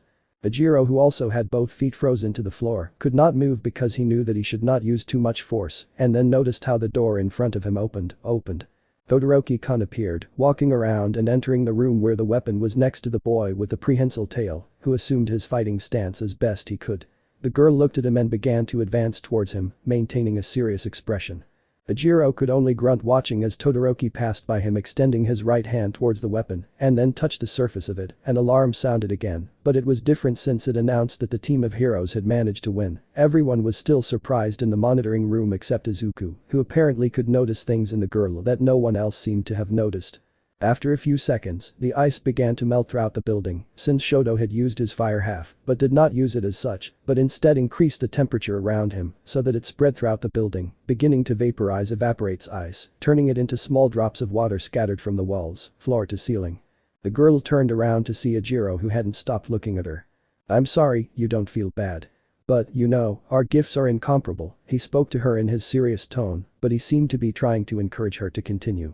After Almight announced the winning team, you could see how everyone in the monitoring room was trembling from the immense cold that was around them, and even Izuku felt the cold along with the incredible ability that Todoroki-kun possessed, was something very good to see for the green-haired boy. Although he expressed the cold he felt in silence, he let out a soft icy sigh that was like satisfaction for some reason that the boy himself did not know. After the results of the second fight were announced, in which some praised the girl for having finished almost at the beginning in just 2 minutes of the exercise, which was equal to the speed with which Deku won the first exercise, where it was about 6.5 minutes. When the third fight began, everyone were the next to pass Kirishima, along with Zero, who will fight against the heroes Tsuyu along with Tokoyami. Everything went on normally while Izuku remained in his same position, leaning against the wall behind his companions to better see what the third fight would be like, where other people with interesting gifts would fight, such as Tokoyami, who seemed to have a gift related to darkness, which made the green-haired boy curious because he felt that their quirks were similar, because Deku's used shadows to manifest his Shikigami through a dark dimension where the physical does not seem to exist. But he managed to summon from that deep darkness beings that help him in battle. The boy with the crow's head seemed to use his shadow to create from within him a very powerful beast that peeked out from under the layer of his suit. Although he did not know with Cherry how Tokoyami's power served or worked, it undoubtedly had to do with darkness. The green-haired boy was so deep in his thoughts that he didn't immediately notice how a girl with a burn on the right side of her face had leaned next to him, maintaining her personal space, but close enough for him to speak. Izuku, seeing that it was Todoroki-kun, who was the only girl who seemed to be closest to him in the sense that she didn't seem to be afraid of him, had approached him, decided to greet her even though he didn't fully trust the bicolor girl. He spoke to her with his usual serious tone, even with his metal mouthpiece on. "Oh, hello Todoroki-kun," I glanced at her. The girl looked at the green-haired man out of the corner of her eye on her left side, listening to his metallic tone, and responded normally. "Hello," he spoke to her in a cold and serious tone at the same time. It was a quick win for the second exercise. He congratulated you on your skill. He seemed formal with her but also kind. "Are you satisfied with the result?" Todoroki looked at Midoriya for a moment, noticing that he was trying to bring up a topic of conversation that was easy for her to answer. "Well, I'd say it was easy since the villain team was too slow to rush in and stop me," he commented, looking back at the monitor, where Tokoyami and his dark shadow were fighting alongside Zero and Kirishima. "It wasn't hard for me to get the victory just like you, Midoriya. It seems you enjoyed your fight with Bakugo Kitsuki," he claimed while looking ahead. Midoriya listened to the words of the girl next to him, noticing that she seemed to have noticed that in their fight, but, in reality, the green-haired boy didn't think of it that way. The truth is, more than happiness for having beaten Bakugo, he felt that he was taking out a little hatred or maybe resentment from inside him that he had been accumulating inside on that blonde. They had never gotten along, but there was a deep rivalry between them since they were children that seemed to have grown more than before because Izuku had to contain himself so as not to leave Kaken with damage that could put his life at risk at that moment. It wasn't a fight, it was a humiliation for the blonde. "Not at all," he replied to the girl, also watching the fight on the monitor. "Kaken, despite having lost his pride, is still going to want to compete with me in many ways," he argued in a serious metallic tone through his mouth. "You reap what you sow, I suppose." Todoroki remained silent for a moment, analyzing Midoriya's words, feeling how, in addition to that deep tone in his voice, there was a hint of anger, perhaps towards Bakugo. Although he didn't know what their relationship was like, it was noticeable from a distance that they both seemed to have a history together, perhaps since they were children. The girl looked at the green-haired boy's fixed gaze, looking to her side, seeing directly the fight that was taking place in the simulated building D. Shoto raised his finger from his left hand and brought it close until it was buried in the right side of Midoriya's neck, making him jump, and the girl could see how he looked at her, somewhat blushed. What was that?" she asked in a rebuttal tone, her slight blush visible through the mouthpiece around her mouth. Todoroki, in truth, only thought of teasing Midoriya a little, who now seemed somewhat nervous, but he was no longer as serious compared to before, and that was something sweet for the girl. How adorable, she thought without changing her serious expression or her gaze on Midoriya. "I'm sorry, it's just that since you seemed so serious, I wanted to cheer you up a little," she replied, turning her head to see him better. "You and Bakugo don't get along, do you?" she asked with a hint of curiosity in her eyes. Izuku ran his hand over his neck a little and tried to calm down, while his cheeks burned a little due to Todoroki's sudden action, but he quickly recovered to respond to the girl, who also seemed to be being kind in her own way, which was something strange for the boy, but also something pleasant to see and or feel at the same time. Izuku cleared his throat to return to his usual tone, although he was still slightly blushed under his mask. Well, he ran his hand through his hair for a moment longer. No, we don't really get along, it's just that when we were kids, we were very close, but everything changed when we had a stupid fight that led to our separation, he explained in a whisper, so none of his other classmates could hear. I guess time changes people, right? He asked, turning to look at Todoroki-kun, who seemed to have a slightly softer expression as he looked at him again. I see, it must be tough, even to this day, right? She asked again, still looking at him, her tone formal, though there was a hint of understanding in her voice. Izuku let out a light sigh as he in turn let out a dry, metallic-sounding laugh in response. You said it, Todoroki-kun, although I bet Kakin is too proud to accept the defeat he suffered at my hands, he commented, returning to his usual tone, but there was a hint of grace in his voice, but it bordered on sarcasm. I hope he doesn't become more of a nuisance than he is now anyway, I'm just rambling, so I think he'll give me his answer when we fight again, he clarified with certainty in his voice, while stretching his arms up a little. Shoto watched Midoriya relax a little as he stretched his arms back and felt that besides a sarcastic grace in his voice, he felt a lot of resentment towards the boy next to him on Bakugo's part, although he didn't really understand what problems those two had as children. It seemed that neither of them seemed to want to talk about it, or so the bicolor assumed, since she noticed that the green-haired boy wasn't willing to talk about his feelings towards Katsuki Bakugo. She also bet that they both shared the same thought. Todoroki raised his finger again and buried it in the green-haired boy's neck. While Midoriya was caught off guard, the sudden contact of the girl made him squeal a little, but in a low voice, so as not to attract attention, as well as blush slightly again under his mask, which the girl found adorable again. Stop doing that, she replied in a low tone while touching her neck. Shoto looked at the green-haired boy with a soft laugh that surprised him, since it was the first time Izuku had seen her smile. I'm sorry, it's just that since you lied to me, I should have given you a little punishment, it's not good to lie to ladies, you know. He clarified in his serious formal tone, but still smiling gently. Izuku remained silent for a moment, watching the girl in front of him who seemed to be being friendly with him, and that made him laugh a little as well, since he felt that she was trying to make him feel better in some way, or so the green-haired boy thought. After Todoroki heard the soft laughter of the boy in front of her, he stared at him, noticing how he smiled under his metallic mouth.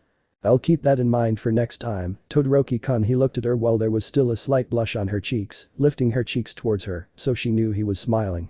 The girl didn't know how to describe it, but she felt like she had already heard the words that Midoriya had just said a long time ago, and that made her feel strange about her own behavior, ever since her older sister Fayumi had told her that the green-haired boy who saved her seemed to be someone nice, like a good person, but she never imagined letting her guard down around him even for a moment. It was unusual for her, especially for someone like her, who had been raised as her father's masterpiece, forged with training that made her superior or better than the rest of the UA students, but there was someone in her path who diverted that thought. That was Izuku Midoriya, who was not a friend, but she had to admit that he was a nice boy when you got to know him, although she didn't expect to show kindness to him. Todoroki's main objective was to advance to the top of the Hero Summit, but thwarting his father's plans by using his ice half, his mother's side, to prove that he didn't need her power to be number one. Izuku, seeing how thoughtful Todoroki-kun was, in his thoughts that she seemed to have forgotten about their conversation, decided to also cheer her up a little in his own way.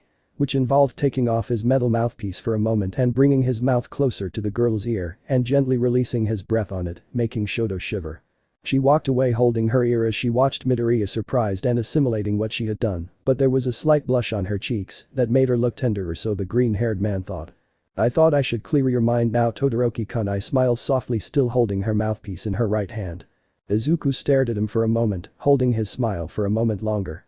It was lucky that no one else saw them because they were still focused on the fight taking place on the monitor and weren't paying attention to the boy and girl behind them, talking about these two. Todoroki looked at the boy in front of him for a moment, watching his smile while he felt his heartbeat a little faster than usual, which seemed strange to him, and he started to think that she was sick, but he discarded that theory since he was sure that it was Midoriya.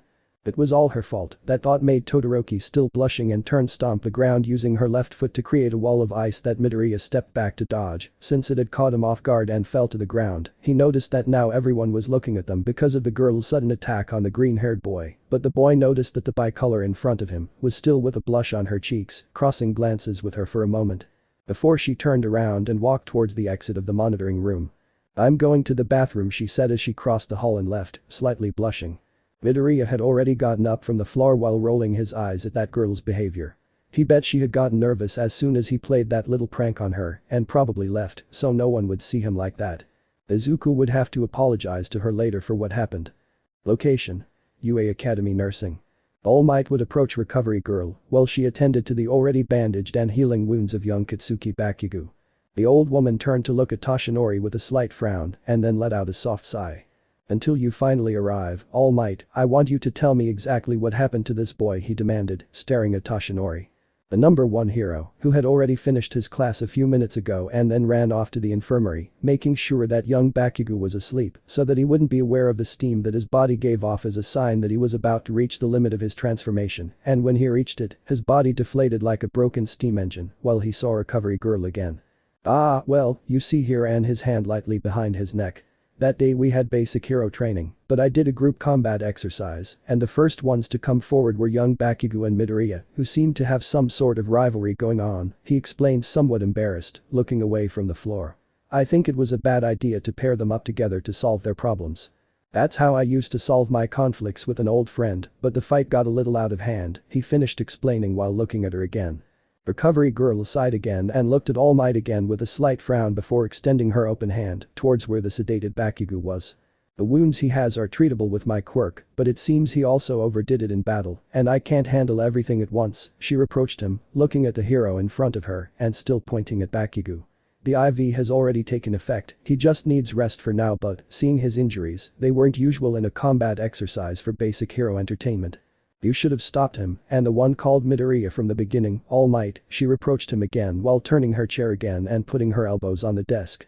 Toshinori felt sorry for young Bakugo and the situation he put him in, since having modified the teams so that Midoriya swore to Bakugo they were going to fight together, he never imagined that they would both be so resentful with each other during their battle, since it seemed that they were taking it out on each other for something that the symbol of peace did not know, but without a doubt resentment could be felt between those two boys. Although he was able to witness much better how young Midoriya seemed to have no mercy on his enemies, which made him question the perhaps heroic or moral sense of the young green-haired man, he only knew that he was sane enough not to give Bakugo a mortal wound that could have killed him. That thought made Toshinori think for a moment about the deep darkness that was reflected in Midoriya's eyes, which did not allow him to see what was reflected in his gaze, but he could see a hint of surprise when a student, Shoto Todoroki, who suddenly attacked Midoriya when they saw how the other groups were developing, but with the difference that he could only distinguish the surprise in his eyes and some shame at the same time, although he did not know why. That boy has you thinking, doesn't he, Toshinori? Recovery Girl asked, turning her chair around to look at the greatest hero again. Izuku Midoriya, that's his name, right? All Might was a little surprised since his partner had realized what he was thinking, but he quickly nodded in response to confirm that it was what he was thinking. I've seen the boy's medical records, Midoriya hasn't had any illnesses throughout his life, he commented. But according to a visit I read at a hospital he went to a long time ago, according to a professional doctor almost as much as it was declared that the boy suffered from Quirkless, or the so-called phenomenon, Quirkless, he explained, turning to look at All Might once more. Toshinori thought for a moment at Recovery Girl's words. It was curious that young Midoriya had been a Quirkless before possessing the gift he has now, although it wasn't surprising that he would awaken his power at a later age than usual, right? It's strange, the nurse mentioned. Midoriya hasn't suffered any symptoms, not even from a simple cold, but according to a small resonance that I found in his file, it's as if his mind had a questionable black spot on his frontal lobe that never affected his life. She stroked her chin, informing the number 1 hero of that fact. Not even I know what it means, but it seems that it has to do with his quirk, since the more he uses it, the more that spot in his brain spreads. She explained the last part with a somewhat serious tone. Toshinori, who didn't know as much about medicine as his partner, who was a great expert compared to him, and to say that one of his students has a black spot on his brain that spreads as he uses his power, it was clear that he feared the worst for young Midoriya. Is your life in danger? He asked, his voice a little worried. Recovery Girl quickly shook her head and then looked up to meet All Might's eyes. This stain that Midoriya possesses, I think it's like part of his quirk, maybe it's a side effect that it has, but I can't guarantee anything unless the boy comes for a checkup with me. He turned around and took something out of his desk drawer. That stain appeared 4 years ago when the boy awakened his quirk for the first time in a fight with a young Bakugo they had as children. He handed him the briefcase he had taken out so he could see the resonance in the boy's brain. Toshinori, taking a better look at what that black spot that his partner described looked like, realized that it wasn't very big, but it was present in that front part of his brain. Although Recovery Girl clarified that it was perhaps a side effect of his quirk, he didn't clearly distinguish that it could become a problem related to the health of young Midoriya, because since he woke up his quirk, he has led a normal life without getting sick. Any doctor long before the quirks appeared today would be alarmed and would do endless studies to find the cause of the problem. However, if the UA nurse said that there was a risk to the green-haired boy's life, it must be true. Still, Toshinori felt the need to have one more question answered. Is there anything else I should know before I leave? He asked with a serious look, handing back the briefcase. Recovery Girl took the briefcase and put it back next to the medical records of other UA students. She then looked back at the number 1 hero and shook her head in response. No, I have no information regarding Midoriya's condition at the moment, but until he starts to feel unwell during training, he paused briefly and placed his hands behind his back, he can continue attending the hero course as normal.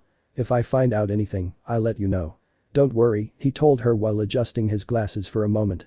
Almight remained silent for a second, lowering his gaze slightly for a few seconds before looking back at Recovery Girl and nodding his head in response.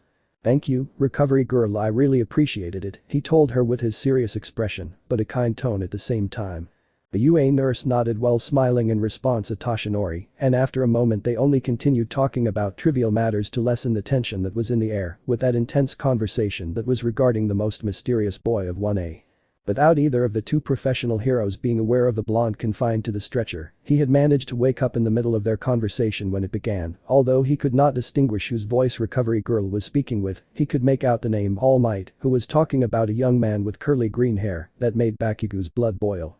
The blonde had to control himself so that his heart rate did not increase due to the anger he felt when remembering the humiliation he suffered at the hands of Izuku Midoriya, or better known as Deku by Bakugo. He was still assimilating, feeling a sharp pain that ran through his entire body from that fight in which he believed he had the advantage, but he did not expect there to be such a big difference between his gift and Izuku's, who had not even required the help of his other Shikigamis to face him. He only used his stupid dogs to fight him as if he underestimated him and did not use all his power to face him.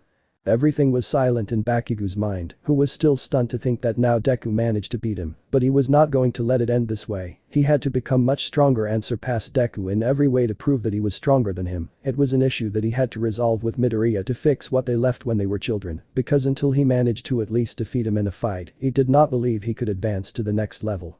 Why do I feel like I'm doomed to lose every time I face you, he thought, looking at the last image of Midoriya's eyes in his mind. Classes had finally ended. Midoriya witnessed how the other teams developed in that combat exercise, led by All Might, whom Izuku admired a lot as a child. Today he still admires him, but not to the point that when he was a child, he had his room completely adorned with posts, figurines, rugs, etc., all with the face of the symbol of peace. But over time the green-haired man lowered his spirits because he had never been so close to that great hero until this moment. After a while, the day had ended, but Bakugo never showed up, maybe because he was still very injured from his fight with the green-haired boy, or maybe he didn't want to show up again because of the shame he felt. Izuku was betting more on the second option than anything else during the rest of the class. He felt how from time to time two girls who were Ichako-chan and Todoroki-kun, who seemed to be since they too, didn't stop looking at him when the class ended.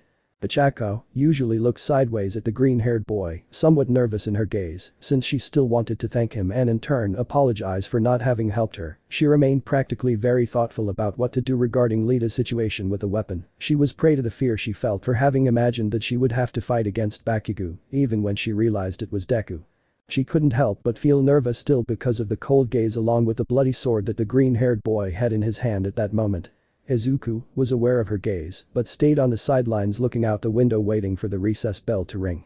The other girl, who could be considered the closest to Midoriya within the 1A, was Todoroki Shoto, who attacked the green-haired boy in the monitoring room, where she was also reprimanded for that, but since the boy was not hurt, they let it go this time. That girl still felt the sensation of Midoriya's breath on her ear, which made her shudder slightly. It was very strange, since she had not completed herself that way with anyone before, much less in front of a boy. But Deku had managed to make her show a smile in an unconscious way that she did not even imagine giving him. She had to admit that she was intrigued by the boy's personality because he could be both cold and serious, even ruthless in his fight against Katsuki Bakugo. However, she felt that with her, it was different because she managed to make the green-haired boy lose his composure a little, even if it was for a few seconds, and that smile he showed her several minutes ago was as if she were reliving a past memory, but she didn't know what it was about.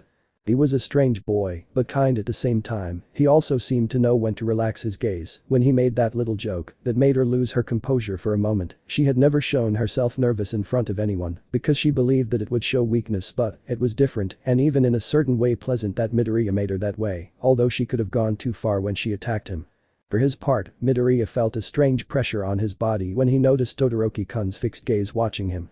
He knew that she might still be thoughtful about their little interaction when they were in the monitoring room, and now all that was left was for him to apologize, but he couldn't help but feel a little uneasy about the idea since although he was very good at fighting, words weren't his strong suit because he didn't associate with many boys, especially girls, outside the academy. But he knew he had to do it. It was also like a challenge for himself to apologize. After a few more minutes, the bell rang from inside UA, announcing the end of class for the students of ONE, and Midoriya calmly packed his things in his backpack before leaving the classroom normally, while some of his classmates continued chatting about what they would do after school. The green-haired boy still felt the fixed gaze of both Todoroki and Uraraka's hidden gaze. As he left the classroom, one could see through the UA windows how the afternoon had fallen, painting the clouds orange and red. Izuku could see the branches of the trees shaking, which gave him a calm inside. Knowing that the day was over, however, he still had something to do before going home. Izuku walked through the halls of UA to the exit where he could feel the fresh breeze hit his face, only to continue walking until he leaned on the entrance of the academy by an outside wall. This was the first time that Izuku waited for a girl outside the exit, although she hadn't told him anything about it. The boy just wanted them to be okay, since he liked talking to Todoroki, also that maybe in the future they could become friends, maybe sooner or later, but to achieve that he had to get to know her and know if she was also willing to know more about him as far as possible. Of course, everyone has their secrets to keep, something that Midoriya respected. The freckled teenager let out a soft sigh, as it was the first time he showed interest in someone and at the same time worried about what the other person might think of him. He only felt that feeling or showed it with his mother, in the sense of being interested in what she talked about, going out together from time to time, simply staying at home, eating a plate of katsudon that she used to prepare for him. The truth is, maybe the green-haired boy wanted to remember that feeling of tranquility when you are around a person you want to get to know exactly. The green-haired man let out a dry laugh. It's funny how things happen in such an unpredictable way. He spoke with his usual serious tone while scratching the back of his neck a little. Izuku hadn't seen Todoroki-kun in a while, so he assumed he had already left school, but he still hadn't appeared, so Deku decided to continue waiting a little longer. When he turned his gaze to the front of the boy, he suddenly felt a chill along with a small pressure on his neck that made him shudder and turn, before quickly moving away and turning to see who it was. He startled, moving back a little and looking over his shoulder. Who? Todoroki-kun? He looked at the girl, somewhat surprised and blushing in turn. Yep, she stated while still holding her finger outstretched, but then lowered it to look Midoriya in the eyes. Why are you still here, Midoriya? Were you waiting for me? She asked, a little curious. Izuku, he didn't expect that girl to be so direct and to have realized so quickly. The boy touched his neck a little in the area where Todoroki had already touched him 3 times that day, although he didn't know if she liked to bother him or was looking for revenge for what happened in the monitoring room. After about 5 seconds, the green-haired boy cleared his throat to regain his composure and speak to the girl in front of him, but he was still somewhat blushed. That's right, he spoke as he normally does, although slightly softer in his tone of voice. It's just that I wanted to know if I could accompany you to his house, if you don't mind. Of course, he answered in a questioning tone, although somewhat embarrassed by what he said. Todoroki remained silent for a moment, processing what his classmates said, and although this was the first time that someone had asked him if he could accompany her home, he couldn't help but feel a little suspicious of Midoriya's request, since who knows what would happen if he let him give him the address of his home, where his brothers were along with his older sister Fayumi along with his father. After about 1 minute of silence, Todoroki calmly answered the green-haired boy. Okay, but keep your distance, he warned him before starting to walk, and Midoriya followed him instinctively. Both teenagers began to walk side by side, with Midoriya respecting his companion's personal space as she asked and letting her guide him on the way home. The trip was silent and somewhat uncomfortable for the green-haired boy, since he didn't know if Todoroki-kun was still upset about what happened in the monitoring room, although when he saw her out of the corner of his eye, she didn't seem to act any different than normal, with her serious and relaxed expression almost as much as the boy's. The sky painted red by the sunset, the calm and fresh breeze that ran from north to south in front of them, plus everything seemed to fall silent, which made Izuku remember the silence that had remained when he defeated Bakugo and went to look for the weapon meeting Uraraka, although it was different now because it seemed that everything was so silent, as if only the two of them were right now walking down the street. It was very relaxing to be like that for as long as it could last until they reached the girl's house. After about 10 minutes, Izuku arrived with the girl next to him at the Todoroki residence. The latter stopped in front of the home where she lived, implying that they had reached their destination. Midoriya would be lying if he said he wasn't a little surprised to see the large home that seemed to be much more spacious than the apartment where he lived and seemed to be a traditional Japanese mansion that surely Shoto's father did not cost anything to get with his money. "Wow, you have a very nice house," murmured the boy, who was still looking at the house next to Todoroki. Shoto turned to look at him again and could see the slight surprise in Midoriya's eyes, but then he returned to his usual expression. "Yes, but just because you live in a nice house doesn't mean nice things happen inside it," she replied, starting to walk until she stopped at the entrance of her house. "Thanks for walking me here, Midoriya. I'll see you tomorrow in class." The green-haired boy watched as Todoroki searched for his keys in his pocket and figured this was the perfect time to apologize to her just before she entered her home, since otherwise he'd missed the opportunity. He was a little nervous, but stood his ground before clearing his throat to get the attention of the two-colored girl who turned to look at him. "I need to apologize." He looked away for a moment. "About what happened in the monitoring room. I'm sorry if I made you uncomfortable or surprised you with my silly joke." He looked back at her, a little embarrassed, but he seemed to be sincere in what he said. The girl stared at Midoriya for a moment, processing his words and his apology to her. It was true, it was very uncomfortable how he made her feel at that moment because she wasn't used to showing such emotion, especially in front of others since it wasn't like her, so she got a little annoyed with Midoriya for his actions. Shoto frowned slightly and walked away from the door to start walking towards where Midoriya was, who was a little scared when he saw Todoroki approaching him. The girl stopped in front of Midoriya, looking him straight in the eyes with an even more serious expression. The green-haired boy rolled his eyes for a moment while a drop of sweat ran down his cheek because he thought Todoroki-kun was still upset with him. The girl raised her hands before placing them on Midoriya's cheeks and holding them firmly. The boy was even more surprised by her touch, feeling the softness of Todoroki's hands on his face, but he didn't understand what she was getting at. They remained silent, the two looking into each other's eyes, then the bicolor began to pull the green-haired boy's cheeks with a little force while he remained in pain. "Ow, ow, ow," she complained as Todoroki continued with his action. Wait, Todoroki-kun, ouch. "What are you doing?" he asked while his eyes closed in pain, but he didn't resist the girl. Todoroki, still pulling the boy's cheeks, looked into his closed eyes and spoke in a serious and somewhat annoyed tone at the same time. "Are you really sorry about what happened?" she asked, still pulling at his cheeks more. "I hope so, Midoriya. You can't embarrass a girl like that, okay?" she asked, looking for an answer from him. Izuku hunched forward a little as Todoroki continued to pull at his cheeks, then nodded as best he could. "Why yes. Oh okay, I understand," she replied while gently taking Todoroki's hands, signaling him to please stop. Todoroki released Midoriya, giving a slight smile since he managed to punish him for what he did, and after a moment more, he released the boy's cheeks, causing him to touch his face with his two hands somewhat sore. Although Shoto believed that he was angry for what the green-haired boy did to him later, he smiled slightly again. "So, are we okay?" she asked, touching her cheek with her right hand and looking calmly at Todoroki. The bicolored girl looked at Midoriya for a moment since she felt that he wasn't upset by how she squeezed her cheeks and thought for a moment about his words from a while ago. He had come to apologize to her, which made her suspect the boy's kindness because no man would bother to wait for her until the end of the day just to apologize, but that was her most reliable theory so far regarding Midoriya. The other was to think that the boy was only looking to take advantage of her to ask her for a favor or something in return for how she attacked him inside that room. Shoto cleared his throat, returning to his usual expression, and looked at Midoriya for a moment into his green eyes to answer, or well, the only eye he could see because of the lock of hair that covered his right eye. "Yes, we're fine," he affirmed in his usual tone. Midoriya, upon hearing her, smiled softly and gave a small bow that left Todoroki somewhat thoughtful. "Thank you, Todoroki-kun." The girl wouldn't know how to respond to the boy's smile, since it wasn't usual for her to get along so well in a certain way with someone from her same school. Let's say that she usually didn't expect to have integration with other people in her class because she felt it was unnecessary, except when she needed to work as a team, which wasn't a problem for her. It seems that both Todoroki and Midoriya were distrustful of the people around them, such as those who sought to get to know them. That was the green-haired man's thought as he caught a glimpse of the decent girl. It seemed that she also had a hard time socializing with other people, or so he felt. "It's already late, Todoroki-kun, why don't you go inside your home? That way you'll rest more comfortably and you won't get cold," she advised her in her usual serious tone, although slightly kinder amidst her seriousness.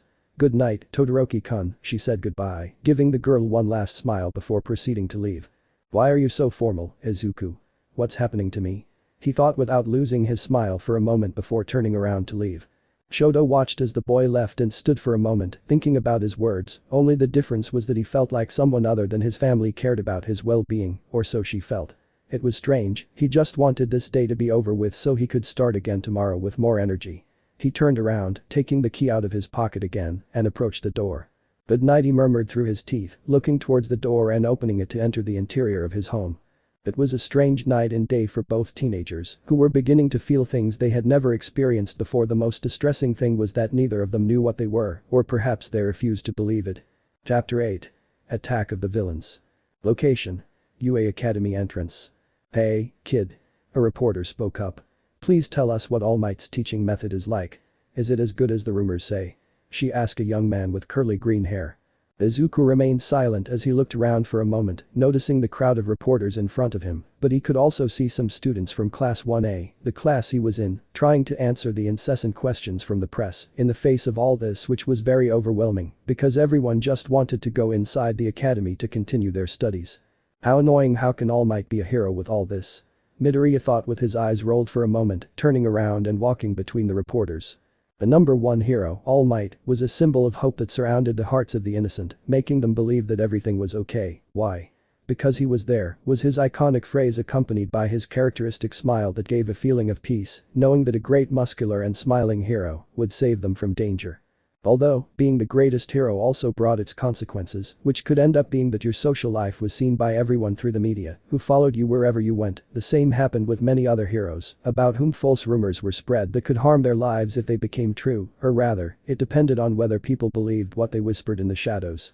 The director of the UA, Nezu, did his best to ensure that no one found out that Toshinori would be working as a teacher within the UA, which was going to be very difficult for people to not find out, practically almost impossible, the animal in suits would say, because he knew that some student or even a teacher would be able to spread that news, although the difference was that it took less time than he had expected. The news impacted the country of Japan upon learning that the symbol of peace worked as a teacher at the most prestigious school that is ranked 1 in hero training, being considered the most prestigious hero academy in Japan and even the world. Like any famous singer saying something on a world tour and getting acclaimed for it.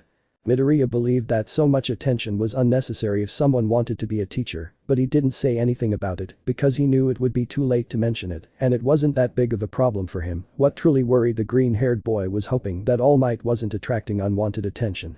Who knows when a catastrophe might befall them. After a while, the green-haired boy managed to slip through the crowd of journalists to finally enter the UA facilities and breathe some fresh air without atmospheric pressure in between. Then he looked over his shoulder as the reporters continued interviewing other of his classmates who continued to hold them back, some like Lita, Uraraka, or another girl from 1A. Fortunately, most of them had managed to enter the interior of the UA barrier. The journalists, mainly a specific female reporter, complained loudly so that the students would hear her, seeing that they had once again obtained very little information, just like these last 2 days when they were surrounding the school in search of an answer to the rumors. "Hey. Just give us a minute. You guys have to at least make a comment," a reporter demanded, walking forward a little to try to keep up with the students. "No, wait," one of his companions tried to warn him. But it was too late when a loud alarm sounded inside the entrance, the UA barrier activating due to not recognizing any passer authorization registered in the system by that journalist, who let out a great scream as she was almost crushed by a huge armored metal wall that suddenly rose as soon as she planted half her foot on the limit established by the professionals for all of them. Her companions helped her up while she complained about how the most prestigious academy refused to answer her simple doubts about whether All Might really was a professor, just as the rumors said, but until then they were just that. Rumors. Returning to our protagonist, he was already walking through the halls of his school. He had entered before the rest of his classmates to get ahead, and in a few minutes he arrived through a hallway around the corner from his class, entering shortly after through the gigantic door. He calmly turned the handle of this last one to enter the classroom like any other day. Inside the classroom, you could see all the boys and girls of 1A, some had not arrived yet, while those who were present were talking to each other normally, some were arguing with a certain blue-haired boy who kept reprimanding them. Lita, seeing that he sat at the tables, which was funny for some and annoying for others, especially for Bakugo, whom by the way Tenyu approached him every 2 or 3 times in a row. Midoriya walked calmly through the middle of the tables without anyone noticing him, well, almost no one. Because Bakugo kept looking at him from his seat, clenching his teeth a little and growling slightly, having a look of hatred towards the green-haired boy. Possibly he was still resentful for having lost the other day, although this didn't seem to matter to Deku, seeing that his partner had already recovered from the other day's injuries. Recovery girl's care was efficient. He just continued walking normally after having that thought until he sat in his respective seat. He still felt a slight pain in his cheeks from the punishment that Todoroki-kun gave him yesterday when he accompanied her home. It was as if she treated him like a friend. It didn't bother the green-haired boy, in fact it was nice to think like that for him. Although he knew that she probably only got along with him, that thought made him give a slight smile to the boy that no one but him could notice, quickly returning to his normal expression and preparing to take a book out of his backpack to read until class starts. "What's wrong? Don't you say hello to your partner anymore?" a familiar voice asked Izuku from behind him. The green-haired boy was surprised for a few seconds and then turned his head halfway to see Todoroki-kun, who was looking at him with her calm face and serious expression with which he always saw her. It seemed a little unusual to him that she was suddenly talking to him, but it wasn't anything bad either. "Good morning, Todoroki-kun." I looked at her calmly, maintaining my usual tone, but with a slight surprise in my voice. "Good morning," she replied normally, crossing her arms and looking him in the eyes. "And now what do I say? I don't know anything about her tastes, nor can I ask her if she got home safely yesterday, since I was the one who walked her home," he thought, exchanging glances with the girl for a moment. "It was quite unexpected that the press was around the academy for so many days, wasn't it?" he asked, a little curiously, to open a topic of conversation. Shoto thought for a moment and nodded in affirmation to her question, although it was not surprising if it was the symbol of peace of Japan. "Yes, although it's common for news channels to want to know more about Almight, but I hope they don't cause us any problems, at least not inside the school." He ran his hand over the back of his neck with a tone that said he was annoyed by the situation. Midoriya nodded in agreement. "I guess as long as they don't cross the school barrier, everything will be fine, right?" he asked again, although his question answered itself. Todoroki also nodded again as she looked at the boy in front of her for a moment. It was strange even for herself, since she had approached him in order to greet him casually. It wasn't that she had the need to talk to him, but rather that she was curious to talk to Midoriya. Maybe it was because from the beginning he caught her interest, although at first it was because of his strange quirk, and now she treated him in a more friendly way, so to speak. Unlike how she usually stayed away from unnecessary conversations that certain of her classmates wanted to start with her, she thought it was probably because they both went to the same high school. That's why it was easier to talk to him for her now. "Although, I admit that I get along better with Midoriya than with the rest, if I can put it that way," the girl thought, still looking into Midoriya's eyes. After that little talk, Todoroki left to his seat without saying anything else, because he noticed that some of the girls in his class were starting to whisper things about the two of them when they saw that they were only looking at each other, and he said goodbye to Midoriya, walking to his seat to simply wait for the class to start, like the green-haired boy who also said goodbye to her, turning to look at his classmates for a moment, noticing that they were watching him, before returning to focus on his own thoughts. After a while, the class finally started when Aizawa entered the classroom at the exact time that the lessons were supposed to start, as always dressed in his sleeping bag, emerging from his cocoon to stand in front of the class stretching his arms up, just like a butterfly. Aizawa walked a little, standing in front of the class at the podium in front of the blackboard to speak to his students. "Congratulations to everyone for yesterday's training, everyone did a very good job despite being heroes in training." He looked at a couple of sheets in his hands, which were the reports of the students' performance from yesterday. "I saw the video yesterday, regarding the first confrontation." He looked up for a moment. "Bakugo, you have talent, but you rush into the attack, control your temper, and try to put your resentment aside. The same goes for you, Midoriya, if it weren't for Recovery Girl's gift, you could have completely neutralized Bakugo." He reproached them both with his typical tired and serious tone. Bakugo grunted in annoyance and just nodded while Midoriya remained silent for a moment. "He's still alive because I was nice and held back. But, since I don't want to deal with the explosions along with Kakin's screams, I won't say that for now," she thought, while resting her chin on her hand. "Yes, Aizawa-sensei," she replied, looking at him for a few seconds and then looking away. Midoriya's response, which Aizawa thought was somewhat forced due to his tone, decided not to give it importance and changed to a topic that would overshadow the class during the first hour. Aizawa cleared his throat a little before speaking again. "Okay, now for today, we have to decide who will be the class president or representative," he announced, turning back to look at the class. "Anyone volunteering?" Many students stood up from their seats with enthusiasm after hearing their teacher's question. Many raised their hands, both boys and girls, and Midoriya decided to see what his classmate said first. He didn't know if he would be a good delegate or not, since it required a lot of formality as well as mentality to let all his classmates. "Hide me, I'll be the leader," said an alien with pink hair and skin. "No. I'll be the delegate, choose me." This time it was Bakugo who spoke, shouted, with a somewhat desperate tone. "I would like to be the leader. I feel that with my knowledge and my gift, I have the vast capacity to lead the class, argued Yaoi Rozu, who spoke with her formal tone and without losing her composure. I'd like to take your place. If it's not too much trouble. Aoyama, who was striking a strange pose to attract attention, replied elegantly. Both Razorhead and Izuku sighed, somewhat overwhelmed by so much noise their classmates were making, although it was understandable because unlike other schools, at UA being a delegate means being able to lead the group of heroes respective to your class, which at first can be very stressful for everyone to agree on who would be the class president. But they couldn't simply choose who they wanted, this was a great responsibility in which the right person had to be chosen carefully. Izuku glanced over his shoulder for a moment, noticing that Todoroki-kun was focused more on seeing her classmates than participating in wanting to be the class representative. She didn't seem to care much about being the leader of a specific group, although the green-haired man managed to notice in training with All Might that the girl preferred to work alone, perhaps her gift was better complemented individually than in a team. Which was somewhat contradictory from his point of view, since if you wanted to be a hero, there will be times when you will be forced to learn and work with other people, even with those you least wanted to work as a team with. That was what Midoriya Inko used to tell her son when he was little, a memory that the green-haired man remembered perfectly and made him lower his gaze for a moment, thoughtful about whether that advice at some point in his life would have to work with the least expected person who would expect to help him work to face adversity.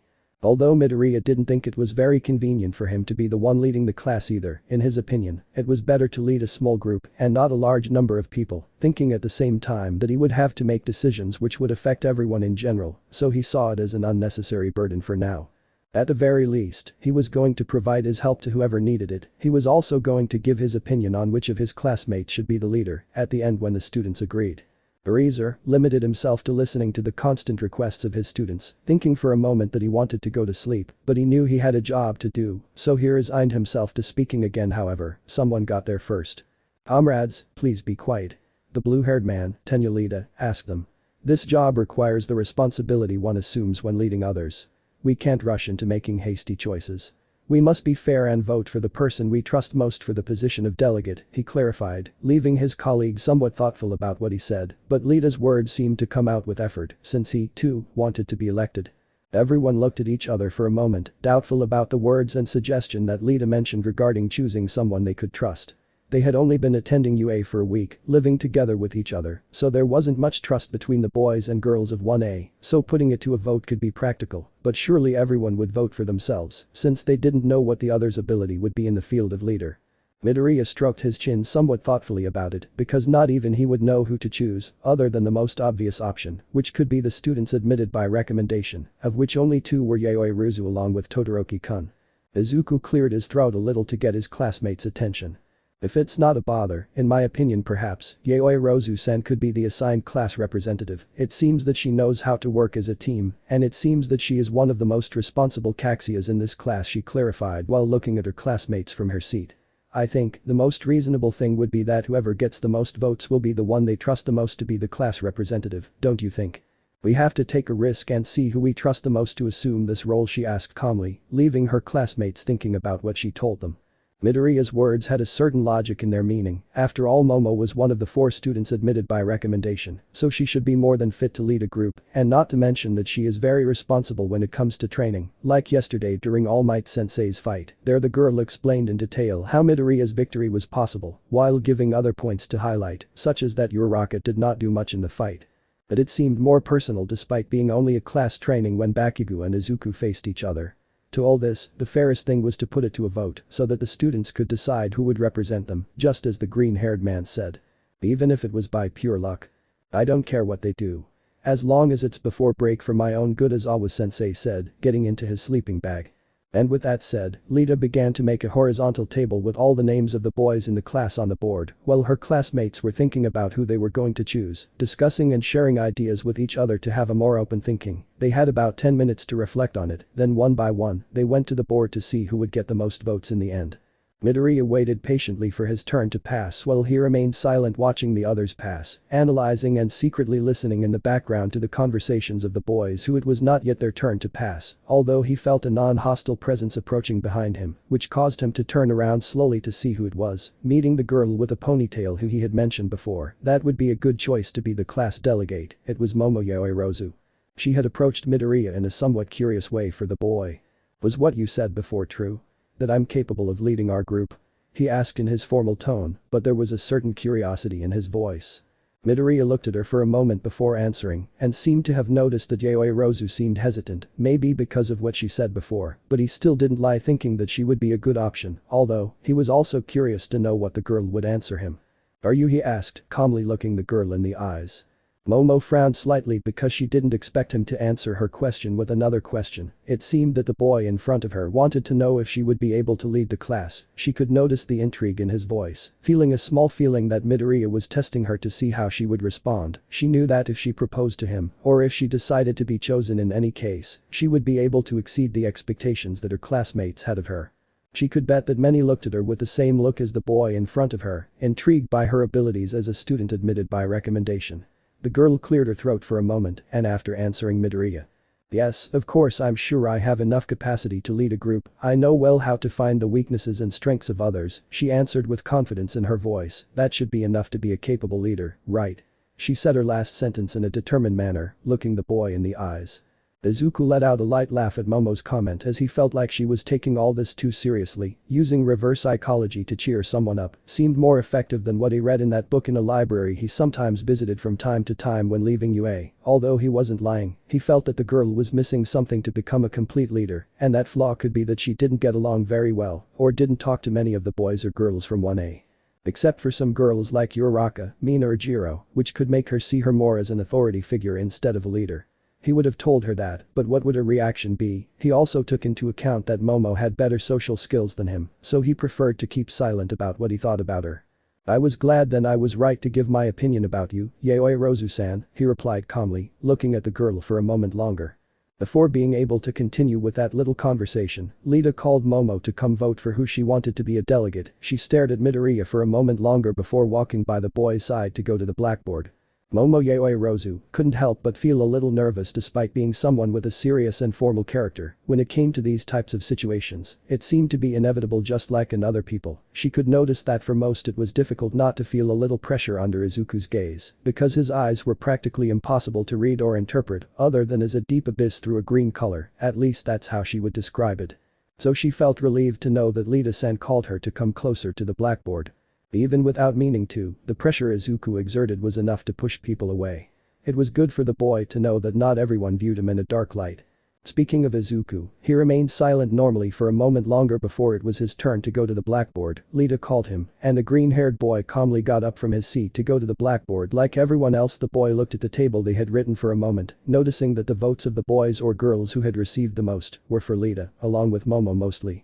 Just as the green-haired boy supposed, although he only guessed by luck that they too were going to be the chosen ones, since they were seen as surely the correct and responsible ones in the class, believing that the best option was to choose the most obvious.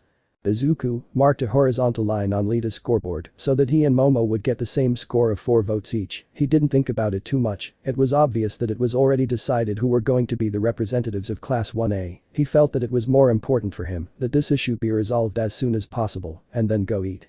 Lita and Yaoirozu looked at each other, internally satisfied with the result. Mainly the most excited was Tenya. He wanted to be chosen from the beginning, because in his mind, he believed that he fulfilled the role of delegate very well, although perhaps he is too straight and attached to the basic rules of coexistence between students. This was not a surprise to anyone in the class, because of how correct Tenya was in several aspects, which made him a total delegate.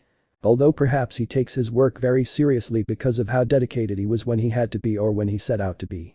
Nice. Curiously, Deku received 2 votes, which the green-haired boy found curious because he didn't expect his classmates to vote for him, and he looked at the scoreboard, realizing that it was Achako and Lita who had voted precisely in his favor, which he quickly understood from the girl, since she surely believed he had the ability to be a leader after yesterday's training with Almight, along with how she saw him fight against Bakugo. Lita didn't quite understand why she had voted for Izuku and assumed it was because she had a certain degree of confidence in his abilities, although it wasn't very important now that the delegates had been decided. It was good for the boy to see that there were some people who had some esteem for him.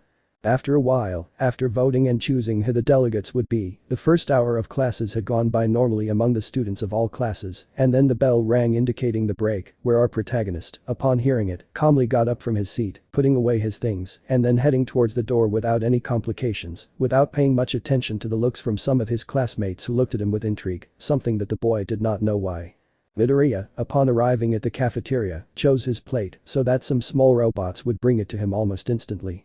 He placed his order through an application that the school created and the green-haired man had on his phone. He sat at an empty table that was near other tables somewhat apart from other students that Izuku did not recognize. Without further ado, he proceeded to enjoy a good plate of katsudon. It was a meal that he had not tasted in a long time because when he got home, he had a lot of free time that the green-haired man used to go to a forest near Dagaba to train with his Shikigamis. The day he was able to discover a curious fact that was very good to know, but Izuku did not exactly love having discovered it, thanks to his demon dogs. It could be attributed to the fact that it is a second chance if one of his spirits dies in combat, or so he seemed to have understood when he dreamed of that information a few days ago. Before he could continue with his thoughts and enjoying his food, Midoriya noticed that a small group of both boys and girls from his class had approached where he was, sitting around his table, while they watched a green-haired boy eat for a moment. It was strange that they approached Izuku, or so the boy believed because he did not know their intentions of why they approached his table, although he did not see them as bad people. It was a habit for him to have to distrust anyone who approaches him, although without stopping acting friendly in front of them. "Deku-kun, you look so cute, so we just thought we'd come by and keep you company," Uraraka spoke to him kindly, looking at the green-haired boy out of the corner of her eye. "If you don't mind, can we sit with you?" she asked him pleasantly while the rest of them looked at them for a few seconds. Midoriya looked for a moment at the other boys and girls around him to see if he could identify their faces. Then Yolita, Achako Uraraka, Denki Kaminari, Ijiro Kirishima, Momo Yaoi Rozu. Interesting, I say this because they don't seem to look at me with fear right now, thought the green-haired boy with a look that was impossible to read, but calm. "If you don't have any problems, neither do I," he replied calmly as he went back to eating. Once that was said, the companions began to eat their own food in silence next to the green-haired man while they chatted about how their next day at the academy would be along with all the training they had left to do such as rescue training or teamwork, how to work as a group to overcome a challenge that required everyone's cooperation. Assuming that was why they had to choose the delegates on this specific day, it was only an assumption on the part of Lita shared with her companions. Izuku, to tell the truth, would have preferred to eat lunch alone, so he wouldn't have to listen to his teammates' conversations feeling some annoyance, because he wanted to use this free time he had available to catch up with his thoughts and new techniques that he thought he wanted to experiment with when he trained with his summons, along with that new information he got from his dreams the other day, he sighed internally. As he continued eating, focusing his attention on the plate in front of him, acting normally, listening to his teammates' talks, catching his attention a little with the first thing they said, the green-haired boy had never analyzed to tell the truth with respect to his abilities being better complemented with his Shikigamis, thanks surely to the nature of his gift, but he hadn't considered the fact that he would have to work with other people sometime on his way to being the next number one. Which he thought would be somewhat complicated as far as possible because he almost always didn't trust people, even if they did a job 100% well, if they weren't directed by someone in charge. It's not that Izuku despises or underestimated the abilities of his classmates, he just believed that sometimes it was better to fix things on his own in order to win. That thought was contradictory in turn, since you won't always be able to do everything alone. Midoriya-kun, I couldn't help but notice your excellent swordsmanship. Where did you learn to fight like that? Momo asked, with a curious expression and a kind smile for anyone who saw her. The green-haired boy came out of his thoughts and returned to reality, blinking a little to turn to look at Momo. He thought for a moment about what to answer before stopping eating for a second to talk to her. Honestly, I've never had much experience mastering the sword. I trained every day until I reached my current level because I couldn't afford classes where they would teach me, he explained for a moment before continuing to eat calmly. That was true, Midoriya, since he wielded his sword, never had much affinity with it from the beginning, but rather his technique consisted of brandishing the sword, blocking, cutting and stabbing his opponent repeatedly until he stopped moving, which worked quite well when it came to purifying his Shikigamis when he summoned them for the first time, be it new. Or perhaps Orochi, whom Izuku found harder to defeat because it was very difficult not to be devoured by the snake monster, although apart from that the disadvantage was clear for the green-haired man, since his Shikigamis had their own unique abilities, which were sometimes more difficult than others for his master to counteract, since he did not know when they might have a chance of a lethal blow. Well, I think it's an incredible domain, and very manly at the same time, Kirishima responded with a sharp-toothed smile. I'd also like to be able to handle a weapon. I think it would be beneficial with my gift, Lita said, with a slight smile looking at the green-haired man. What do you say, Midoriya? We could train after school this afternoon. Before Midoriya could politely answer no to Lita's question, an alarm sounded throughout the cafeteria, alarming the students as it was said that there had been a level 3 security breach, something that the Wanna boys were unaware of, except for Yaoiruzu, who explained that someone had broken into the school, which was strange to many other students, who were murmuring that they hadn't seen anything like that in 3 years here, so they clearly panicked and started evacuating. Midoriya rolled his eyes, frowning, quite annoyed that he hadn't finished eating, only to then get up, sighing heavily for a few seconds, and quickly leave the cafeteria with his other classmates, although they didn't even wait for them. The freckled boy only watched them walk away for a moment before following them as well, heading through the halls of UA towards the evacuation room that the voice through the loudspeaker said where everyone had to go. In the hallway, the elite of students reacted quickly to the sudden crisis they were suffering, which for them meant running desperately and starting to crowd like a large crazy crowd of fans looking for their seats for a concert, trying to cross the only corridor to the room they had to follow to be safe. Everyone who did not know what was happening were panicking, both boys and girls from different courses. That in itself it was very difficult to stand or walk more than 5 steps through the corridors without being pushed or not being able to walk, being dragged by the crowd of students that no one seemed to be able to control at the moment. Midoriya felt even more frustrated because he could barely move his arms, feeling how the crowd was pushing him towards the window near wall, which made him bury his face against the bulletproof glass. What the hell, he wondered as he looked out the window and noticed something through it. They're not villains, it's the press. Outside at the entrance of the UA Academy, it seems that the reporters or someone among them who was supposed to be following outside the school managed to infiltrate it, forcing the main door, giving them improper access to the interior of the UA. The backup doors were quickly activated to prevent them from entering the facilities. There were Aizawa sensei along with Present Mick trying to control the reporters who kept asking if Almight was there, demanding in turn to speak to him once because they were already inside the academy. Izuku felt that this was absurd in many ways because he did not believe the journalists were capable of forcing the school barrier so easily. Although it was to be expected that they would be desperate, it was still unusual for them to achieve such a feat.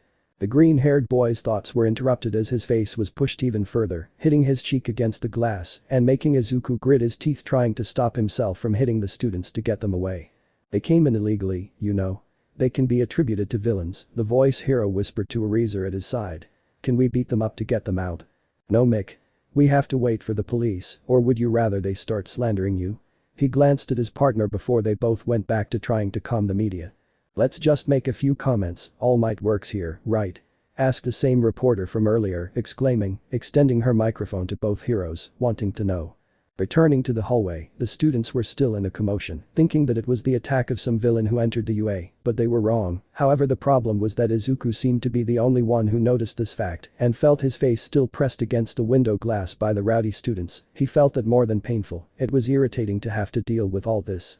The teachers did not seem to show up anywhere, which could be attributed to the fact that they are taking care of the problem outside. But if this continued, many students would end up crushed under their feet by this whole crowd unless they had a strengthening gift like Kirishima's. Who, by the way, had already been crushed when he was attacked and pushed down by the rest of the students, which caused him to have to use his gift to avoid dying under the feet of his classmates. How annoying, nobody knows there's no danger, I have to do something now, he thought as he looked around analyzing the situation, his gaze meeting Uraraka's. Uraraka, this way. He called out loudly over all the noise, managing to get her attention. Touch my hand. Make me float, quickly. The girl didn't quite understand what the boy was going to do, but she decided to listen to him, so she stretched her arm as far as she could to try to reach Deku's hand. Moving and slightly pushing the students, she was able to reach the green-haired boy enough to bump her hand with his and use her quirk to make him float in the air. Midoriya, once he was floating, quickly made the shape of a bird with his hands and then said the name of his second Shikigami. Knew he called him, making the seal with his hands. Behind Midoriya's back, the boy's shadow began to expand, forming a cocoon as big as the boy's back, rising and becoming more robust for a few seconds until it suddenly exploded slightly as if it were a bubble, from which Nu emerged so that everyone present could see that gigantic owl with brown plumage and a strange mask on its face, where its mouth full of sharp teeth peeked out, the Shikigami's growl being heard for a moment. The green-haired boy ordered Nu to take him to the exit of the corridor, to which the bird of prey obeyed the order, flying holding the boy with its claws above the students without inconvenience, thanks to the spacious ceiling and the width of the corridor, where it was until reaching the end of the corridor, releasing the boy so that he fell to the ground, skidding his feet for a few seconds and then getting up without difficulty. Izuku looked towards where the agitated students were and telepathically ordered his Shikigami to put order like a thunderbird. A roar coming from Nu caught the attention this time of each and every one of the students as they watched how that gigantic bird flew above them, contemplating how small rays began to appear from its body that did not touch the students. However, the noise of the electricity scared them, realizing that they came to spend time near the walls next to them, wearing down and are melting the concentrate a little. It slowly disintegrated while an intense violet light illuminated the hallway for a brief moment until it decreased in intensity. Midoriya's intimidation by his Shikigami hit the mark to put in order the students of the different years in front of him. Speaking of the boy, he extended his arm to the side so that Nu descended into the air while his body began to shrink to take the height of a normal owl with 70 centimeters in height, who leaned on the shoulder of the green-haired boy, whom everyone turned to look at. Good work, Nu, he thanked his Shikigami, locking eyes with him for a moment, smiling softly, and then looking back at the student seriously. Don't worry. Everything's fine. This isn't an attack on UA. It's just journalists who illegally entered the school, he clarified, pointing out the window for a moment, looking at the students. Here at UA, we're the best for the future of the country, right? How about we act like it? Several students looked in the direction Midoriya was pointing out the window, and yes, indeed it was only the media that entered the school, but it seemed they were already leaving because the police had just arrived promptly in about 10 minutes, at the same time that the green-haired man put order to everyone there. Many were murmuring things like, "Are they just journalists? It's not that bad, I think we went a little too far, hey, Kirishima, are you okay?" This last question was from Denki to the Redeed, who was helping him get up. It was a relief for Deku to know that everyone at least realized that there was no potential danger to be alarmed about, which made him feel satisfied at the same time, since the idea of using Nu's intimidating form was effective for this type of situation. Midoriya turned to see his Shikigami leaning on his shoulder. The truth is that Deku believed that he was only good for directing them, but they did most of his work. But boy, Nu, thanks too, for your help. I look at him with a soft smile in turn. Nu let out a small coo in the form of thanks as he stretched his neck and rubbed his head against the right side of his master's forehead in a sign of affection. This was seen by some students who still felt some fear, confusion for not knowing what Izuku's quirk was, or if that gigantic bird that is now small was his pet. Accompanied by a mixture of tenderness towards that owl, along with the way in which he expressed himself towards his owner, although more than anything now they were intrigued to know more about the gift of that green-haired man. Izuku just hoped not to attract unnecessary attention by simply having put order when the teachers were not there. I'll have to keep a low profile, he thought for a moment, glancing at the students, before releasing Nu and walking around the corner. After President Mick said goodbye to the media, they had to leave again without anything in their hands because the police arrived to restore order, and then those two teachers were able to return to their respective jobs after saying goodbye to each other. While other heroes directed the students to return to their respective classes, Nezu along with 3 other heroes went out to see what had happened, stopping at the entrance of UA, appreciating how the barrier had been reduced to nothing more than dust and that it was made of a material much more resistant than steel or bullets. Nezu stroked his chin with his paw as he watched doubtfully the feat by the common press of having passed through the security system, which was not an easy feat unless one of them possessed a particular gift that could easily break the defense. There was no other hypothesis possible or yes. The animal with a quirk believed that when Almight became a teacher, he would not only attract the attention of many, but of the entire country, as he was a symbol of peace for Japan, but clearly it was not good for everyone to know that Toshinori is within the most prestigious academy as a teacher. Perhaps this is more than just an obstruction to UA security, as no stolen property or damage other than the main barrier at the school entrance was reported. But they also hadn't installed cameras outside pointing at the entrance to their school. Maybe that way they could see who it was, whoever struck the first blow by breaching the barrier and continuing onward. It certainly wasn't an ordinary journalist. This day bordered on the strange, as well as intriguing, to think about what would happen next. Did someone evil do this? Nezu asked, speaking in his thoughts to his fellow heroes. Was it a warning that they shouldn't re-enter? What's a message about someone capable of accomplishing something like that? Or a declaration of war towards us? He asked again, while stroking his chin even more intrigued than before. Things were only going to get weirder later on, that was for sure. Location: Japan City Musatafu. The next day, after the commotion of yesterday with the press that clandestinely broke into the school was resolved thanks to Izuku, who helped as a mediator followed by the professionals. To all this, the director of the UA did not seem to be convinced that it was only that, but of course Nezu expressed his distrust, only that someone who believed should know about what happened the other day could have been planned in advance. An unregistered individual was able to secretly infiltrate the school, despite the fact that no material property seemed to be missing from the school, and there did not seem to be anyone unwanted seen on the security cameras inside the school. As the wind blew hard around the streets, 3 different voices were heard in the distance, a villain with large muscles with a head similar to a clam, where 2 white flashes appeared which apparently were his eyes, had imprisoned a family of 2 parents along with their youngest son, while in the arms of that great villain were Kamui, Mount Lady, along with another hero trying to find a solution, before the villain decided to end the lives of his hostages if they could not hold him first. Before they could even think about anything else, a gust of wind was heard behind the heroes passing between the 3 of them who were present, who could not distinguish the blurry shape that passed before their eyes for a moment, and with a strong blow to the back of the head with superhuman speed, it knocked the villain unconscious, who released those 3 individuals, but before they fell to the ground. The hero with a wide smile grabbed the 3 in his arms and gently put them on the ground so they could run to where their parents were. Almight was on his way to work that day after not being able to attend UA yesterday, which was very frustrating for him. Recovery girl told him to rest because by the time he finishes class, his time to maintain his power and form runs out, while gradually decreasing. Hours passed and a new day woke up. Toshinori rushed out of his home and ran into his muscle form without being distracted by anything to get to work on time, which was very difficult for him since being a symbol in Japan, he had to maintain a certain attitude about helping whoever needs it just like that family from a moment ago. While Toshinori wearing his yellow suit jumping from building to building, he noticed thanks to his fine hearing the sound of sirens along with some macabre laughter, distinguishing that distinctive noise as that of a chase that the police was having. Surely they were trying to reach and or catch a car driven by some villains who apparently looted a gadget store and were escaping, although this information was unknown to the smiling hero. Sighing slightly, the number 1 hero went again from building to building at great speed to reach that vehicle in a short time. He realized that he could still maintain his current form for about 2 hours and 30 minutes because he did not seem to have exceeded more than his time limit, which did not seem to have affected his power too much, which was gradually decreasing with each hour that passed until the end of the day. These days, he had managed to admire the performance of the students of the respective Class 1A, who showed to have more talent than others, but all had the potential to grow and develop. Among them, there was a boy who caught the interest as well as the curiosity of the number 1 hero for 2 reasons. The darkness that surrounded him along with his strange but effective gift when it came to combat. He didn't talk much, but he had great talent that he demonstrated during his class, although he couldn't see the green-haired boy's full potential because he held back during training. It was indeed the young Midoriya who, if he hadn't held back during his fight with Bakugo, could have left the boy seriously injured, almost incapacitated, which made Toshinori understand that he knew how to hold back his blows despite not caring about stabbing students with a dangerous knife, but there was something wrong with that boy. His survival instinct told him to be careful with him. Because the aura he emanated is rarely seen in young people his age, he was the best candidate they could ask for, and precisely for that reason, he didn't know if he should choose him.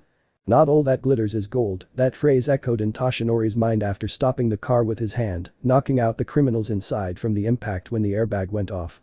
He stayed there for a few minutes until the police arrived and then continued on his way.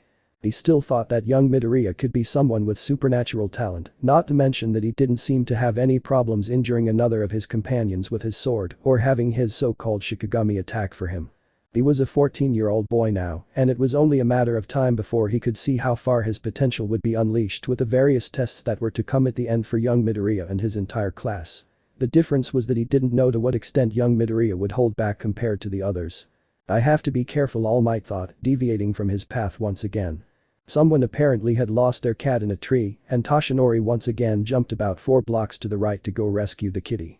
At UA Academy, the happy students of the hero course had arrived normally at the entrance time. Some had to be careful yesterday when they left the school to avoid the journalists who continued to constantly hover like vultures around the school, trying to intercept some of the boys and girls in Class 1A who were in the middle of the stampede of upset students less than 1 day ago. Some saw their classmate surnamed Midoriya, or some called him by the nickname that Kaken had given him for Deku, without knowing if it was offensive or not because it can be interpreted in several ways. Whether as useless puppet. Deku is an alternate pronunciation of the last part of his name, Izuku, and can mean useless or puppet.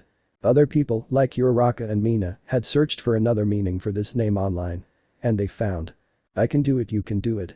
Some people also interpret it in Japanese culture as a symbol of perseverance and determination. Even when someone faces great challenges, it leaves a message of I can do it. Although if they asked the boy, he would say that he would have preferred Kaken to call him by his name. However, it had become almost a habit throughout his life that both of them called each other that way, so it didn't bother him that others didn't call him that well, except for Bakugo of course, who did mind being called that by Izuku because he knew it was a way of insulting him. The boys and girls were still intrigued by Midoriya's ability, or rather by the power of the bird he summoned the other day, that he used to bring order through electrifying intimidation, none more so than Endeavor's daughter, who knew that the beasts that the green-haired boy summoned were called Shikigamis. After a few minutes, Aizawa-sensei arrived asking everyone to sit in their seats to begin the special class they will have today. The day will be a different class, where you will be evaluated by 3 teachers. Almight, myself, and another person, he explained, without giving many details about the last individual fires, shipwrecks, natural disasters. You will see all of that now. We will do rescue training.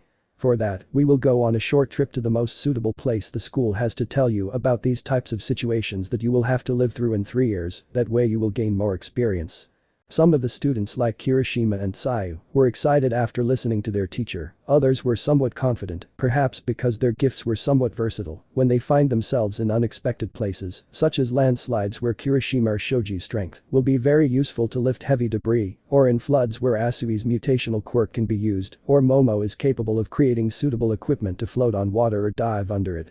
Others were less sure of themselves, some seemed to be already ready for this situation, as was the case of the 2 girls Momo, along with Todoroki, who could be said to be more adapted to this type of situations. Midoriya for his part, waited patiently for his classmates to finish speaking to continue listening to Aizawa-sensei.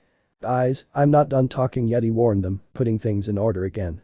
You see, you can decide if you want to wear your hero suits or not. Your clothes may be complete with your gifts, but maybe not where we're going, so choose wisely.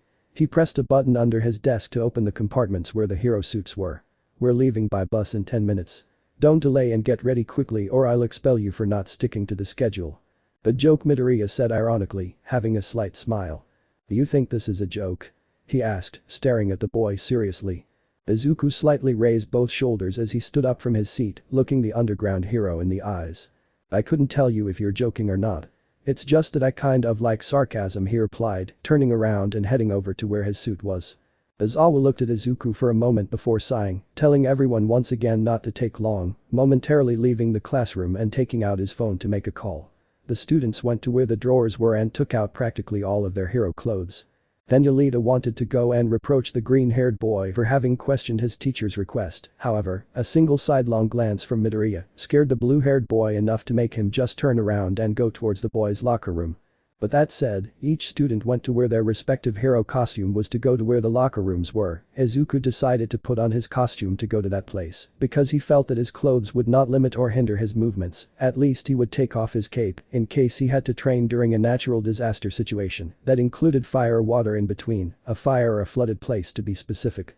Midoriya was so deep in his thoughts that he didn't notice when he took off his clothes to change, leaving his skin exposed to his classmates, so they could see the scars that marked his body in every battle he had with his Shikigami. They couldn't waste time seeing Midoriya's body, although it was very different from the neck down. They all changed, then left the locker rooms to go to the school exit where the bus was. Upon arriving, Izuku sat on a nearby bench in front of the car in front of him, waiting quietly while he thought about where he would go and if he could use his Shikigami in the exercise they would do there. The boy could not say how difficult it would be compared to his fight with Bakugo in the entrance exam against the simulated villains, but it would certainly be a good challenge. After a few minutes and Lita trying to make class 1 get on the bus alphabetically by name, as well as each one to sit on the bus according to the number of their seats, but failing because there were no designated seats when entering the vehicle, Midoriya ignored the boy sitting in any seat, looking out the window listening to what he could of the talks of his other classmates. They did not let him bring a book, so he just stayed thinking about his own affairs. Although from time to time he surreptitiously glanced at Todoroki-kun who kept his gaze fixed like him through the window, she seemed involved in her own internal affairs. Before we reached our destination seeing her for a moment, Izuku noticed she looked beautiful, even though he could only see the right side of her face, because she was wearing her hero suit, he could see the scar that covered half of her eye and cheek. Reminding him for a moment of him, but he decided to ignore that thought he had. She seemed slender to him as soon as her figure. It's not that he cared much about a person's physique, maybe he thought about her that way because he got along well with the girl. Or so the green-haired boy thought. After a few more seconds he looked away before Todoroki seemed to have not been aware that he was looking at her. He remained silent for a moment, looking again out the window until he felt someone approaching him. He rolled his eyes to notice how the frog girl, Tsuyu Asui, had approached him. Izuku knew well that his presence was somewhat intimidating or scary for most of his classmates. It was to be expected that she would approach him to ask him something and not establish a friendly conversation. "Can I help you with something, Asui-san?" he asked the frog girl, looking at her out of the corner of his eye. "You can call me Tsuyu, Midoriya-chan," she replied as she sat down next to the boy. "I'd like to know more about your quirk. Could you tell me how it works?"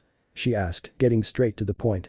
Izuku, after listening to Tsuyu, surreptitiously looked at his classmates for a second, noticing how several of them had stopped talking and were listening in silence to what he had to say, or if he decided to answer Asui's question, who apparently was the first to be direct with him, approaching him bravely, looking for an answer regarding the curiosity that flooded class 1 due to her quirk. Midoriya did not understand why, out of all of them, his quirk was the strangest, although he supposed that the reason was because he usually did not summon any of his Shikigami, either for training or some group exercise. Surely his classmates had doubts about what the other spirits that he did not want to show were like or what they looked like. Midoriya, he had no problem explaining it in his own way. "My quirk allows me to summon 10 different types of Shikigami. Their abilities vary depending on the situation I'm in, so it's quite versatile." He briefly explained what his gift consisted of. That answer did not satisfy the students very much because Midoriya was still as mysterious as he had been from the beginning, although now at least he gave an explanation in a kind way, and that was progress the students believed. "So how did you make the ball disappear during Aizawa-sensei's test?" Jiro asked, raising his hand next to one of his earphones. Izuku looked at the girl with the headphones for a moment and assumed she could give an explanation that they might not understand. "My quirk uses shadows as a means to summon my Shikigami first," he briefly explained again, looking at the girl.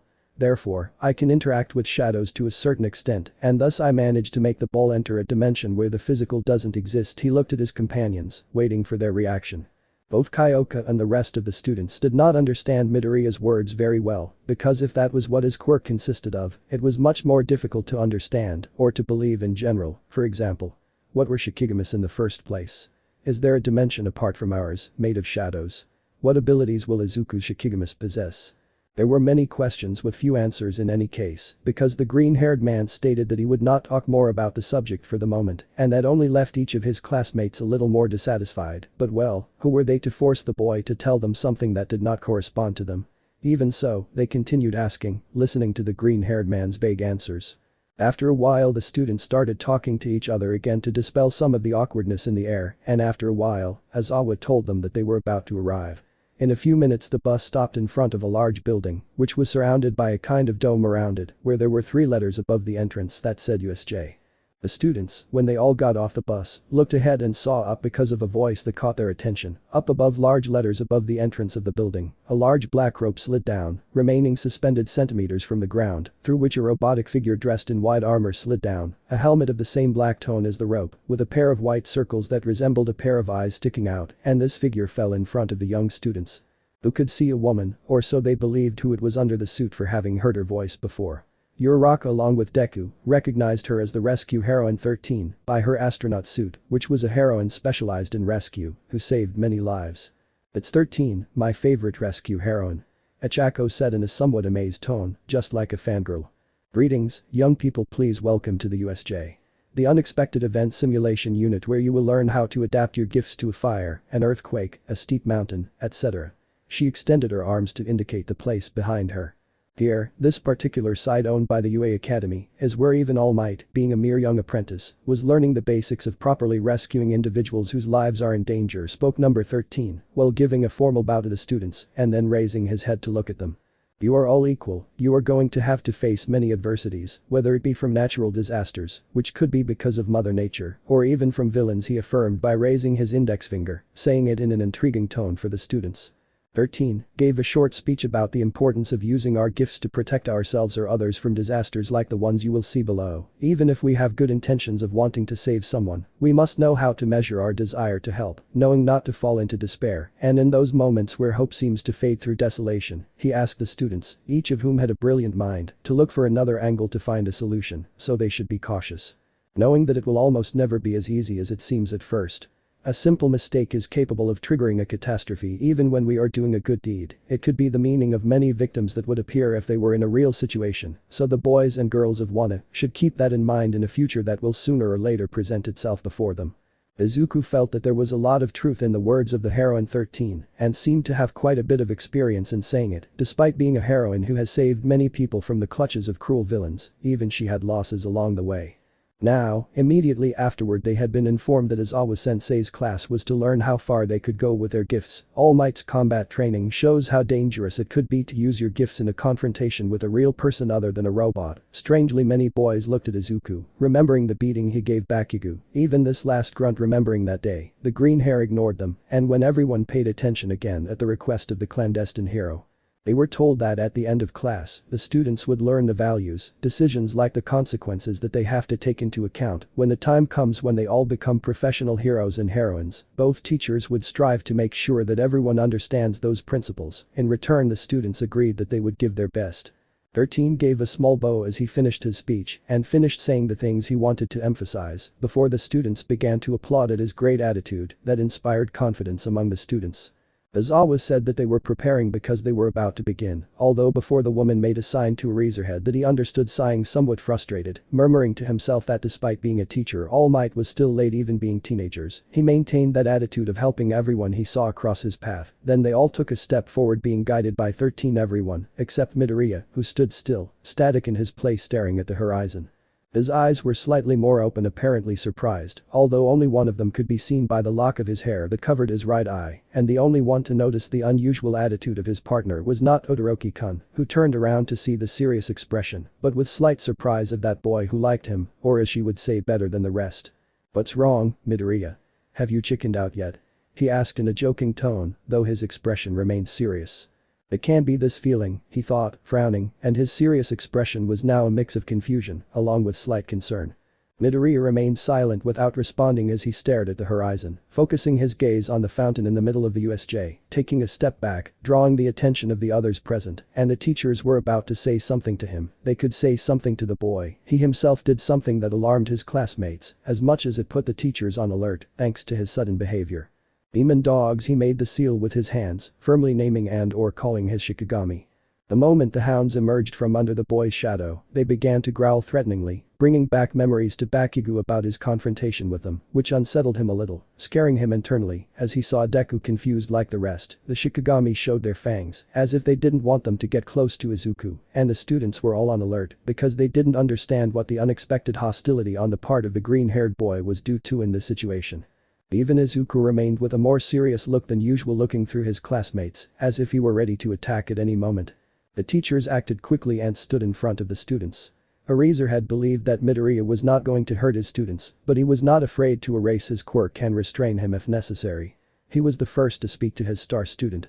He had earned that nickname thanks to being the most talented and mysterious in Class 1A, trying to reason with the former before the situation turned to brute force. "Midoriya, if you think that harming your classmates or your teachers will give you popularity, you are gravely mistaken," he reprimanded him in a serious tone, trying to calm the boy. "If you want to know why I behaved like this, look back," he replied with a look that was penetrating to many of his colleagues, while becoming defensive. When the students turned around, looking at where Midoriya was staring so fixedly, they noticed how a strange mist with dark purple tones began to form around the fountain in the middle of the USJ and began to spread in a grotesque way until it created a large curtain in between, from where a human hand peeked out from the mist to better see what was in front of it, or rather, who was in front of it. Izuku's dogs became defensive in an aggressive manner, witnessing how several villains emerged from that fog, as if it were the curtain of a play from which the characters are emerging. Both teachers and students stood for a moment, assimilating what was happening, while little by little, 5 of those strange individuals became 10, 10 became 20, 20 became 40, and so on, while meanwhile Izawa, 13 along with Midoriya, were the only ones who knew, or rather had an idea of what was happening. This trip to USJ was expected to be very interesting, maybe too much so. Now, it was only a matter of time before the students of ONESHOT could survive against the evil that confronted them. These people weren't people, but villains who sowed evil in the hearts of those they encountered. Now the world will know just how important villains are to the world, because even they are capable of murdering a symbol of peace. Chapter 9. Attack of the Villains, Part 2. Location: Never before seen event simulation unit USJ. Class 1A was very surprised as they watched from that large curtain of dark fog. People began to manifest themselves, crossing that smoke. They were people wearing suits very different from their own, the clothes that a hero would wear. They were dark gothic clothes, with skull logos, which inspired both insecurity and discomfort when the students saw their appearances. The teachers were on alert, although mostly the ONESHOT teacher, Izawa, who adopted a position ready to act, grabbing his capture tape and putting on his glasses, preparing for battle. Some students, several actually, did not understand very well what the situation they were living was, although they had an idea of what was happening. Several boys and some girls would lie that they did not believe that this was happening. UA was seen basically the same as one of the places with a safer security system in Japan. Not many could enter without being detected, because of that is why they were somewhat incredulous about it. Because a surprise attack was not something they were not used to experiencing, and some preferred to believe that they were fake villains, but Aizawa quickly denied this fact, knowing that it would be incoherent to deny that they were suffering an unexpected visit by villains to the USJ, which was the least important thing. Safeguarding the safety of the students was more important than facing those villains head-on. This is real, those are real villains, they must be behind what happened the other day when the press entered the school, he clarified, while staring at the villains and preparing for combat. There are many, too many, but I estimate that there are more than 30 villains, Todoroki thought, looking at the panorama. Why hasn't any alarm sounded? Is it because of one of them? He questioned himself internally, looking at the panorama.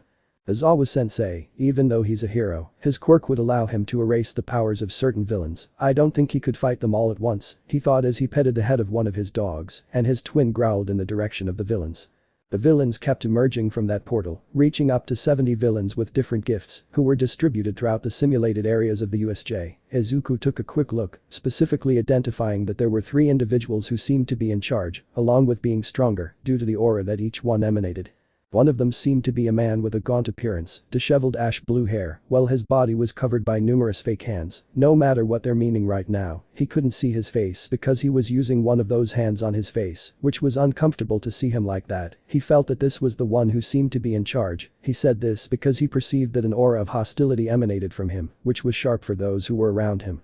Another was a giant almost as muscular as Almight, but with much darker skin, bulging lifeless eyes in the middle of his brain that literally protruded from his head, while a wide mouth that ended in a bird's beak full of sharp teeth extended over his chin. And this villain moved with clumsy, meaningless movements until he heard the voice of the guy with the hands who ordered him to stay still, to which he obeyed without complaint. A third villain, who seemed to have been responsible for having entered that training area so easily because his body only seemed to be made of an infinite dark purple fog, where only 2 bright flashes in the shape of eyes could be seen, also seemed to be able to create portals because the remaining villains came out from between his body. That trio seemed to be the most dangerous, perhaps because it was associated with the fact that they were in charge of this operation. Almight, didn't he come as stated in the teacher's schedule? The villain with the hands asked, while sighing behind his mask. And yet I went to the trouble of gathering so much public who will witness how this day will come. His death maybe, if we take some brats hostage or kill them, we could hurt his pride and in turn make him come here much faster, here at USJ, don't you think, Kurogiri? He asked the living mist. Both Ariza and Midoriya had expressions of disgust towards those people because they felt that they did not belong to this place, since it was more than clear that they came to do harm or otherwise, why else would they show up to have tea?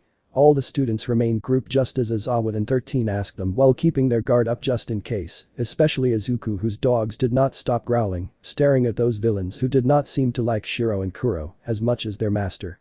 The green-haired boy looked at his teacher for a moment as he was preparing to fight against those guys who suddenly arrived, even though they were a number superior to him in people. It was clear that reasoning with Aizawa-sensei was impossible for them to flee and leave the USJ altogether, because surely the underground hero would have already come up with the idea of buying time. Well, they escaped a noble act for Midoriya, so the only thing he could do was accompany his sensei in this. He took a step forward, alongside his faithful hounds, as he prepared to draw his sword from the shadows. Aizawa glanced at his student for a moment before stopping him. Don't even think about it, Midoriya, my job as a teacher is to defend them and not incite them to fight, he clarified, with a slightly more serious tone to make it clear that he was serious. Aizawa spoke with the rescue heroine number 13, before the madness that would come later began. 13, protect the students. I'll hold these scumbags off as long as I can so they can escape. He glanced briefly at his companion, who nodded in response before the underground hero launched himself at the villains. 13 nodded as they watched the villains begin to advance further and further towards them, and from the height where the students were, it could be seen that despite being around 70 villains, it would be impossible to say how they managed to enter the school, apart from the intrusion the other day. It was strange without a doubt, but among the students there were both prodigious boys and girls who could get an idea of what happened with the sensors around the school. Todoroki-kun took a step forward, carefully examining what was happening around him. If there was one thing this girl knew how to do, it was carefully analyze the situation she found herself in. It was probably due to the training she had as a child. Are they just here, or are they all over the school? She asked a logically reasoned question. If they came in undetected, it means one of them has a gift that allows them to counteract the academy security, she theorized in her serious yet gentle tone. Besides, this area is isolated from other main facilities, so they're not at all stupid if they don't want us to move from here. She narrowed her eyes slightly, taking in the panorama in front of her. The students listened to Todoroki-san's possible analysis that gave a little more sense to the situation, but they still didn't know the real reason why they were here in the middle of a class. For now they only had Eraserhead and number 13 as professional heroes to fight, therefore in a certain way they have a disadvantage if they were to fight against them, or if there were more villains in the surroundings of the school. Midoriya looked at all this with seriousness in his eyes, thinking that if they should have a quirk that interfered with the school's sensors, it could also be attributed to the fact that one of them can also interfere with communications to the outside, which was very problematic. What do these guys want, he thought as he watched the situation with his Shikigamis. The villains had already advanced enough, so Izawa asked 13 to begin the evacuation and to warn the school of what was happening at the USJ, if possible. After saying that, the underground hero jumped down to where the villains were, who had different gifts, whether mutational or emission, which for Izawa was not a problem to erase their gifts, before throwing his capture tape towards them to hit them in the face without caring if they were men or women. Several villains surrounded Izawa, who moved nimbly against them using the dark glasses on his eyes, so they couldn't see what quirks he was erasing, which always put his enemies at a disadvantage when he fought against them. The students watched from a distance for a moment as their teacher fought, and he was good at fighting several opponents. A certain green-haired man looked a little further into the distance, noticing how that strange fog seemed to be talking to a guy with hands stuck all over his body. The boy crouched down a little to get closer to Shiro and Kuro, mentally telling them to be alert just in case. "Hey Eraser. Can you erase the mutational gifts of villains like me?" A four-armed guy asked, while preparing two of his fists to hit Izawa. "We all have limitations in what we can do, even in our gifts," she replied, dodging his blows. "But you're too predictable," she replied, punching him in the face, sending him flying. Midoriya could clearly see how effective and practical Izawa-sensei's gift could be, although if there was one thing he had learned throughout his classes with his classmates, it was that every quirk has its flaw and makes it stronger. Just as he found a weakness in Eraserhead's style, that flaw was that in addition to his gift, Izawa was someone normal both physically and mentally, so he was forced to use his cunning and versatility in combat against jerks like those he faced, but there wouldn't always be villains he could defeat just by erasing their gifts, and the green-haired boy felt that one of them could be that villain with the exposed brain, who was the strongest of all. Izuku felt that they had a better chance of surviving if they managed to escape, but that meant leaving their teacher behind for a moment, but there wasn't much to discuss, because Eraserhead himself was ready to fight the villains to buy time while they escaped, and that was how Izuku told number 13 sensei about the situation, so that they would stop the spectacle that Eraser was giving them, who gave the order to his classmates to follow her to leave the USJ. In the distance, the guy with the hands was scratching the back of his neck a little as he watched Eraserhead fight well against the small crowd and how he dominated them well the first time he launched himself at them. "That's why I hate professional heroes, the crowd can't beat them," he muttered somewhat annoyed while watching Eraser fight.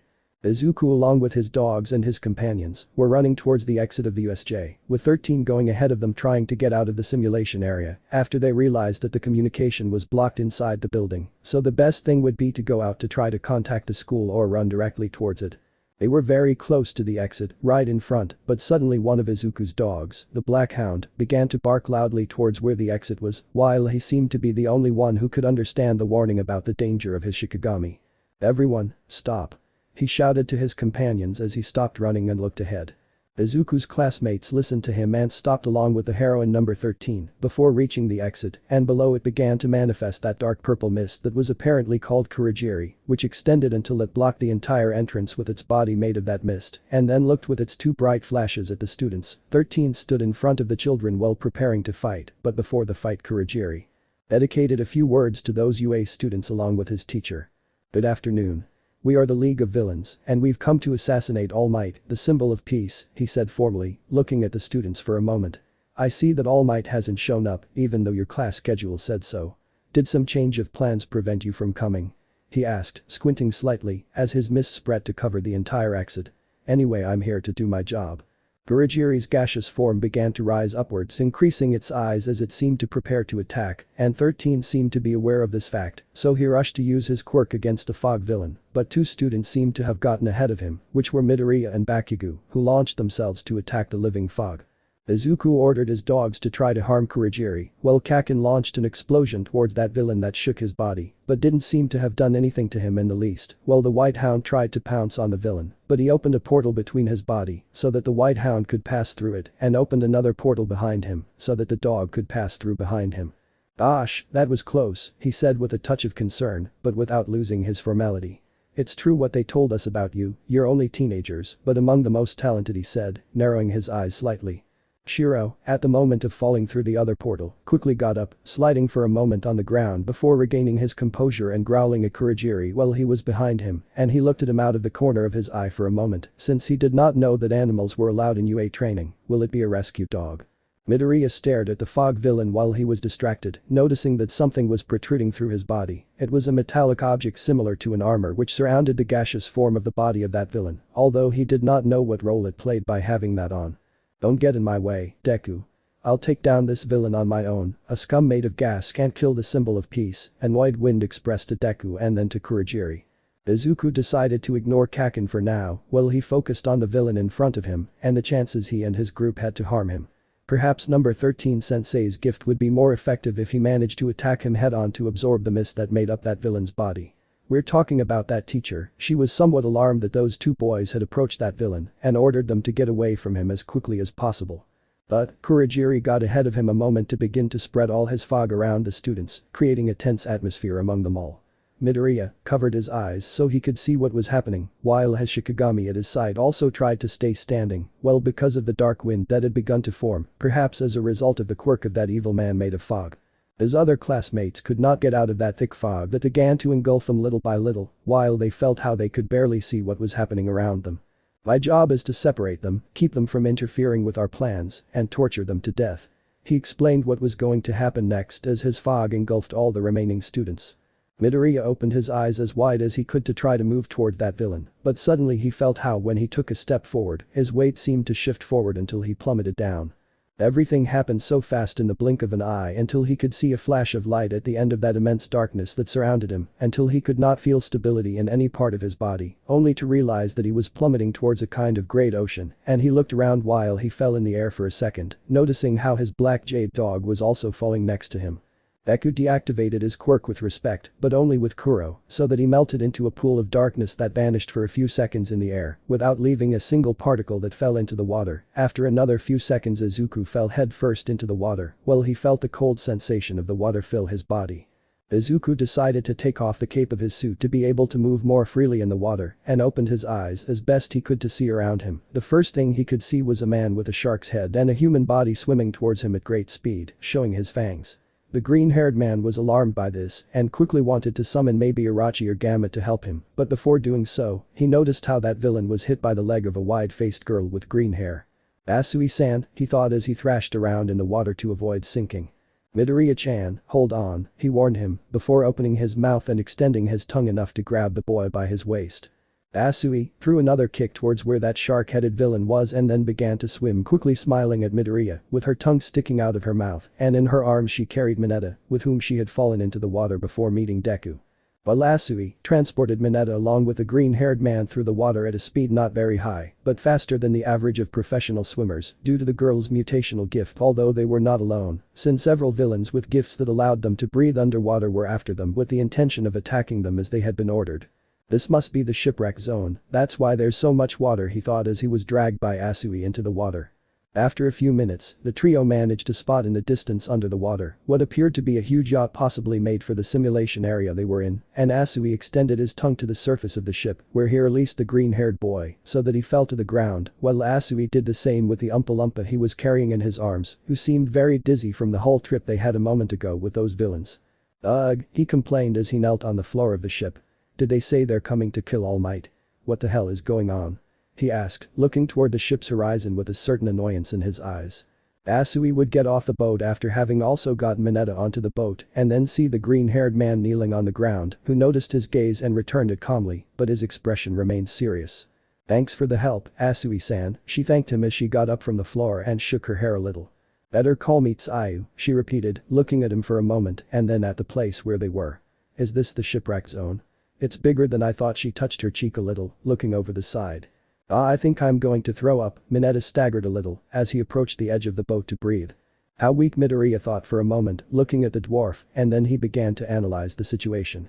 Midoriya thought about the intrusion the other day where the press was supposed to have entered violating the UA defense system, but it would make a lot more sense to theorize that those villains were responsible for what happened the other day. They used all the commotion as a distraction to get information and thus find out about this trip.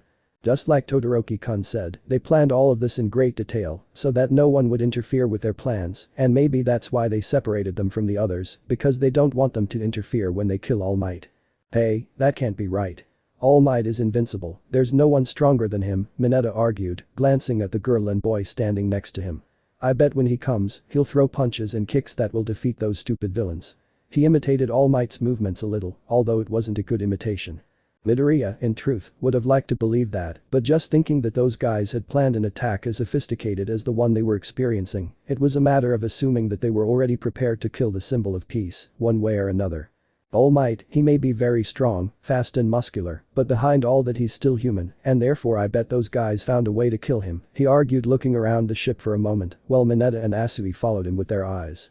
The guy from the fog, he said he would torture us until we were dead, so it seems to me we will have to prioritize our survival first, he expressed while grabbing his sword and looking at his companions for a moment. Mineta was somewhat shocked by the calmness with which Midoriya said that they should survive until All Might arrives, which made him think of more than one way of how he would die if any of those villains were to get close to him to kill him. That's funny, Tsuyu said, lowering her gaze slightly in thought. I wonder if All Might would also come out unharmed. What Midoriya-chan says makes sense. She touched her cheek, looking back at her companions, somewhat doubtful. Mineta seemed to have just realized the situation they were in, so he got very nervous, somewhat incredulous at his words, but his surprise could not last long when suddenly he heard how something through the water approached in the distance, and Midoriya looked over the safety railing of the yacht to see a school of villains with gifts for nothing in the water were approaching around the ship, possibly to attack them without being able to escape. The green-haired man adjusted his metallic mouthpiece on his jaw as he prepared to fight as soon as or if the villains decided to enter the ship, but for now they were only watching them from outside the ship. Meanwhile, in the collapse zone you could see how several villains were running towards a girl with white and red bicolor hair who only took a step forward with her left foot to shortly after freeze the entire floor, and even from the feet to the torso of those villains who could not make a false move or their body would shatter. Aren't you ashamed of losing to a girl? He asked sarcastically, his tone serious. I thought you were adults. He looked at them coldly for a moment before turning to leave.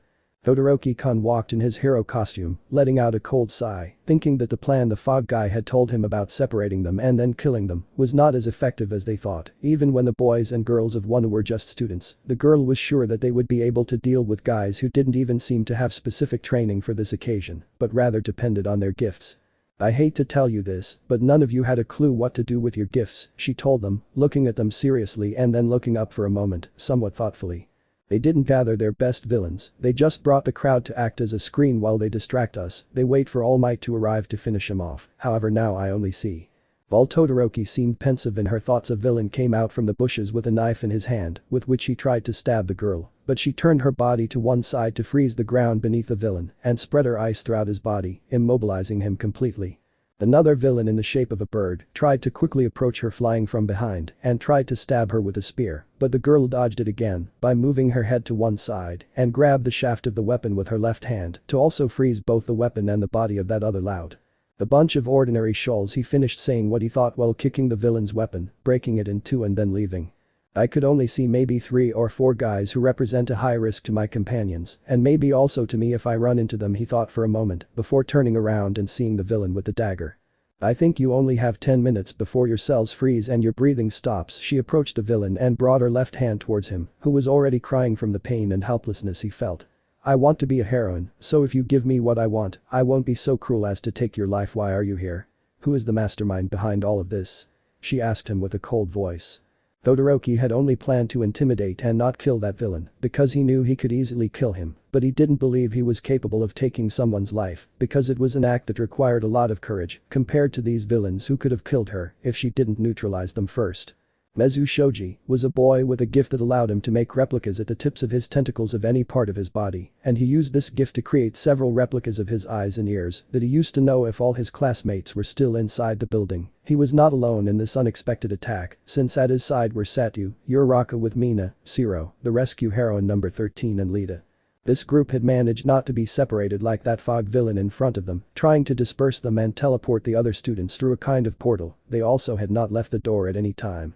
After a moment, Shoji managed to confirm that everyone was still in the building, but scattered throughout different parts of the USJ. The companions who were with him sighed for a moment in relief, but they still had several problems to solve, and one of them was the villain, Kurogiri, of whom they only knew that he was unaffected by physical attacks and that he could create portals, making him a difficult opponent. This wasn't necessary at the moment if they wanted to contact UA Academy to inform them of what was happening. 13, as a professional heroine, would not have expected an attack of this kind and analyzed all the possibilities she had to keep the students safe. They could not flee because the villain in front of them was blocking the entrance and had a very versatile and powerful gift. One option would be to wait for the UA to realize that they were incommunicado, but it was not a viable option since many lives could be in danger right now. So the rescue heroine came up with a somewhat risky idea, although with many possibilities of existing if it worked. 13, still staring at the villain in the fog, caught the attention of one of the students behind her. "Delegate Lita, listen to me carefully, run to the school and inform everyone what's happening." He entrusted her with the task while preparing for battle. "We're in the dark, with no alarms or phones, so our only option would be for someone to go out and warn the professional heroes about what's happening at the USJ," he explained, while briefly glancing at Lita over his helmet. Lita thought about it for a moment and seemed reluctant to accept, since it would be a disappointment as a class representative to have fled for help without first helping his classmates fight the danger. It would also be a shame for Tenya to just accept it. "We're isolated right now. The phones aren't working and the alarms aren't going off, maybe because of another villain's gift," he said, observing the villain from the fog. He was also talking to Lita. "They won't follow you outside the school because there are sensors and alarms. It's safe to say they want to keep us inside to prevent anyone outside from alerting the professionals." He glanced at Lita for a moment.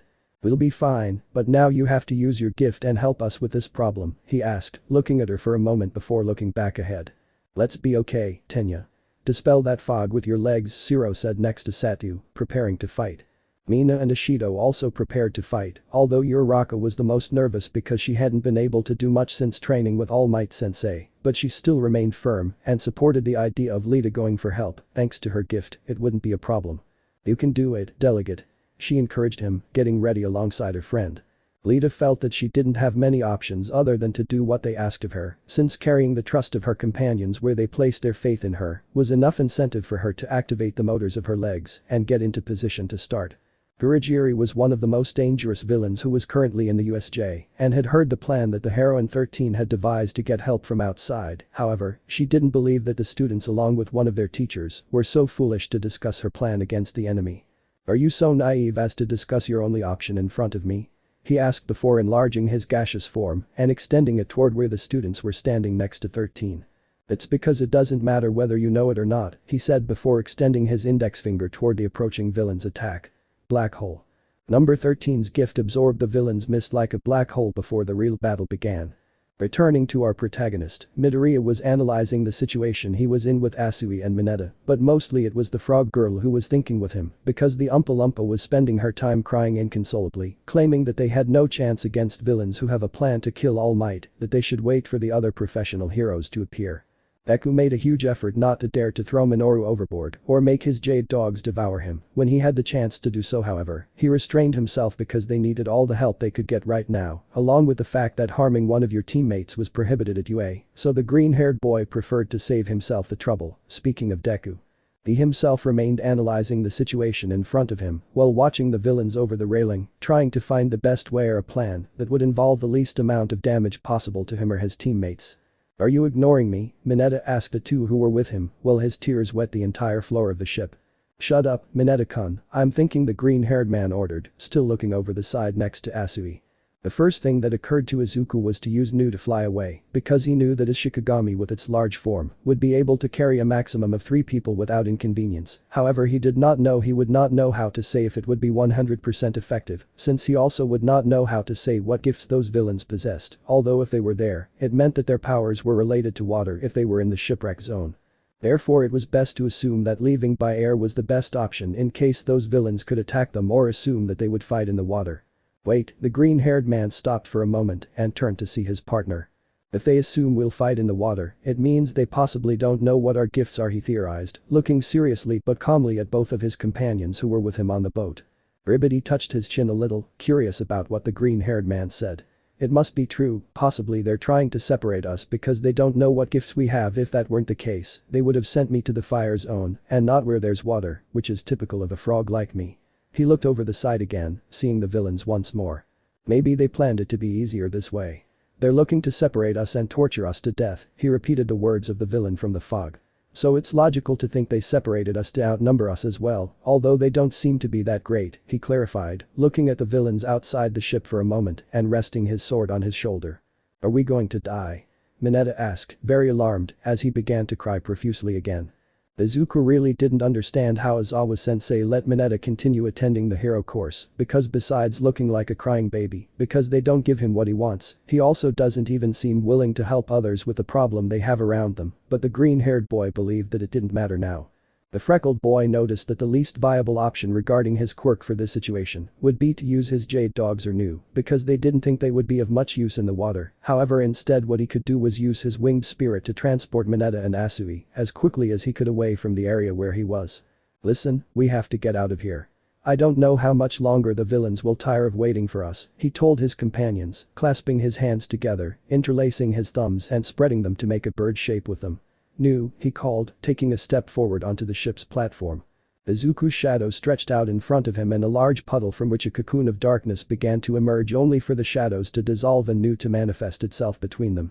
Both Mineta and Asui were expectant when they saw the large bird that Midoriya had brought out of nowhere, and they were surprised to see how big it was, since it was much taller than the green-haired man, as well as almost as intimidating. In turn, speaking of Izuku, he approached to be near his Shikigami, and the bird bent down a little so that its master could climb on top of it, just as he ordered without even saying it with words.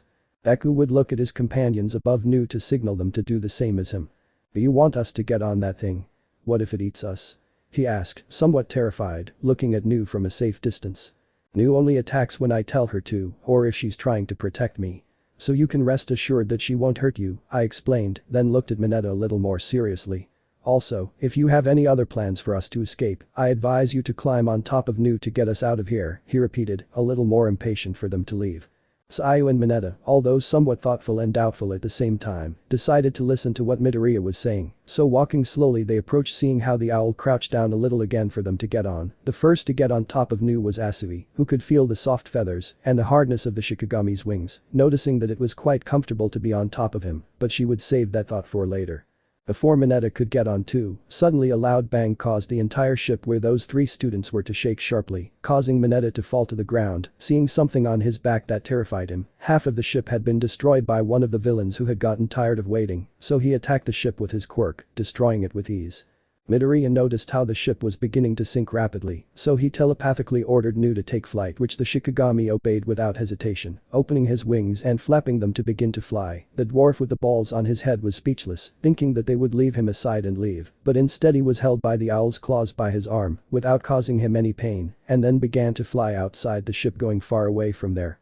Some villains who were in the water still noticed almost immediately how those three boys were about to leave, so they began to follow them through the water, trying to match the speed of the bird that was carrying the children. They're following us, Mineta warned, very scared because of the villains below him while he was transported in the air. Midoriya looked over his back for a moment, noticing about 5 villains following them, and noticed that the shipwreck zone was quite large, even if it was just a disaster simulation, but the important thing was to get rid of those jerks before they landed, because otherwise they would have more problems when they decided to get out of the water. Before Midoriya thought of a plan, he suddenly noticed how Minoru from below Nu threw his sticky balls at the villains, which hit some and stuck to their bodies. Midoriya had come up with an improvised plan. The green-haired man asked Nu to descend to a height of 10 meters that he considered safe, and then watched as the villains following them had more of those balls stuck to their bodies. Midoriya looked at Seiya to inform her of his plan. Asui-san, use your tongue to push the villains away from us. Make them stick to each other with Mineta's sticky balls, he asked, glancing at the frog girl for a moment.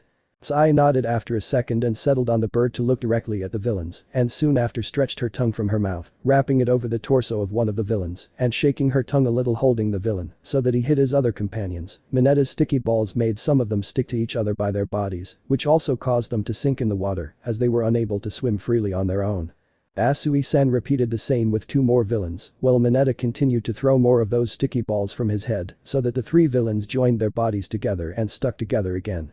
After taking care of the villains, Nu took flight again at a much higher height, and after a few minutes they managed to reach the edge of the shipwreck zone, and the Shikigami landed, releasing Mineta, whose head was bleeding a little because he overdid it with the sticky balls he had thrown, although other than that he was fine. Seiya and Midoriya got off Nu so that the boy could pet his Shikigami's head a little before releasing him.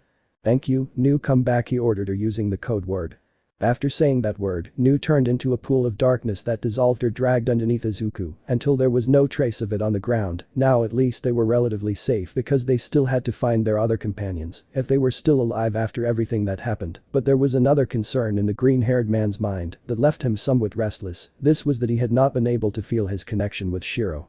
His white jade dog from which he had been separated when the fog villain, something that did not usually happen to him very often. However, he could know when one of his Shikigami his life was in danger, so he knew well that his jade dog was still alive.